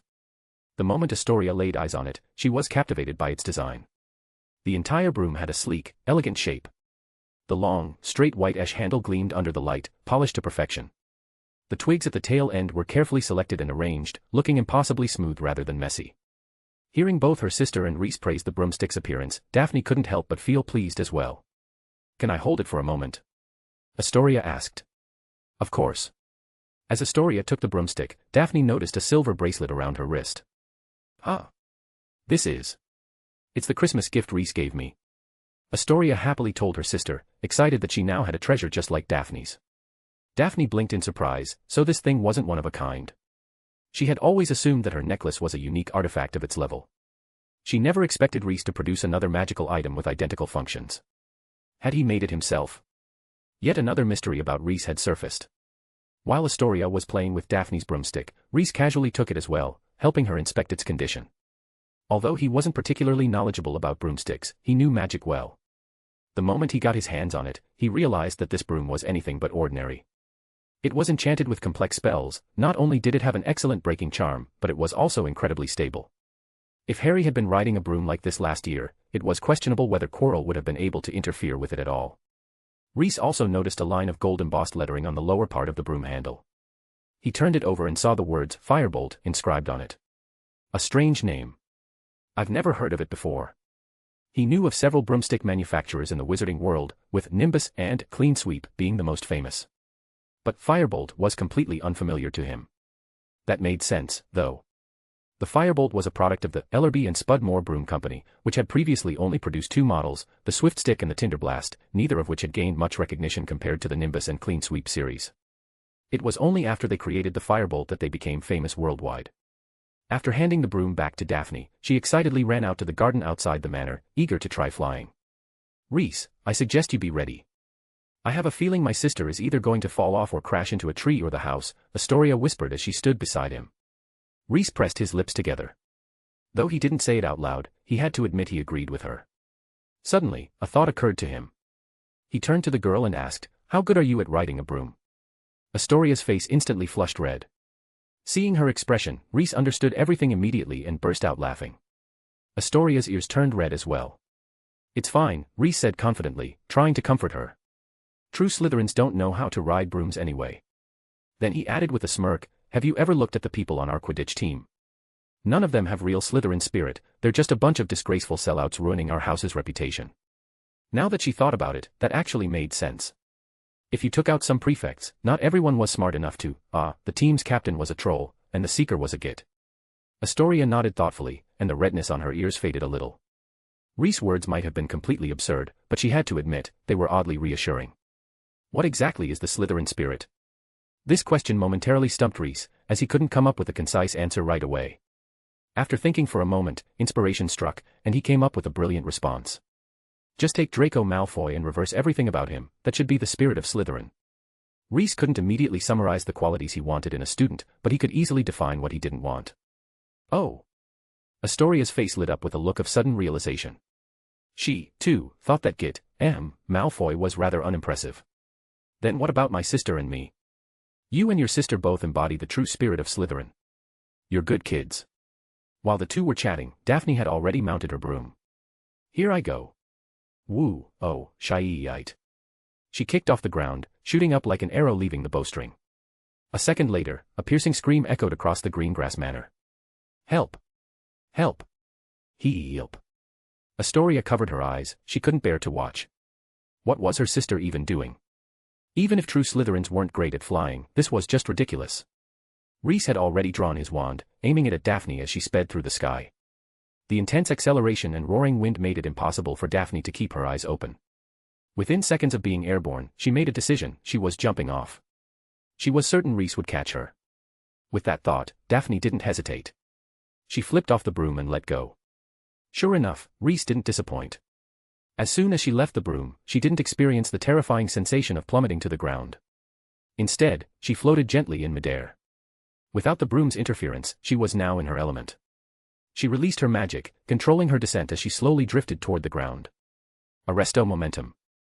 After casting a cushioning charm on Daphne, Rhys promptly enchanted the abandoned firebolt, pulling it back down safely. Looks like, this really isn't for me. Daphne, now back on solid ground, gradually calmed down. But as she recalled what had just happened, she couldn't help the warmth creeping up her face in embarrassment. Big sister, what were you even doing? Astoria couldn't help but complain. The acceleration on that broom is way too fast. I just wanted it to hover, but it took off with me instead, Daphne defended herself, her face flushed. My mind went completely blank, I didn't have time to react. Rhys let out a sigh from the side. We should modify this broom a little. He held the broom he had just retrieved from the sky and placed some restrictions on its performance. While broomstick manufacturers worked tirelessly to make their brooms accelerate faster and reach higher top speeds, Rhys did the exact opposite. He significantly extended the broom's acceleration time and locked its maximum speed, effectively making it not much faster than a bicycle. Chapter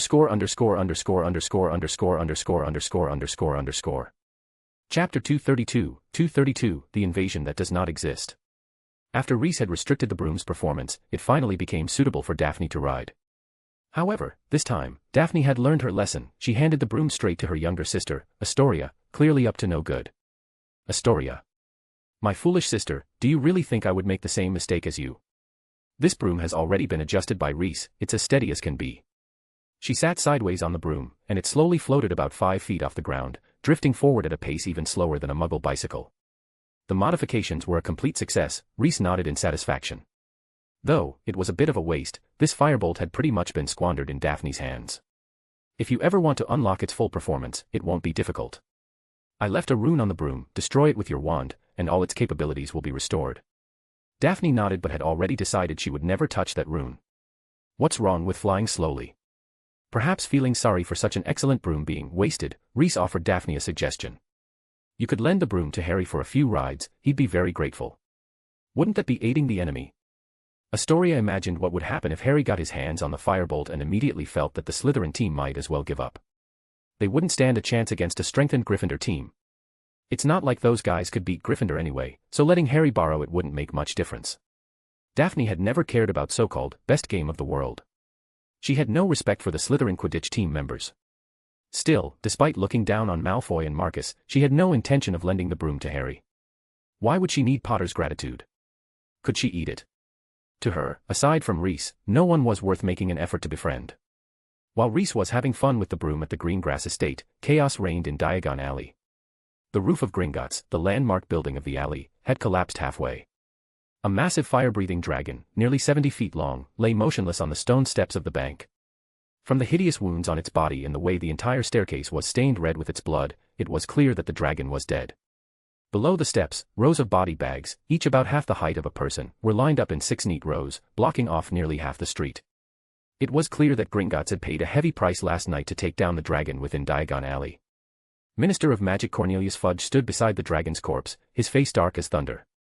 Being called in for overtime on Christmas morning before he even had a chance to open his gifts, anyone in his shoes would be in a foul mood. I need an explanation, Ilias. Ilias, the goblin supervisor of Gringotts, stood beside Fudge with a forced smile. The investigation is complete. Based on our findings, the dragon escaped due to the chains aging and deteriorating. Fudge's breathing grew heavier. At least you had the sense to contain the dragon within Gringotts. Otherwise, I would have had to impose severe penalties. Hearing this, Ilias breathed a sigh of relief, at least they had managed to pacify the ministry. At the same time, he felt a surge of resentment toward Fudge. Couldn't he say something less callous? Couldn't he acknowledge the sheer number of lives lost? Wizards were so arrogant. But Fudge truly didn't care about the goblins' sacrifices. In his eyes, wasn't this disaster their own doing? What did it matter to him how many goblins died because of it?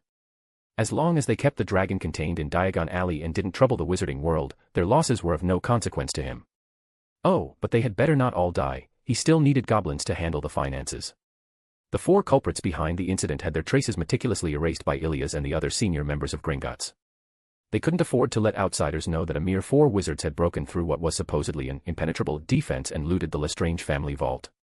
The potential fallout from such a revelation would be catastrophic.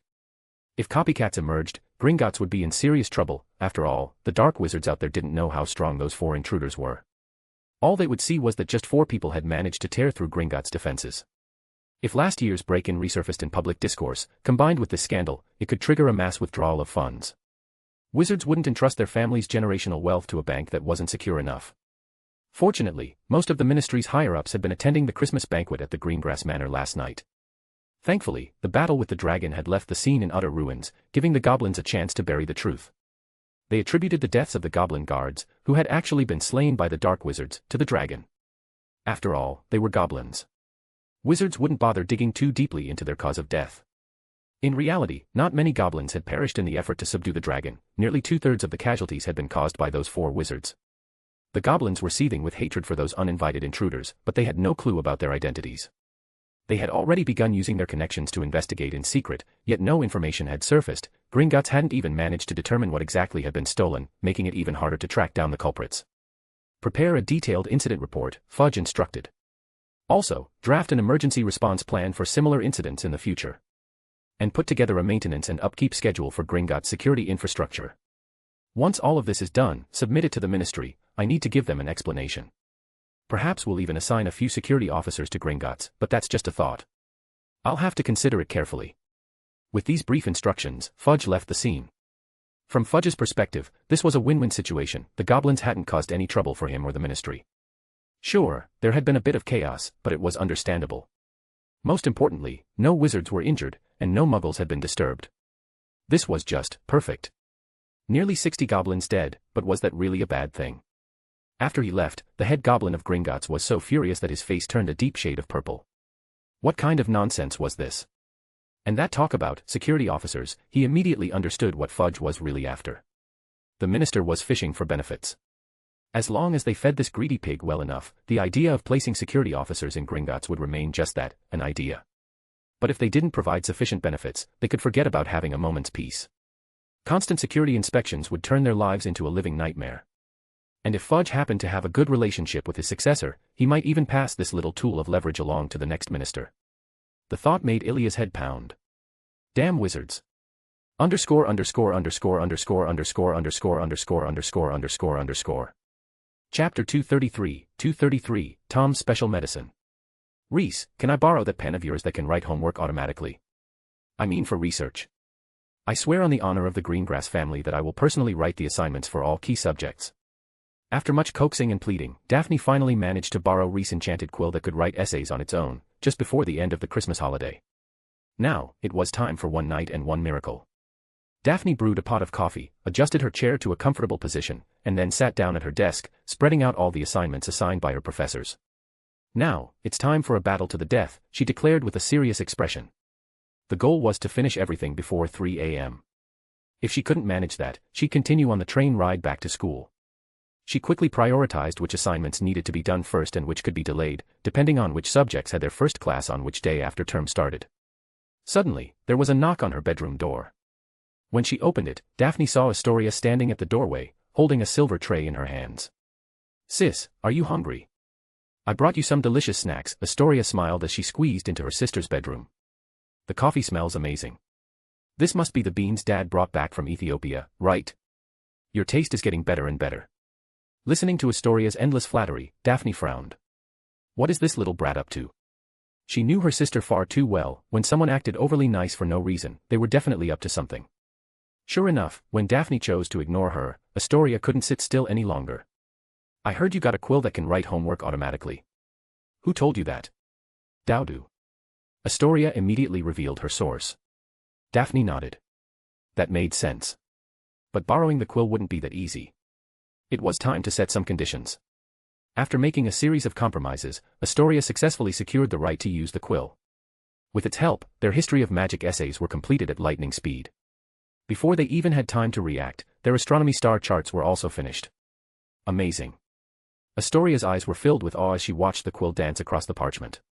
Once the star charts are done, you can leave. I still have to write my potions essay, Daphne said, taking a sip of coffee, effectively issuing an eviction notice. Atoria. Why are you only doing 2 subjects? Can't this quill write potions essays too? I swore on the honor of the Greengrass family to Reese that I would personally write the assignments for important subjects. Daphne looked troubled. Repeat exactly what you said when you swore. Atoria tilted her head thoughtfully. After listening to her sister's exact words, Atoria blinked. You swore on the honor of the Greengrass family, not me. So what's stopping me from using this quill to write my transfiguration and potions assignments? Daphne. She thought about it for a moment and realized Atoria was right.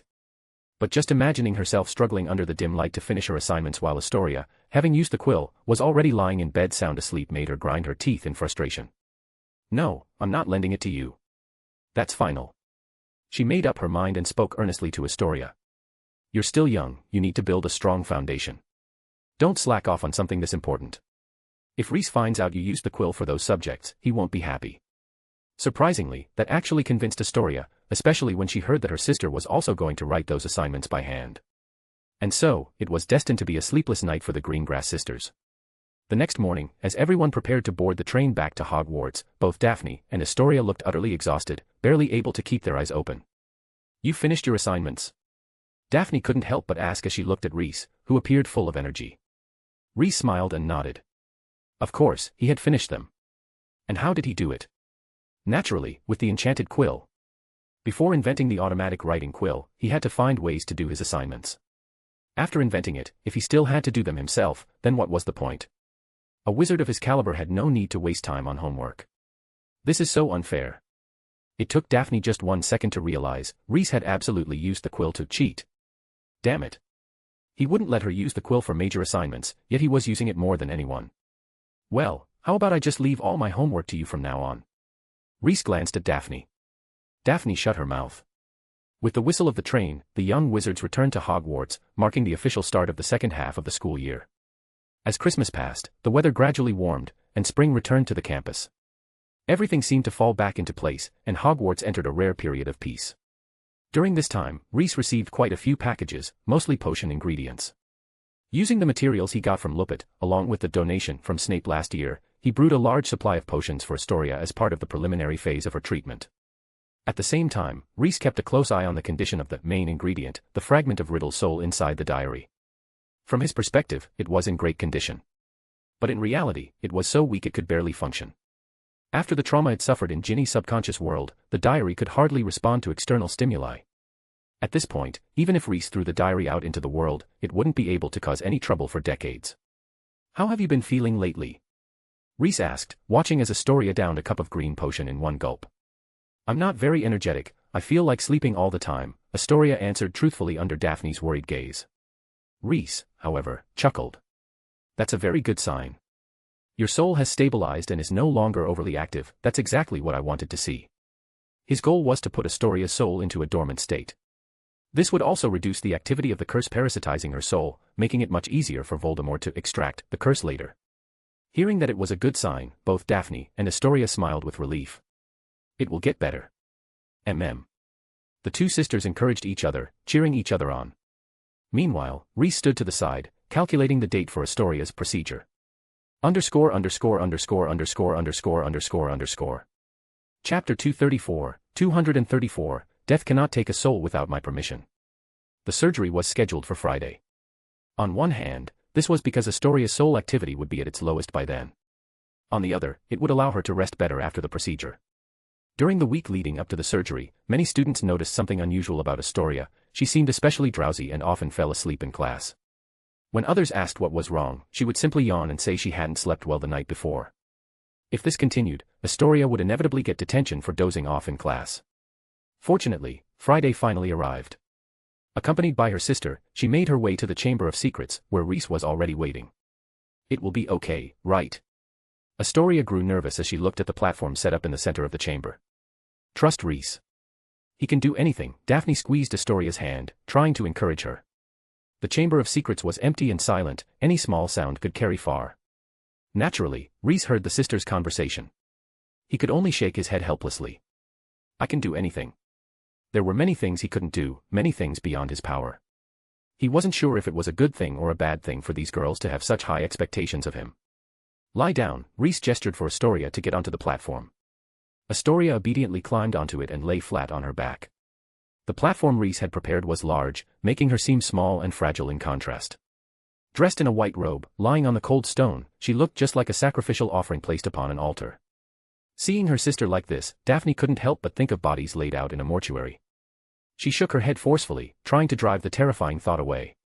"Trust me, no matter what happens," Reese said softly as he pulled out a small vial of potion. Daphne and Astoria blinked in confusion, then nodded. Logically, entrusting a life-threatening condition to someone their own age was absurd. But the Greengrass sisters chose to trust Reese unconditionally. Countless renowned healers had failed to cure Astoria's illness, but maybe Reese could. After all, they had never seen him fail before. Reese fed the prepared potion to Astoria, and she quickly drifted into a deep sleep. Once she was unconscious, he retrieved a small silver knife from his robe. After coating the blade with a special ointment, he pressed it against her wrist and made a precise incision. Scarlet blood gushed from the pale skin, like a ribbon of red unfurling over a snowy landscape. Reese pulled Astoria's hand over the edge of the stone platform, letting the blood flow freely from the wound. Daphne couldn't help but let out a low gasp. She hadn't expected Reese to begin with such an extreme method. But remembering his earlier instructions, she immediately shut her mouth, locking away all her chaotic thoughts behind her lips. The chamber fell into an eerie silence. In the vast space, the only sound was the steady drip of Astoria's blood hitting the marble floor. Normally, a wound like this would naturally begin clotting on its own, but Reese's knife seemed to have been specially treated. There was no sign of the bleeding stopping. As more blood drained from her body, Astoria's complexion grew deathly pale, and her breathing became faint and shallow. In contrast, Daphne's face turned redder, her breaths growing heavier. To her, it looked as if her sister was truly dying. What was Reese doing? Confusion and panic surged in her chest, but in the end, she chose to trust him. When Astoria's breathing became nearly imperceptible, Reese took out another small vial of potion. He pried open her mouth and poured the liquid inside. Her breathing stopped completely. Through this carefully executed process, Rhys had successfully forced Astoria's soul into a dormant state, rendering her nearly indistinguishable from the dead. At this moment, the flame of her life was on the verge of being extinguished, and the curse entwined with her soul had suffered a tremendous impact. The curse seemed to sense something abnormal with its host, it grew restless and became unusually active.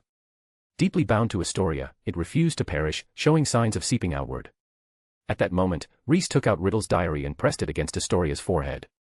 Then, he sprinkled some potion onto the diary, causing it to tremble slightly. Rhys briefly disrupted the barrier within the diary, injecting a trace of vitality into the soul fragment sealed inside. Revitalized, the fragment immediately stirred. Driven by its survival instinct, it expanded outward, seeking fresh sustenance, only to collide directly with the seeping curse. One was a soul fragment on the hunt, the other an agitated curse. The two forces fused almost instantly, merging into one within a short span of time. By the time either side realized something was wrong, it was already too late, the curse could no longer separate from Riddle's soul. Rhys swiftly grabbed the diary and yanked it away. A dark shadow emerged from Astoria's forehead and was sucked into the diary. Success! A flicker of excitement flashed in Rhys' eyes, the result was even better than he had anticipated. The curse had been completely severed from Astoria's soul, freeing her from the blood curse once and for all. The only problem was, the girl had stopped breathing. Rhys' treatment method relied on the nature of both the curse and the Horcrux, forcing them to separate. However, this process had a crucial prerequisite, the patient had to enter a near-death state. Otherwise, the curse would never voluntarily detach itself from Astoria's soul. Now that the first half of the treatment was complete, it was time to carry out the second half, resuscitation. The moment the curse was completely extracted and sealed within Riddle's diary, Daphne felt a faint chill in the air. A breeze brushed against the hem of her robes, sending a shiver down her spine. Astoria's complexion turned ashen in an instant, she had reached her limit. Rhys, too, sensed the almost imperceptible chill. He knew that a certain unwelcome old friend had arrived, seeking to claim a pure soul. But Rhys refused to allow it. Without his permission, no soul would be taken before his eyes. A potion, deep crimson with a hint of violet, slipped from his sleeve and was poured into Astoria's mouth. Then, he dripped a few drops of dittany onto the wound on her wrist. Astoria's injury healed at an astonishing rate, within seconds, new flesh had grown over the cut, as if it had been healing for days.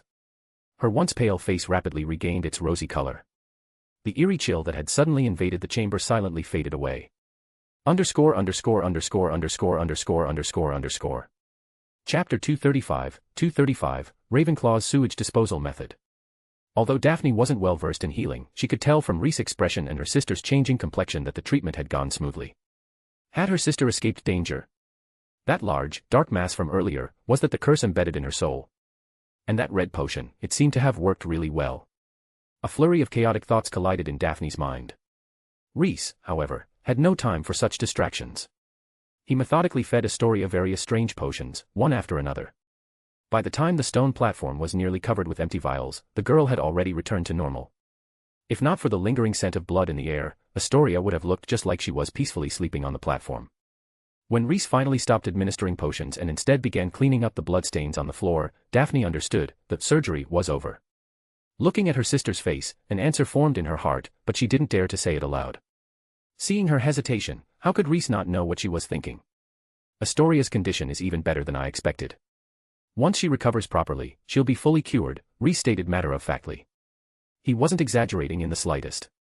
Initially, he had estimated that Astoria would need at least 2 soul surgeries to completely remove the curse.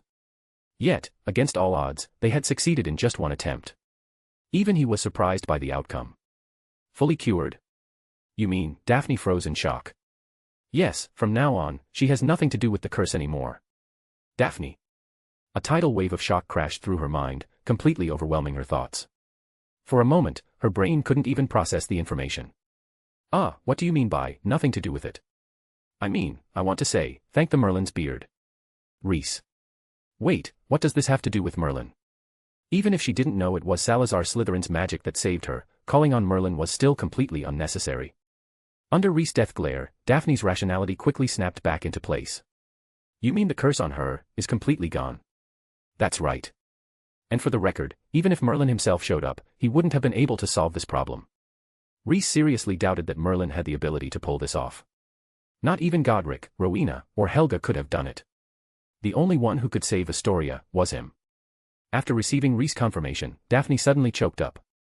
Her emotions were a tangled mess, and she didn't know what to say. Her father had spent years searching, consulting countless doctors, alchemists, and podiwanners for her sister, and now, at last, her illness was cured. It took her a full minute to calm down before she murmured in a muffled voice, "I don't even know how to repay you. It's fine. After all, she's someone learning magic from me." Rhys waved a hand dismissively. Saving Astoria was simply something he wanted to do, he didn't need a reason. If he had to give one, he could chalk it up to the entanglement between himself and the Greengrass family. Besides, solving a problem that no one else could figure out was incredibly satisfying. Daphne led Astoria out of the Chamber of Secrets. Once back, Astoria slept in the dormitory for 2 whole days and nights. Just before her roommate's patience hit its breaking point, she finally woke up. "Merlin's beard, you're finally awake. If you slept any longer, we were going to get Professor Snape. If your sister hadn't warned us in advance, we would have gone to the teachers already. What happened to you? How did you end up sleeping so deeply?" As soon as Astoria woke up, she was met with the excited chatter of her roommates buzzing around her ears. She blinked, her consciousness gradually returning as she recalled what had happened before she lost consciousness. It felt like she had just woken up from an incredibly long dream, but she couldn't remember a single detail of it.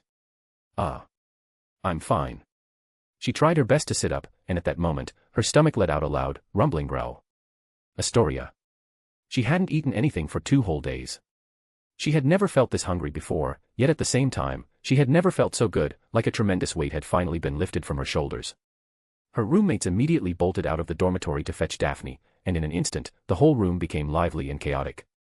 After removing the curse from Astoria's soul, Rhys didn't pay her any further special attention. In his eyes, as long as she was given proper nourishment after waking up, she would be able to live like any other healthy child. So, on the morning of the second day after the treatment, he ventured into the dungeons beneath the seal to find Ravenclaw. When he finally saw her, she had just finished clearing out the dark creatures that had escaped from the seal. That must have been exhausting. Hearing Rhys's words, Ravenclaw glanced at him. "If you really think so, you could step into the seal and help me suppress those creatures." Rhys let out an awkward chuckle. "Next time, for sure. By the way, do you want to take a look at this?" He pulled Riddle's diary from his robes and handed it to Ravenclaw. A Horcrux. Ravenclaw recognized it at a glance. Yes. Rhys nodded and explained how he had used the Horcrux in Astoria's treatment. After hearing his explanation, even Ravenclaw couldn't help but nod in approval, acknowledging that it was indeed an ingenious solution. "I feel like it could still be useful, perhaps as a vessel to absorb the remaining corruption in your body." Ravenclaw raised an eyebrow. "So your student gets a brand new one, and I get second-hand."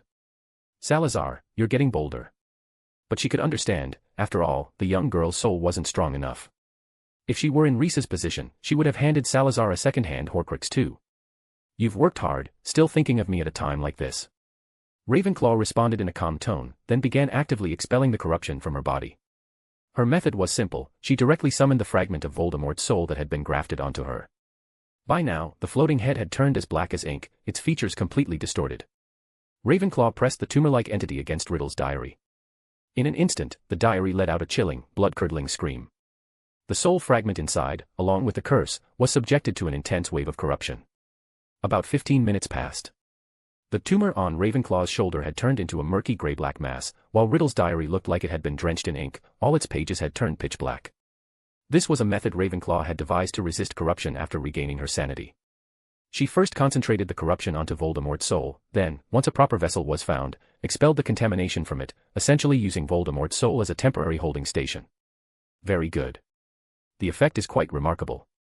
Feeling the newfound lightness in her soul, a smile appeared on Ravenclaw's lips. _____________.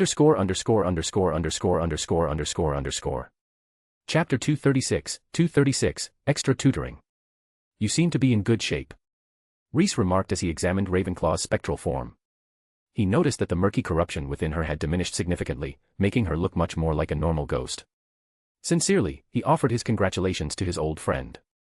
Ravenclaw merely smiled without replying. She did indeed feel better than ever, like after a strenuous workout followed by a hot shower, a refreshing sense of relief washing over her. After handing the Horcrux back to Rhys, she made sure to remind him to destroy it. The soul fragment inside has lost its consciousness, but its instincts remain. And after being eroded by corruption, its aggression is likely to be more intense than ever. It would be quite dangerous for the young ones at the school. Rhys agreed. Even in his hands, Riddle's diary was already showing signs of restlessness. He could feel an intensely malevolent force trying to seep into his body. However, Rhys lowered his gaze to the diary, and a bold idea suddenly popped into his mind. Wasn't the final exam for this term still undecided? Ravenclaw caught the subtle shift in Rhys's expression and raised an eyebrow. What interesting scheme was Salazar plotting now? She was quite curious. You don't seem to want to destroy it. Of course. Rhys patted Riddle's diary in his hands, using his magic to force it into a stable state. Surely you don't intend to keep students' education limited to just theoretical lessons. Even that Dumbledore is trying to give his chosen students some extra tutoring. Tell me more. Ravenclaw immediately understood Rhys's intent, but she was now more curious about what this current headmaster had been up to. Last year, Rhys recounted the story of Dumbledore and the Philosopher's Stone to Ravenclaw. Though his primary goal wasn't to train Potter but rather to bait the trap, he did set up some trials for the boy, really childish stuff. If I had designed it, I certainly wouldn't have arranged such things. So you even got your hands on a Philosopher's Stone. Ravenclaw's focus immediately shifted to the magical stone Salazar had mentioned. Yeah, I studied it for a while but found it rather uninteresting and left it alone, Rhys admitted. It was only now, thanks to Ravenclaw's words, that he remembered the Philosopher's Stone he had taken from Dumbledore. After researching the thing for a while, he found it rather underwhelming. It could transmute base metals into gold, but right now, he had no shortage of gold. It could grant immortality, but the problem was that it only made someone not die. For extending one's lifespan, it was inferior to the methods he had devised. Maybe incorporating the Philosopher's Stone into a potion could lead to new applications, but that felt a bit extravagant. It was like a luxury handbag, not particularly practical, but valuable enough that throwing it away felt wasteful. Superfluous is the perfect word for it. Immortality, Ravenclaw mulled over the word. Perhaps it has benefits for the soul. That's true. I could try using the Philosopher's Stone to brew a potion for Astoria, something to nourish her soul. Inspired by Ravenclaw's words, Rhys had a new idea. Rowena. She had actually been trying to subtly hint that Salazar should hand over the Philosopher's Stone so she could study it. After all, the legendary stone was immensely enticing to her as well. Who could resist the opportunity to research a Philosopher's Stone? Rowena Ravenclaw was no longer the kind of girl who got excited at the sight of gemstones, but the Philosopher's Stone was clearly an exception. Unfortunately, Salazar failed to pick up on her hint, and she didn't feel it was appropriate to ask for it outright. As Rhys was deep in thought about his new potion formula, he suddenly sensed something and glanced at Rowena. Her expression was quite interesting. A playful smirk crept onto Rhys's face. Ah, what should I do with this Philosopher's Stone? That little girl Astoria probably won't use up this much of it. What do you think? Should I secretly brew an elixir of life and pour it into Dumbledore's teacup? Or maybe I could turn it into face masks for Daphne, Astoria, and Granger. A whole new application for the Philosopher's Stone. Ravenclaw, _. With her intellect, how could she not see that Salazar had already figured out her intentions? He was clearly teasing her. A sudden breeze stirred through the cavern. Sensing it was time to change the subject, Rhys smoothly shifted gears. Say, do you think the Philosopher's Stone could help purify the contamination in your soul? Seeing that Salazar had returned to seriousness, Ravenclaw also began earnestly discussing the stone's potential for soul purification. I believe it has a protective effect on the soul, preventing it from aging, so it's probably effective. But the specifics will depend on your adjustments. In just a few words, the two had already outlined a general research direction. This mutual understanding had been forged 1,000 years ago. Do you want me to leave half of the Philosopher's Stone here for your research? Yes, thank you. Rhys. I thought you'd at least say something polite and try to play it cool. I was afraid you'd change your mind. Rhys fell silent. After you've studied it for a few months, you'll understand my reaction. He reached into the small leather pouch at his waist, fumbled around for a moment, then pulled out the Philosopher's Stone and split it in half, handing a portion to Ravenclaw. I'm really curious, what kind of treasures do you have in that bag? Take a guess. After a brief exchange, Rhys steered the conversation back to the main topic. Should they find a way to use Riddle's diary to create a final exam for their students? That's a good idea, Ravenclaw responded absent-mindedly, toying with the Philosopher's Stone in her hand as she nodded. Why don't you find a way to involve that Granger girl along with the two Greengrass sisters? I have a feeling that Horcrux would do just fine. You only need to inject a little energy into it, and it'll stir up trouble on its own. That's a solid idea, Rhys agreed. But where should we set it up? Last year, Dumbledore's chosen exam site had already been destroyed by him, so where would be a suitable trial location this year? He couldn't exactly use his own chamber, could he? Should he have them conduct underwater combat instead? How about the Forbidden Forest? We used to send students there for training all the time, Ravenclaw suggested. As for the specific test content, she left that up to Salazar. He would worry about the details anyway. The Forbidden Forest, huh? Rhys pondered for a moment. After some careful thought, he realized it might actually be a great choice. He and Ravenclaw began a serious discussion. Meanwhile, Daphne, Astoria, and Hermione had no idea that deep beneath Hogwarts, two people were plotting against them. Underscore. Chapter 237, Reese, Rowena, use mine instead. I approve of your plan, but make sure to find a way to get Granger involved, Ravenclaw reminded Reese, ensuring that Hermione would have a trial of her own. After some discussion, Reese and Rowena finalized the students' end-of-term exam. But why are you pulling that Potter boy into this? Just because he defeated Voldemort. Ravenclaw was curious about the unfamiliar name in Reese's plan. Why include someone who seemed unrelated? Haha no, to increase Daphne's exam difficulty. Otherwise, the three of them could breeze through it effortlessly. Reese's words made Ravenclaw chuckle. But he wasn't wrong. While the twisted entity inside Riddle's diary had a strong aggressive instinct, its actual strength was questionable. In a one-on-one fight, it might not even pose a real threat to Daphne, let alone with Astoria and Hermione Granger by her side. Reese didn't believe that a young witch chosen by Ravenclaw for half a year would be just a bookish theorist with no practical skills. Since the diary itself wouldn't be enough of a challenge for the trio, he decided to artificially increase their burden, turning this into a weighted training session. A competent wizard should know how to cover for their weaker teammates. Besides, this was also a little personal indulgence of Reese. He felt that Gryffindor should at least have someone benefit from this experience. Harry was a good candidate, and Reese believed that if Godric were here, he would have chosen Harry too. After the two reached an agreement, it was time for Reese to put the plan into action. He didn't hesitate any longer and decided to set off immediately. However, Ravenclaw stopped him for a moment and retrieved a crystal ball about the size of a pigeon's egg. Take this with you. I want to see how that little girl, Granger, performs. Reese immediately understood. Ravenclaw wanted a live feed. He briefly examined the crystal ball to ensure his old friend hadn't left any strange magic in it before tucking it into his pocket. Where is the trust between people? Think carefully about everything you've done to me and to Godric and the others. Reese responded mercilessly. If Ravenclaw was being treated like this today, it was nothing less than deserved retribution. Just as he was about to leave, Reese suddenly remembered something. I recall sending someone in here. Why haven't I seen her? The monk from the secret society cult whom he had captured hadn't shown up in any of his recent visits to Ravenclaw. Surely she hadn't escaped. And what about Helena? Helena wanted to wander around inside the seal, so I let her be. As for that test subject, Ravenclaw's expression turned slightly awkward. After a few experiments, she broke. Were you looking for her? Reese shook his head. He was just asking. After being captured for so long, Virgo had completely lost her value. Even if she were released back to the secret society, the monks there would never accept her again.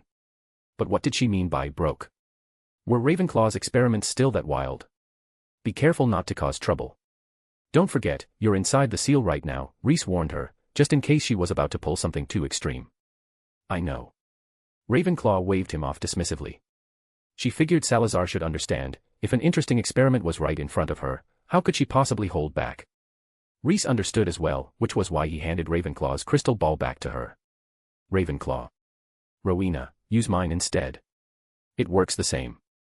Reese pulled out a crystal ball of his own from his bag. It had identical functions to Ravenclaw's, with one crucial difference: his was absolutely reliable. Ravenclaw. After leaving the dungeon, Reese headed straight for the Forbidden Forest, beginning the next stage of his plotting and preparations. Spring had arrived, bringing warmth and blooming flowers. The Forbidden Forest was teeming with life, bursting with energy as everything flourished. Reese carried the Riddle diary deep into the forest, quickly navigating his way to the place where he had previously encountered the Acroantulas.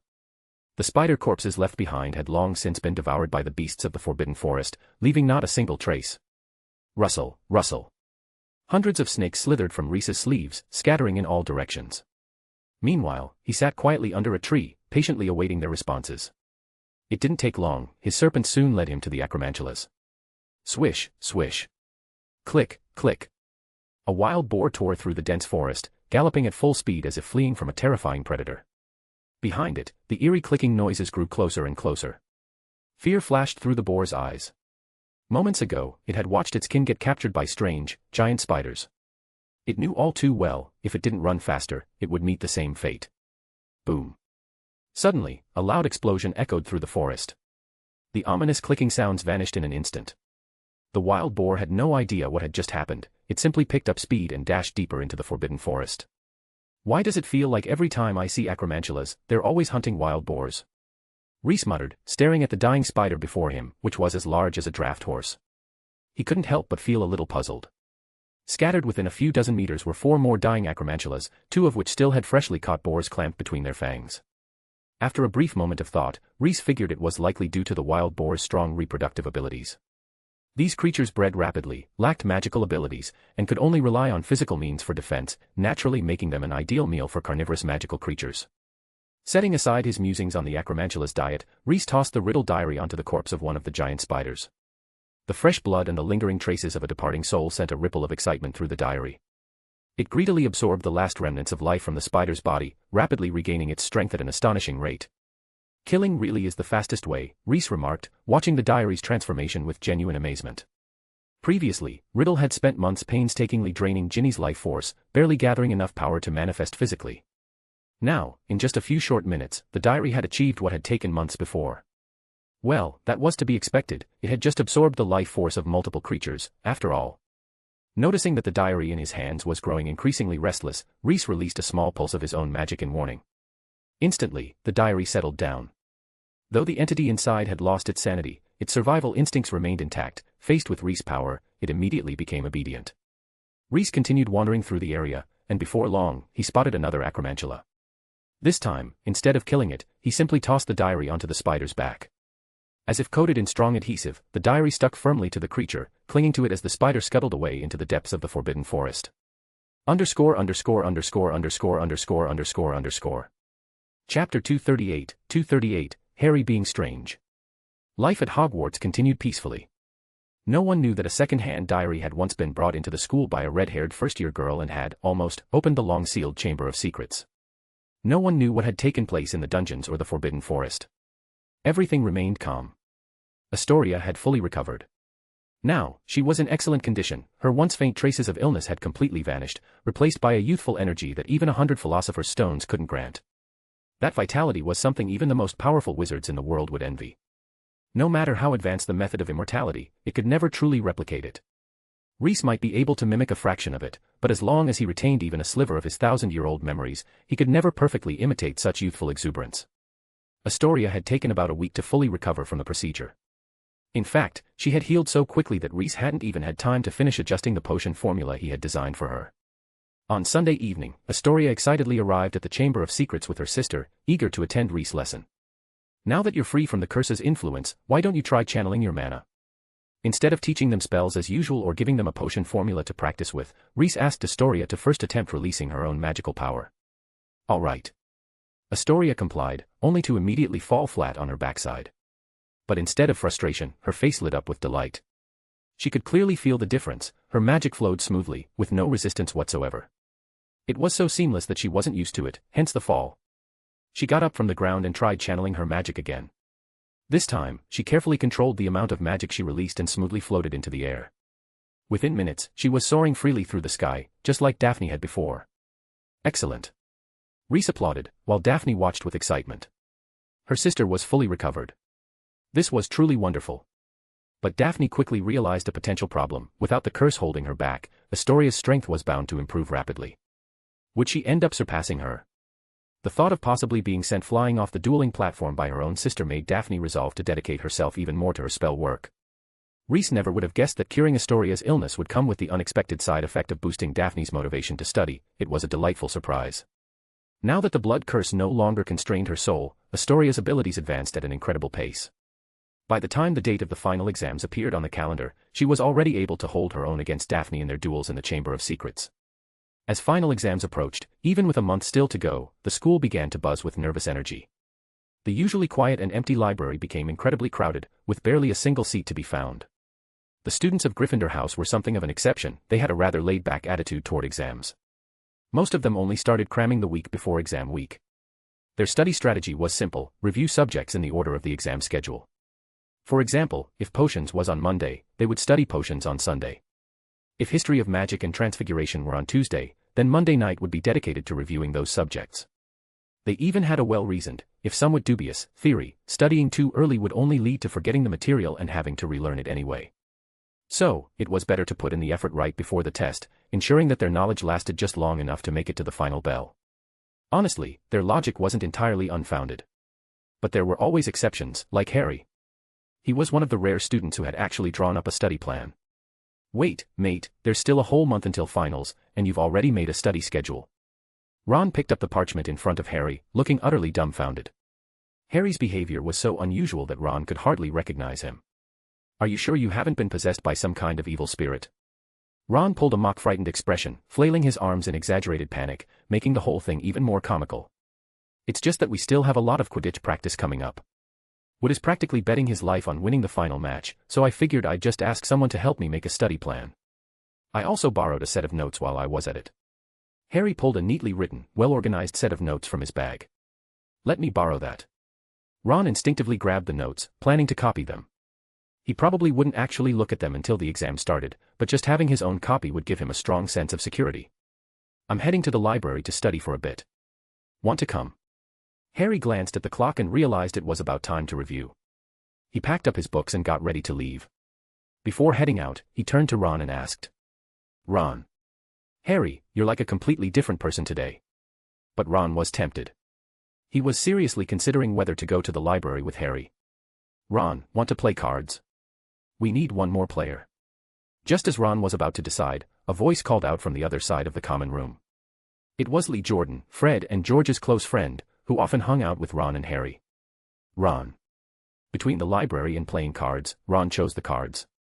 A man has his priorities, after all. The final exams were still a month away, and every fiber of his being resisted the idea of studying. Harry arrived at the library alone. He was lucky today, the library wasn't completely full, and he managed to find a spot in a quiet corner. Spreading out his textbooks and borrowed notes on the table, he began his exam review. Harry was in great form today, completely immersed in the sea of knowledge. By the time he snapped out of it, the sky outside had already turned pitch black, and the library had emptied out significantly. Stretching lazily, Harry glanced at the clock on the wall and saw that there were less than 15 minutes left until closing time. He started gathering his books and notes, preparing to head back to the dorm to wash up and get a good night's sleep. Honestly, the sense of fulfillment and security that came from a solid evening of studying couldn't be matched by playing 100 rounds of cards. That game only led to emptiness and regret over wasted time. Tonight, he was going to sleep soundly. Just then, Harry suddenly heard a familiar voice, the same one he had heard before. Run! Run! Run! This time, the voice was incredibly close, as if it was coming from right above him. Harry instantly became excited. Underscore. Chapter 239, Quest-Giving Basilisk. Harry remembered what Reese had told him before, so it was possible that a snake was speaking. He quickly lifted his head and looked around. After confirming that there was no one else nearby, Harry became even more convinced of the conclusion he had drawn under Reese's guidance. Then, recalling Ron's explanation of Parseltongue, a bold idea popped into Harry's mind: why not try talking to the snake? Harry was a man of action. As soon as the thought appeared, he acted immediately. He was worried that if he hesitated, the snake might slither off somewhere else. Why are you running away? Harry lowered his voice and spoke. As he did, he concentrated hard on imagining himself as a snake, speaking to one of his own kind. With his efforts, the sound that came out of his mouth was no longer human speech but a series of hissing noises, like the sound of gas leaking. Harry's voice reached the basilisk hidden within the pipes. It had come with a mission and wouldn't simply leave as Harry assumed. The little wizard before it could actually communicate with it. This surprised the basilisk, but it had no time to dwell on the reason. Instead, it immediately relayed the message Reese had instructed it to say. The end is near, a terrible monster has appeared, you must flee. Child, don't hesitate, run. Harry, huh? What the heck? What kind of monster? Where is it? Harry couldn't help but press further. Even Dumbledore can't stop it. It's in the Forbidden Forest, lurking among the spiders, very evil, very dark. It's still weak now, but once it grows, it will devour the entire world. Harry. He was utterly baffled by this snake, which was hiding who knew where. Something living among the spiders that would one day devour the whole world. What kind of nonsense was this? For a moment, he even wondered if the snake had lost its mind. If only someone could stop it. There are so many wizards here, yet not a single one knows about the disaster brewing in the Forbidden Forest. The snake inside the wall spoke with deep sorrow and regret. Is this for real? Seeing how sincere the snake sounded, Harry began to believe it. After all, why would a snake lie to him? Clearly, Harry had never read the Bible carefully. It's true. My kin saw it with their own eyes. If I am lying, may I never catch another fat, delicious rat for the rest of my life. For a moment, Harry was distracted by the snake's description of rats. But then he fell into deep thought. If the snake was speaking so convincingly, the story was probably true. As the first wizard to learn this truth, perhaps he should do something about it. At this moment, Harry felt a sudden, heavy burden settle upon his shoulders. After all, according to the snake, if that thing grew stronger, it would devour the entire world. He double-checked the creature's location with the snake and received a clear answer. It was hiding within the lair of the Acroantulas in the Forbidden Forest. Run, child. Thank you, but I have another choice. Harry's gaze grew resolute. He would change everything. Perhaps he was weak, but he had Dumbledore. He had to tell Professor Dumbledore about this. The snake's voice faded away, as if it had left the area. Harry hurriedly ran out of the library, then froze in place. The same problem as before, he had no idea where Professor Dumbledore's office was. In fact, hardly anyone at Hogwarts did. Maybe he could ask Fred and George. They knew the castle inside and out. They'd probably know where the headmaster's office was. Just then, Harry caught sight of a figure in emerald green robes disappearing around the far stairwell. Professor McGonagall. Harry shot forward as if he had found a lifeline. Professor McGonagall, please wait. Hearing Harry's call, Professor McGonagall stopped in her tracks and turned, standing at the top of the staircase, her sharp gaze scrutinizing him. What is it, Mr. Potter? It's like this, I need to see Professor Dumbledore. It's very important. Professor Dumbledore is extremely busy. If you have something urgent, you can tell me first. Clearly, Professor McGonagall wasn't about to let a student disturb Dumbledore over a simple request. Telling Professor McGonagall should be just as good, Harry thought. So, he relayed everything he had just heard to her.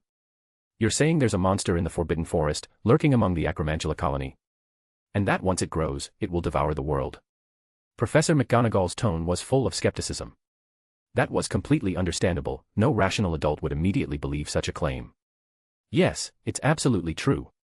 Harry's expression was extremely earnest. And may I ask where you heard this information? Harry was at a loss for words. Ron had told him that being a Parselmouth was nothing to brag about, it was best not to let others know. So he hesitated. More importantly, a thought suddenly struck him. What if this so-called threat was only a world-ending catastrophe in the eyes of a small snake?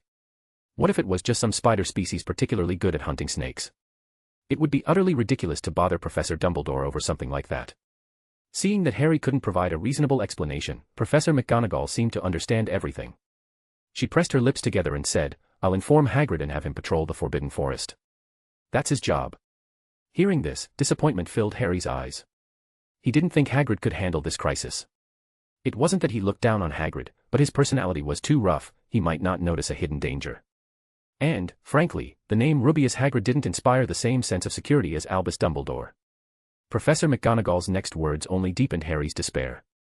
She said, with the end of term exams approaching, it's normal to feel stressed. But try to keep a relaxed mindset. If it becomes too overwhelming, Madame Pomfrey would be more than happy to prescribe you a calming draft. Harry. He understood now. Professor McGonagall didn't believe a single word he had said. This was a disaster. Now, there wouldn't even be a patrol from Hagrid. Disappointment poured over him like a bucket of ice-cold water, drenching him completely. Meanwhile, in her office, where she was busy grading student essays, Professor McGonagall suddenly sneezed. She looked up, her gaze locking onto the open window. The problem with keeping the window open for ventilation is all the dust that blows in. Professor McGonagall pulled out her wand and gave it a gentle wave. Instantly, the fine dust in her office and the grime on the window ledge vanished without a trace. Underscore. Chapter 240. If I don't come up in 3 days, please open this package. Harry leaned weakly against the corridor wall, his heart a mess of emotions. What should he do? He didn't know. Who could he turn to for help? He didn't know that either. He couldn't even be sure if the incident was real.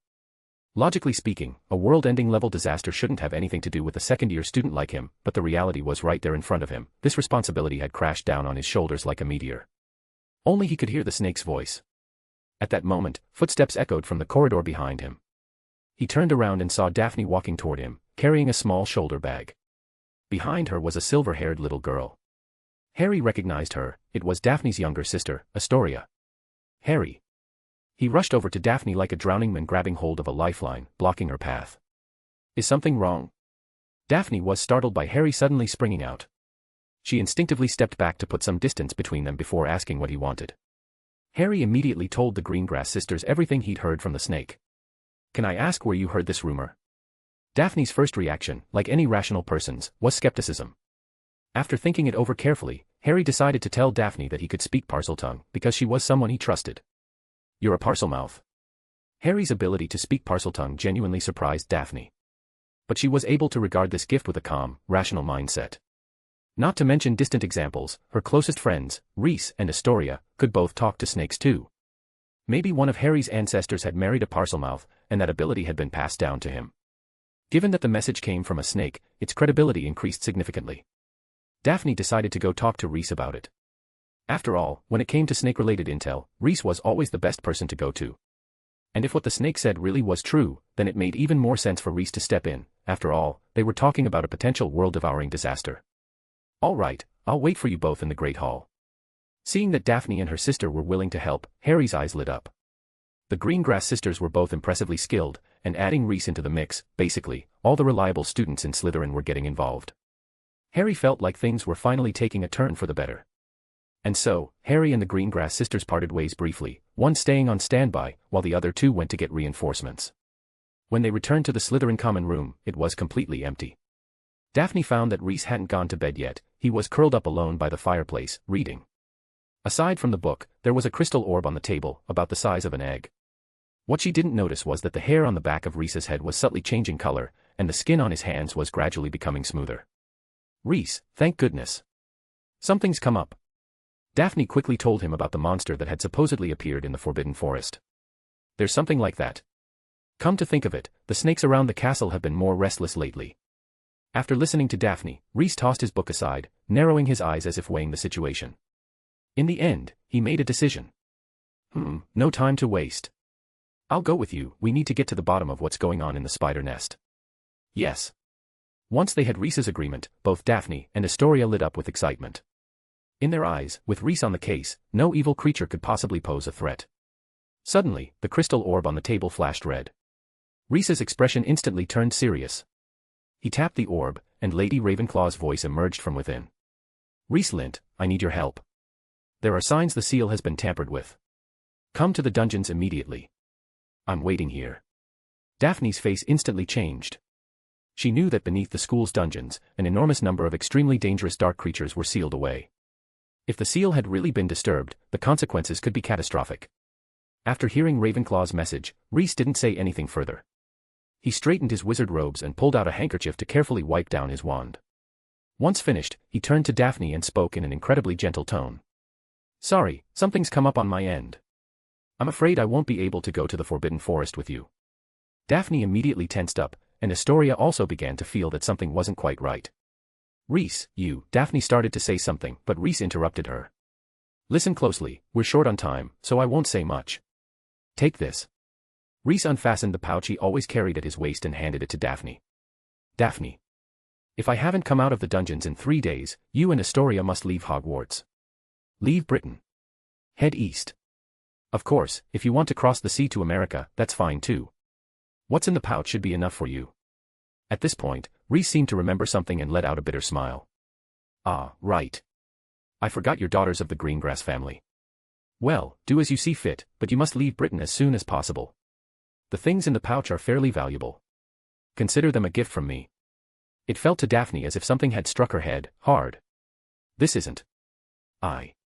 Daphne stood frozen, completely at a loss. Astoria stepped forward, nudging her sister aside, and grabbed Reese's sleeve with her hand. Take us with you. We can help too. Her gaze was firm. No matter how many hardships lay ahead, she would stand by Reese's side and fight alongside him to the very end. Yes, take us with you. We're strong. Daphne snapped out of her daze and immediately grabbed Reese's other sleeve, telling him that even if he only brought them along to act as human shields against curses, it would be worth it. Damn. My students in this life are so good. Not like that punk. A hint of helplessness crossed Reese's face. He shook his head and firmly pulled his sleeves free from their grasp. Seeing that they couldn't be of help, Daphne's eyes filled with disappointment. She deeply regretted not working harder on her spell work. If she were just a bit stronger, maybe she could be of use to Reese now. Astoria pressed her lips together tightly, her expression filled with frustration and unwillingness. Reese didn't respond to them. He turned and walked toward the exit of the common room. Just as the door opened, he seemed to remember something and turned his head to speak to them. By the way, that creature in the Forbidden Forest is highly suspicious. I suspect it's connected to the disturbance in the seal, maybe it even escaped from it. The two of you go investigate for me. If you can deal with it, that would be a huge help. Daphne, Astoria. _________________. Chapter 241, An Unexpected Alliance. When they learned that they could help Rhys, both of them were incredibly excited. Finally, they were useful, right? Rhys had successfully ignited their fighting spirit. No problem. We'll definitely complete the mission.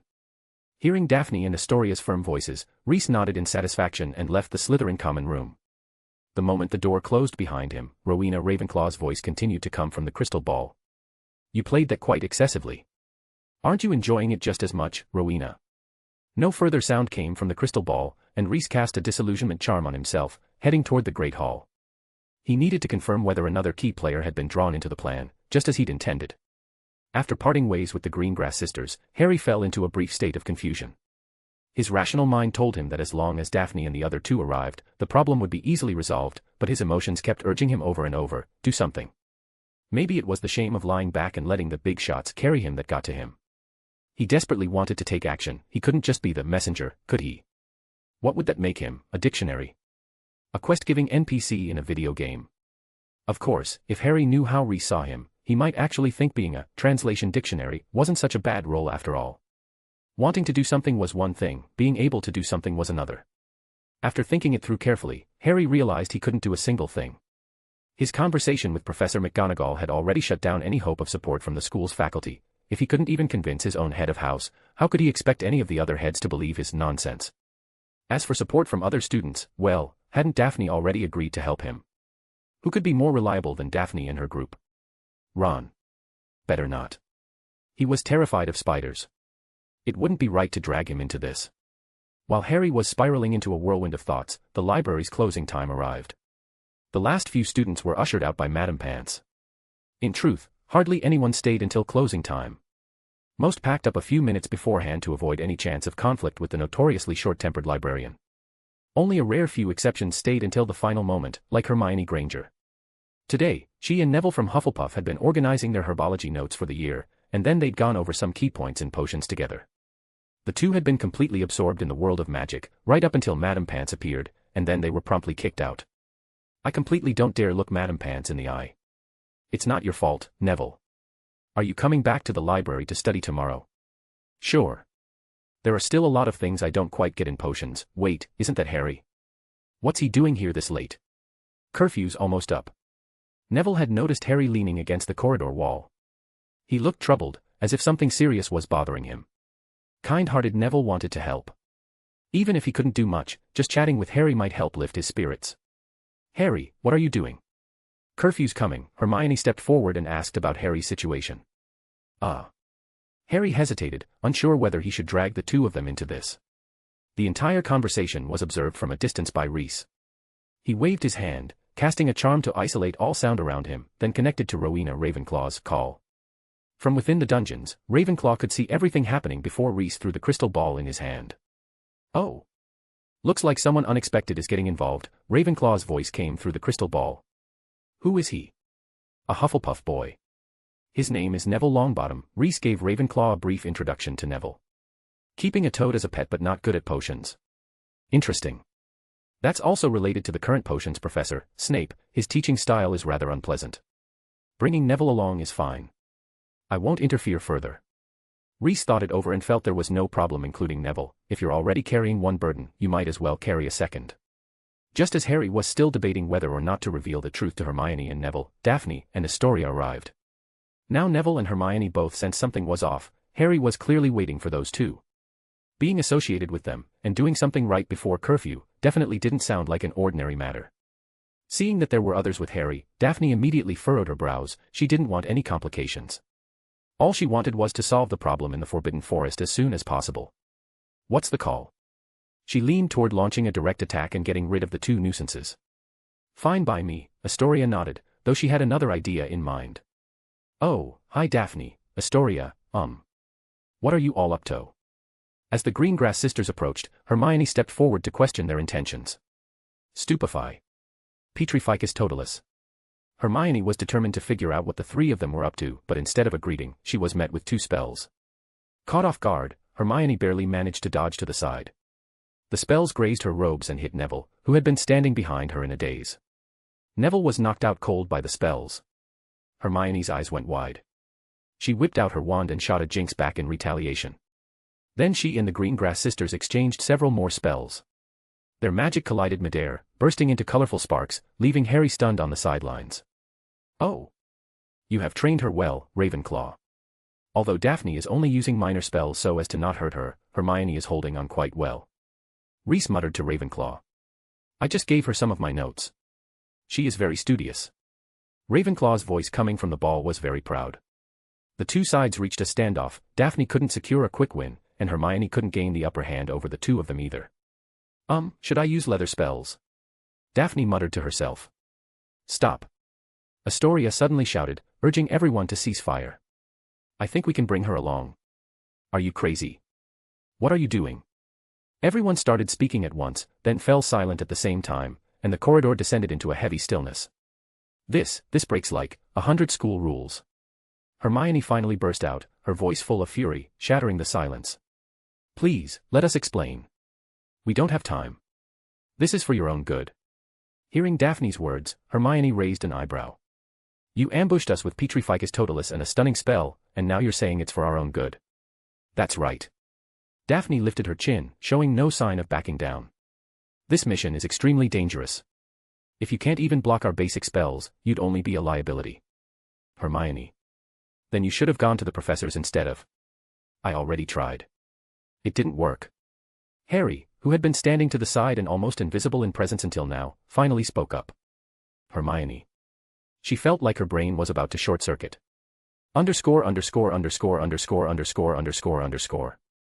Chapter 242, Ravenclaw, is she really a Slytherin? Here's what happened. Harry quickly summarized everything they'd encountered so far for Hermione, keeping it as brief as possible. Meanwhile, Daphne's face was full of impatience. She didn't want to waste even a second more, she would have much preferred a more direct solution. If that earlier barrage of spells had managed to take down Hermione and Neville, then they wouldn't have had to waste time like this. Unfortunately, Hermione's dodging and counterattack speed had exceeded her expectations, forcing her to pay a price for underestimating her. After hearing Harry's explanation, Hermione still leaned toward getting a professor involved.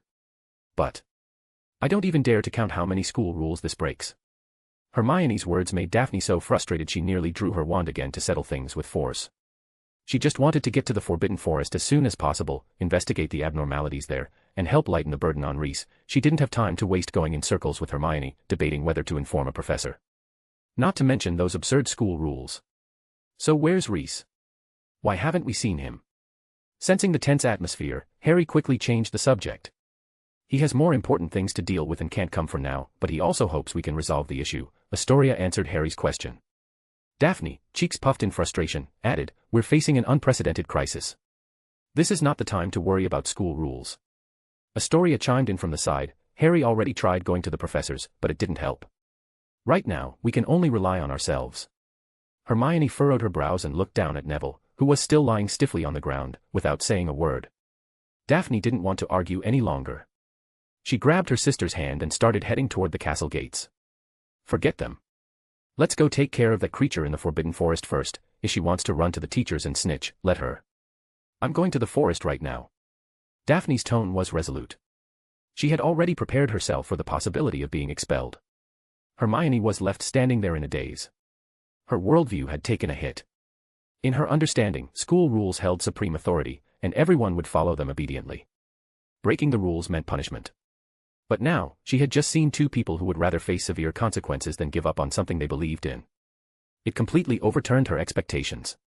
By the time she snapped out of it, Daphne and Astoria had already run more than 10 meters away, with Harry following close behind. At that moment, Daphne's words echoed in her ears again, if she wants to snitch, let her. Hermione's face flushed red. They were all hot-blooded young people, how could she swallow that kind of insult? If she backed down tonight, wouldn't that also confirm her role as the snitch? With that thought, Hermione hesitated no more. She quickened her pace and followed after them. She wanted the Greengrass sisters to see clearly, she was not someone who would run off to the teachers and report them. And truth be told, she was quite intrigued by that so-called world-devouring crisis Harry had mentioned. After the four had left, Reese's figure appeared from the shadows in the corner. Salazar, you sure taught your students well, so this is the Slytherin way of education. Rowena's tone was full of teasing. After all, when Daphne had chosen to ambush Hermione and Neville, even she had been surprised. That move was completely uncharacteristic of a Slytherin. If anything, it reeked of Godric's influence. Cut her some slack, she's a descendant of Adrian, Reese replied, not surprised in the least. In fact, he thought it was very Slytherin. To achieve one's goals, sometimes one had to be ruthless. If Daphne had done anything wrong, it was failing to take Hermione down in one blow. If it had been him, he might have used something a little more vicious than soft spells like the stunning or petrification curses. At the mention of Adrian, Rowena suddenly understood. Right, if she was Adrian's descendant, it all made sense. You wanted to give the kids more burdens, but they didn't agree to it. Rowena chuckled softly. Reese rolled his eyes. That's only because Hermione managed to withstand that round of attacks. If Daphne and the others had taken her down here, let's see if you'd still have the nerve to keep chatting with me. What a pity. At that thought, Reese couldn't help but feel a little regretful. If Hermione had gone down here, Rowena's expression would have been absolutely priceless. Just as Reese was about to leave, he caught sight of Neville lying unconscious on the floor out of the corner of his eye. He let out a sigh. The kids had gotten too worked up and hadn't even thought to clean up the scene. With Neville just lying there, it wouldn't be long before a patrolling professor or Filch discovered him, which would only cause more trouble. At the same time, he felt a flicker of sympathy for the unconscious Longbottom. This was the price of not being strong enough. If Hermione had been just as ordinary as Neville, then the two of them would both be lying here tonight. Let's hope that next time, you'll be able to take part in the adventure, not lie helpless on the cold ground. With a flick of Reese's wand, Neville's body vanished. According to the intel Harry provided, that monster is located in the lair of the Acroantulas. Our first task is to find their nest. Daphne said, beginning to strategize their approach to the mission Reese had given them as they made their way to the Forbidden Forest. Harry had already caught up by now, walking briskly, with Hermione following closely behind, slightly out of breath. Daphne glanced at her but didn't say anything. Still, the fact that Hermione had chosen to follow made Daphne feel quite satisfied. Astoria frowned deeply. But entering the Forbidden Forest in the middle of the night will severely limit our visibility. It'll be extremely difficult to locate the spider nest. If we're ambushed by spiders again like last time, the consequences could be very serious. There was one thing she didn't say aloud. This time, they didn't have Reese covering for them. There was a last time. Hermione couldn't help but mutter sarcastically. Daphne and Astoria ignored her. Hearing the difficulty they were facing, a bold idea suddenly popped into Harry's mind. He spoke up, his voice trembling with excitement. Maybe I can help you. Daphne, Astoria, and Hermione all turned to look at him. To be honest, none of them quite believed it. After all, Harry hadn't shown anything particularly remarkable over the past 2 years, whereas the three of them each had their own backgrounds and strengths. Give me a broomstick, and I'll fly up and look for the spider nest from the air, Harry said, speaking faster and faster. I have very good eyes. With the help of the moonlight, it should be easy to spot the nest from above. I can guide you from the sky. The three girls fell silent at the same time, mentally calculating the feasibility of what Harry proposed. Yeah. He is a star seeker after all. He can probably spot the nest quickly. I think it's doable. Hermione was the first to speak. Most of the magical creatures that hunt in the air are dormant after nightfall. The airspace above the Forbidden Forest isn't that dangerous at this hour. It's perfectly reasonable for Harry to go up and scout. Her assessment was met with unanimous agreement from Daphne and Astoria. _____________. Chapter 243, Monster in the Spider's Den. Seeing that all three of his companions agreed with his suggestion, Harry's eyes lit up even more brightly. He had finally found his purpose in this little team. Not as a walking snake translator, not as some quest-giving NPC, but as a real, genuinely useful teammate. I'll go back to the dorm and grab my Nimbus 2000. Harry had barely taken a step when Daphne stopped him. No need, I've got a better broom. As she spoke, she pulled out a palm-sized leather pouch and drew a broomstick from it. Harry. If he hadn't seen it with his own eyes, he never would have believed that a full-sized broomstick could fit in such a tiny pouch. And then there was the broom itself. It was beautiful. From the moment Harry laid eyes on the firebolt, he couldn't look away. He had once thought the Nimbus 2000 was the peak of broomstick design, but compared to the firebolt, the Nimbus looked like a Renault parked beside a Porsche. This is the champion's prize from the dueling tournament, Daphne explained as she handed the broom to Harry. It's a beta version broomstick gifted to Professor Flitwick by one of his friends. Supposedly, its performance surpasses every broom currently on the market. As she spoke, she also removed the performance limit that had been placed on the broom. Harry mounted the broom and gave a gentle push off the ground, soaring into the sky. Whoosh! The firebolt seemed to unleash its fury all at once, showcasing its top performance so fiercely that Harry nearly got thrown off in the first few seconds. But as the broom reached peak speed, he quickly adjusted, and from that moment, he fell completely in love with it. For a brief instant, Harry even had the urge to trade away half the gold in his vault just to own this broom. But his rational side quickly crushed the impulse. He still had the rest of his life to live in the wizarding world, after all, and needed to be frugal. If he squandered the inheritance his parents left him, what was he going to do? Move back to Devon and live with the Dursleys as a 30-year-old? After forcing himself to calm down, Harry guided the broom back down to the ground. "It's an amazing broom," he said, hovering steadily before the three of them. He first praised Daphne's firebolt sincerely, then asked if they were ready to proceed. Even though Harry did his best to contain his excitement, Daphne could still see the love in his eyes for the broom. For a fleeting moment, she even considered giving the firebolt to Harry. As powerful as it was, it felt wasted in her hands. Potter was someone who could truly bring out its full potential. "You go ahead and find the spider nest first. We still have some preparations to make here," Atoria informed Harry of the next step in their plan. Daphne's nightmare, which had been kept by Hagrid in the school's paddock, would finally be put to use tonight. With the nightmare assisting them, they could move much faster through the forest and significantly cut down the time it would take to reach the spider nest. Harry nodded, indicating he understood their plan.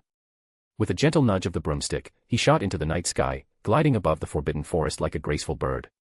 "Big sister, he's more suited to be the owner of that broom than you," Atoria couldn't help but remark as she watched Harry expertly maneuver the firebolt through the air. "You talk too much." "Humph."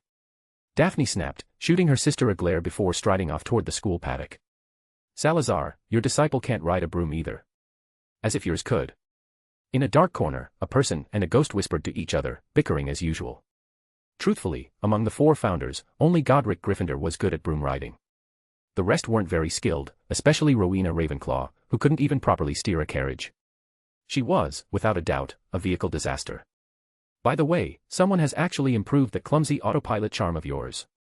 "Hold on a second, what do you mean by clumsy charm?"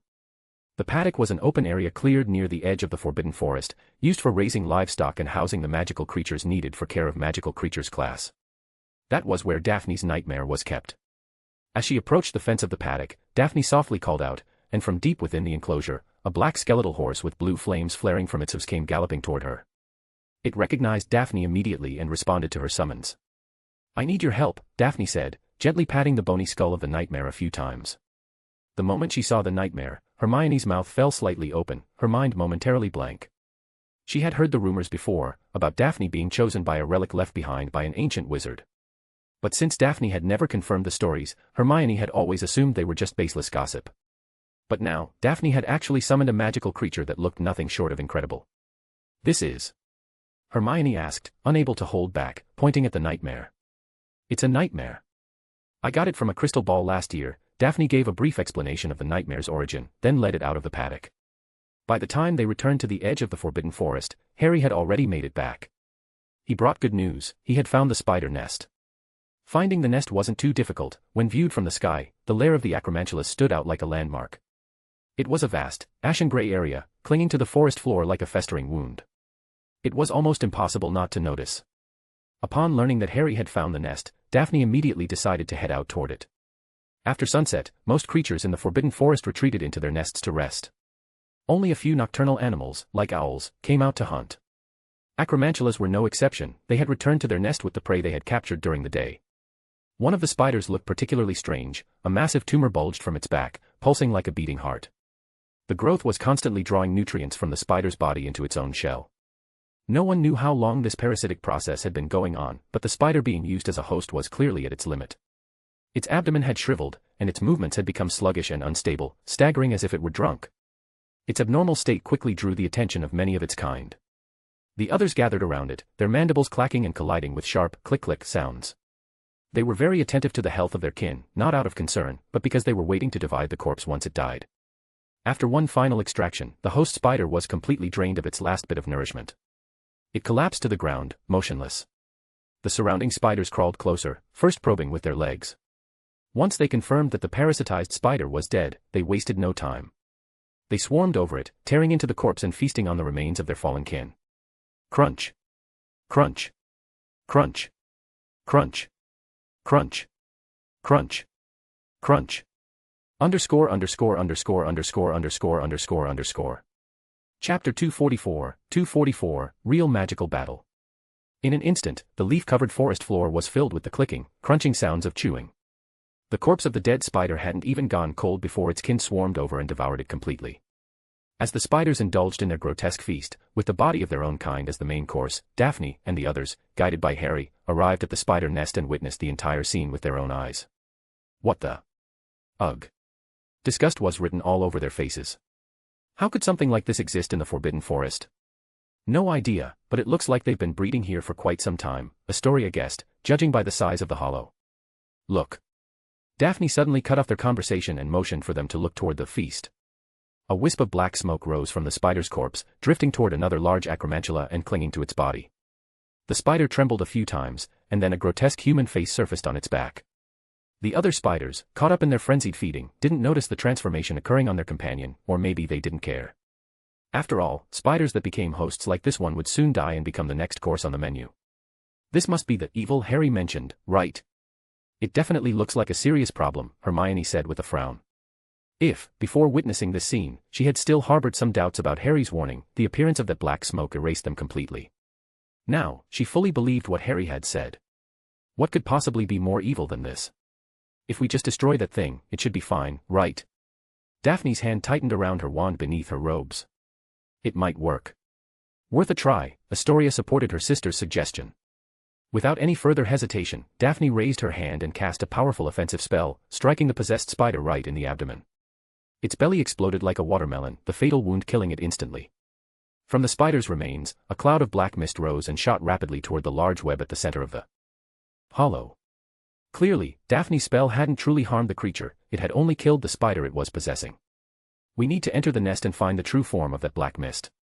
Aszkaban, observing the behavior of the mist, quickly deduced how they might deal with it. Forget the black mist for now, worry about what's in front of us. Hermione's anxious voice came from the side. Daphne's spell had the same effect as dropping ice into hot oil, it sent the entire hollow into a frenzy. Hundreds of spiders clicked their massive pincers and surged toward the source of the spell. Looking down from the edge of the hollow, the swarm of spiders was like an unstoppable tide.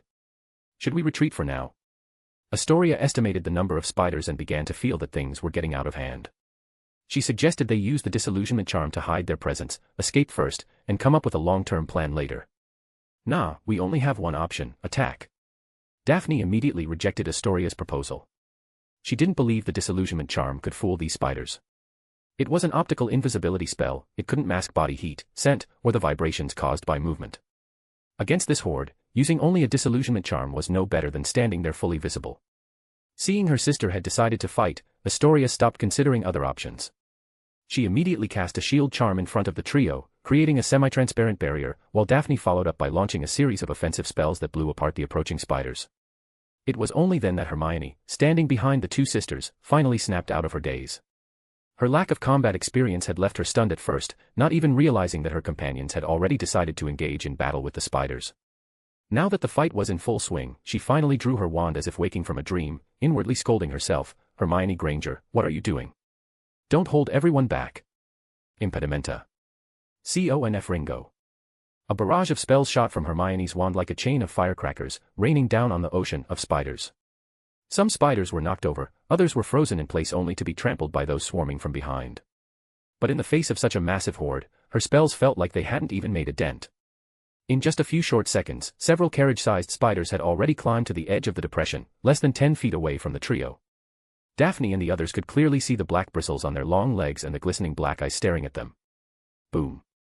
Daphne unleashed a stored spell from the necklace she wore, instantly clearing a straight path through the sea of spiders. Every Acroantula in the line of the spell was reduced to fragments. The spider swarm halted momentarily.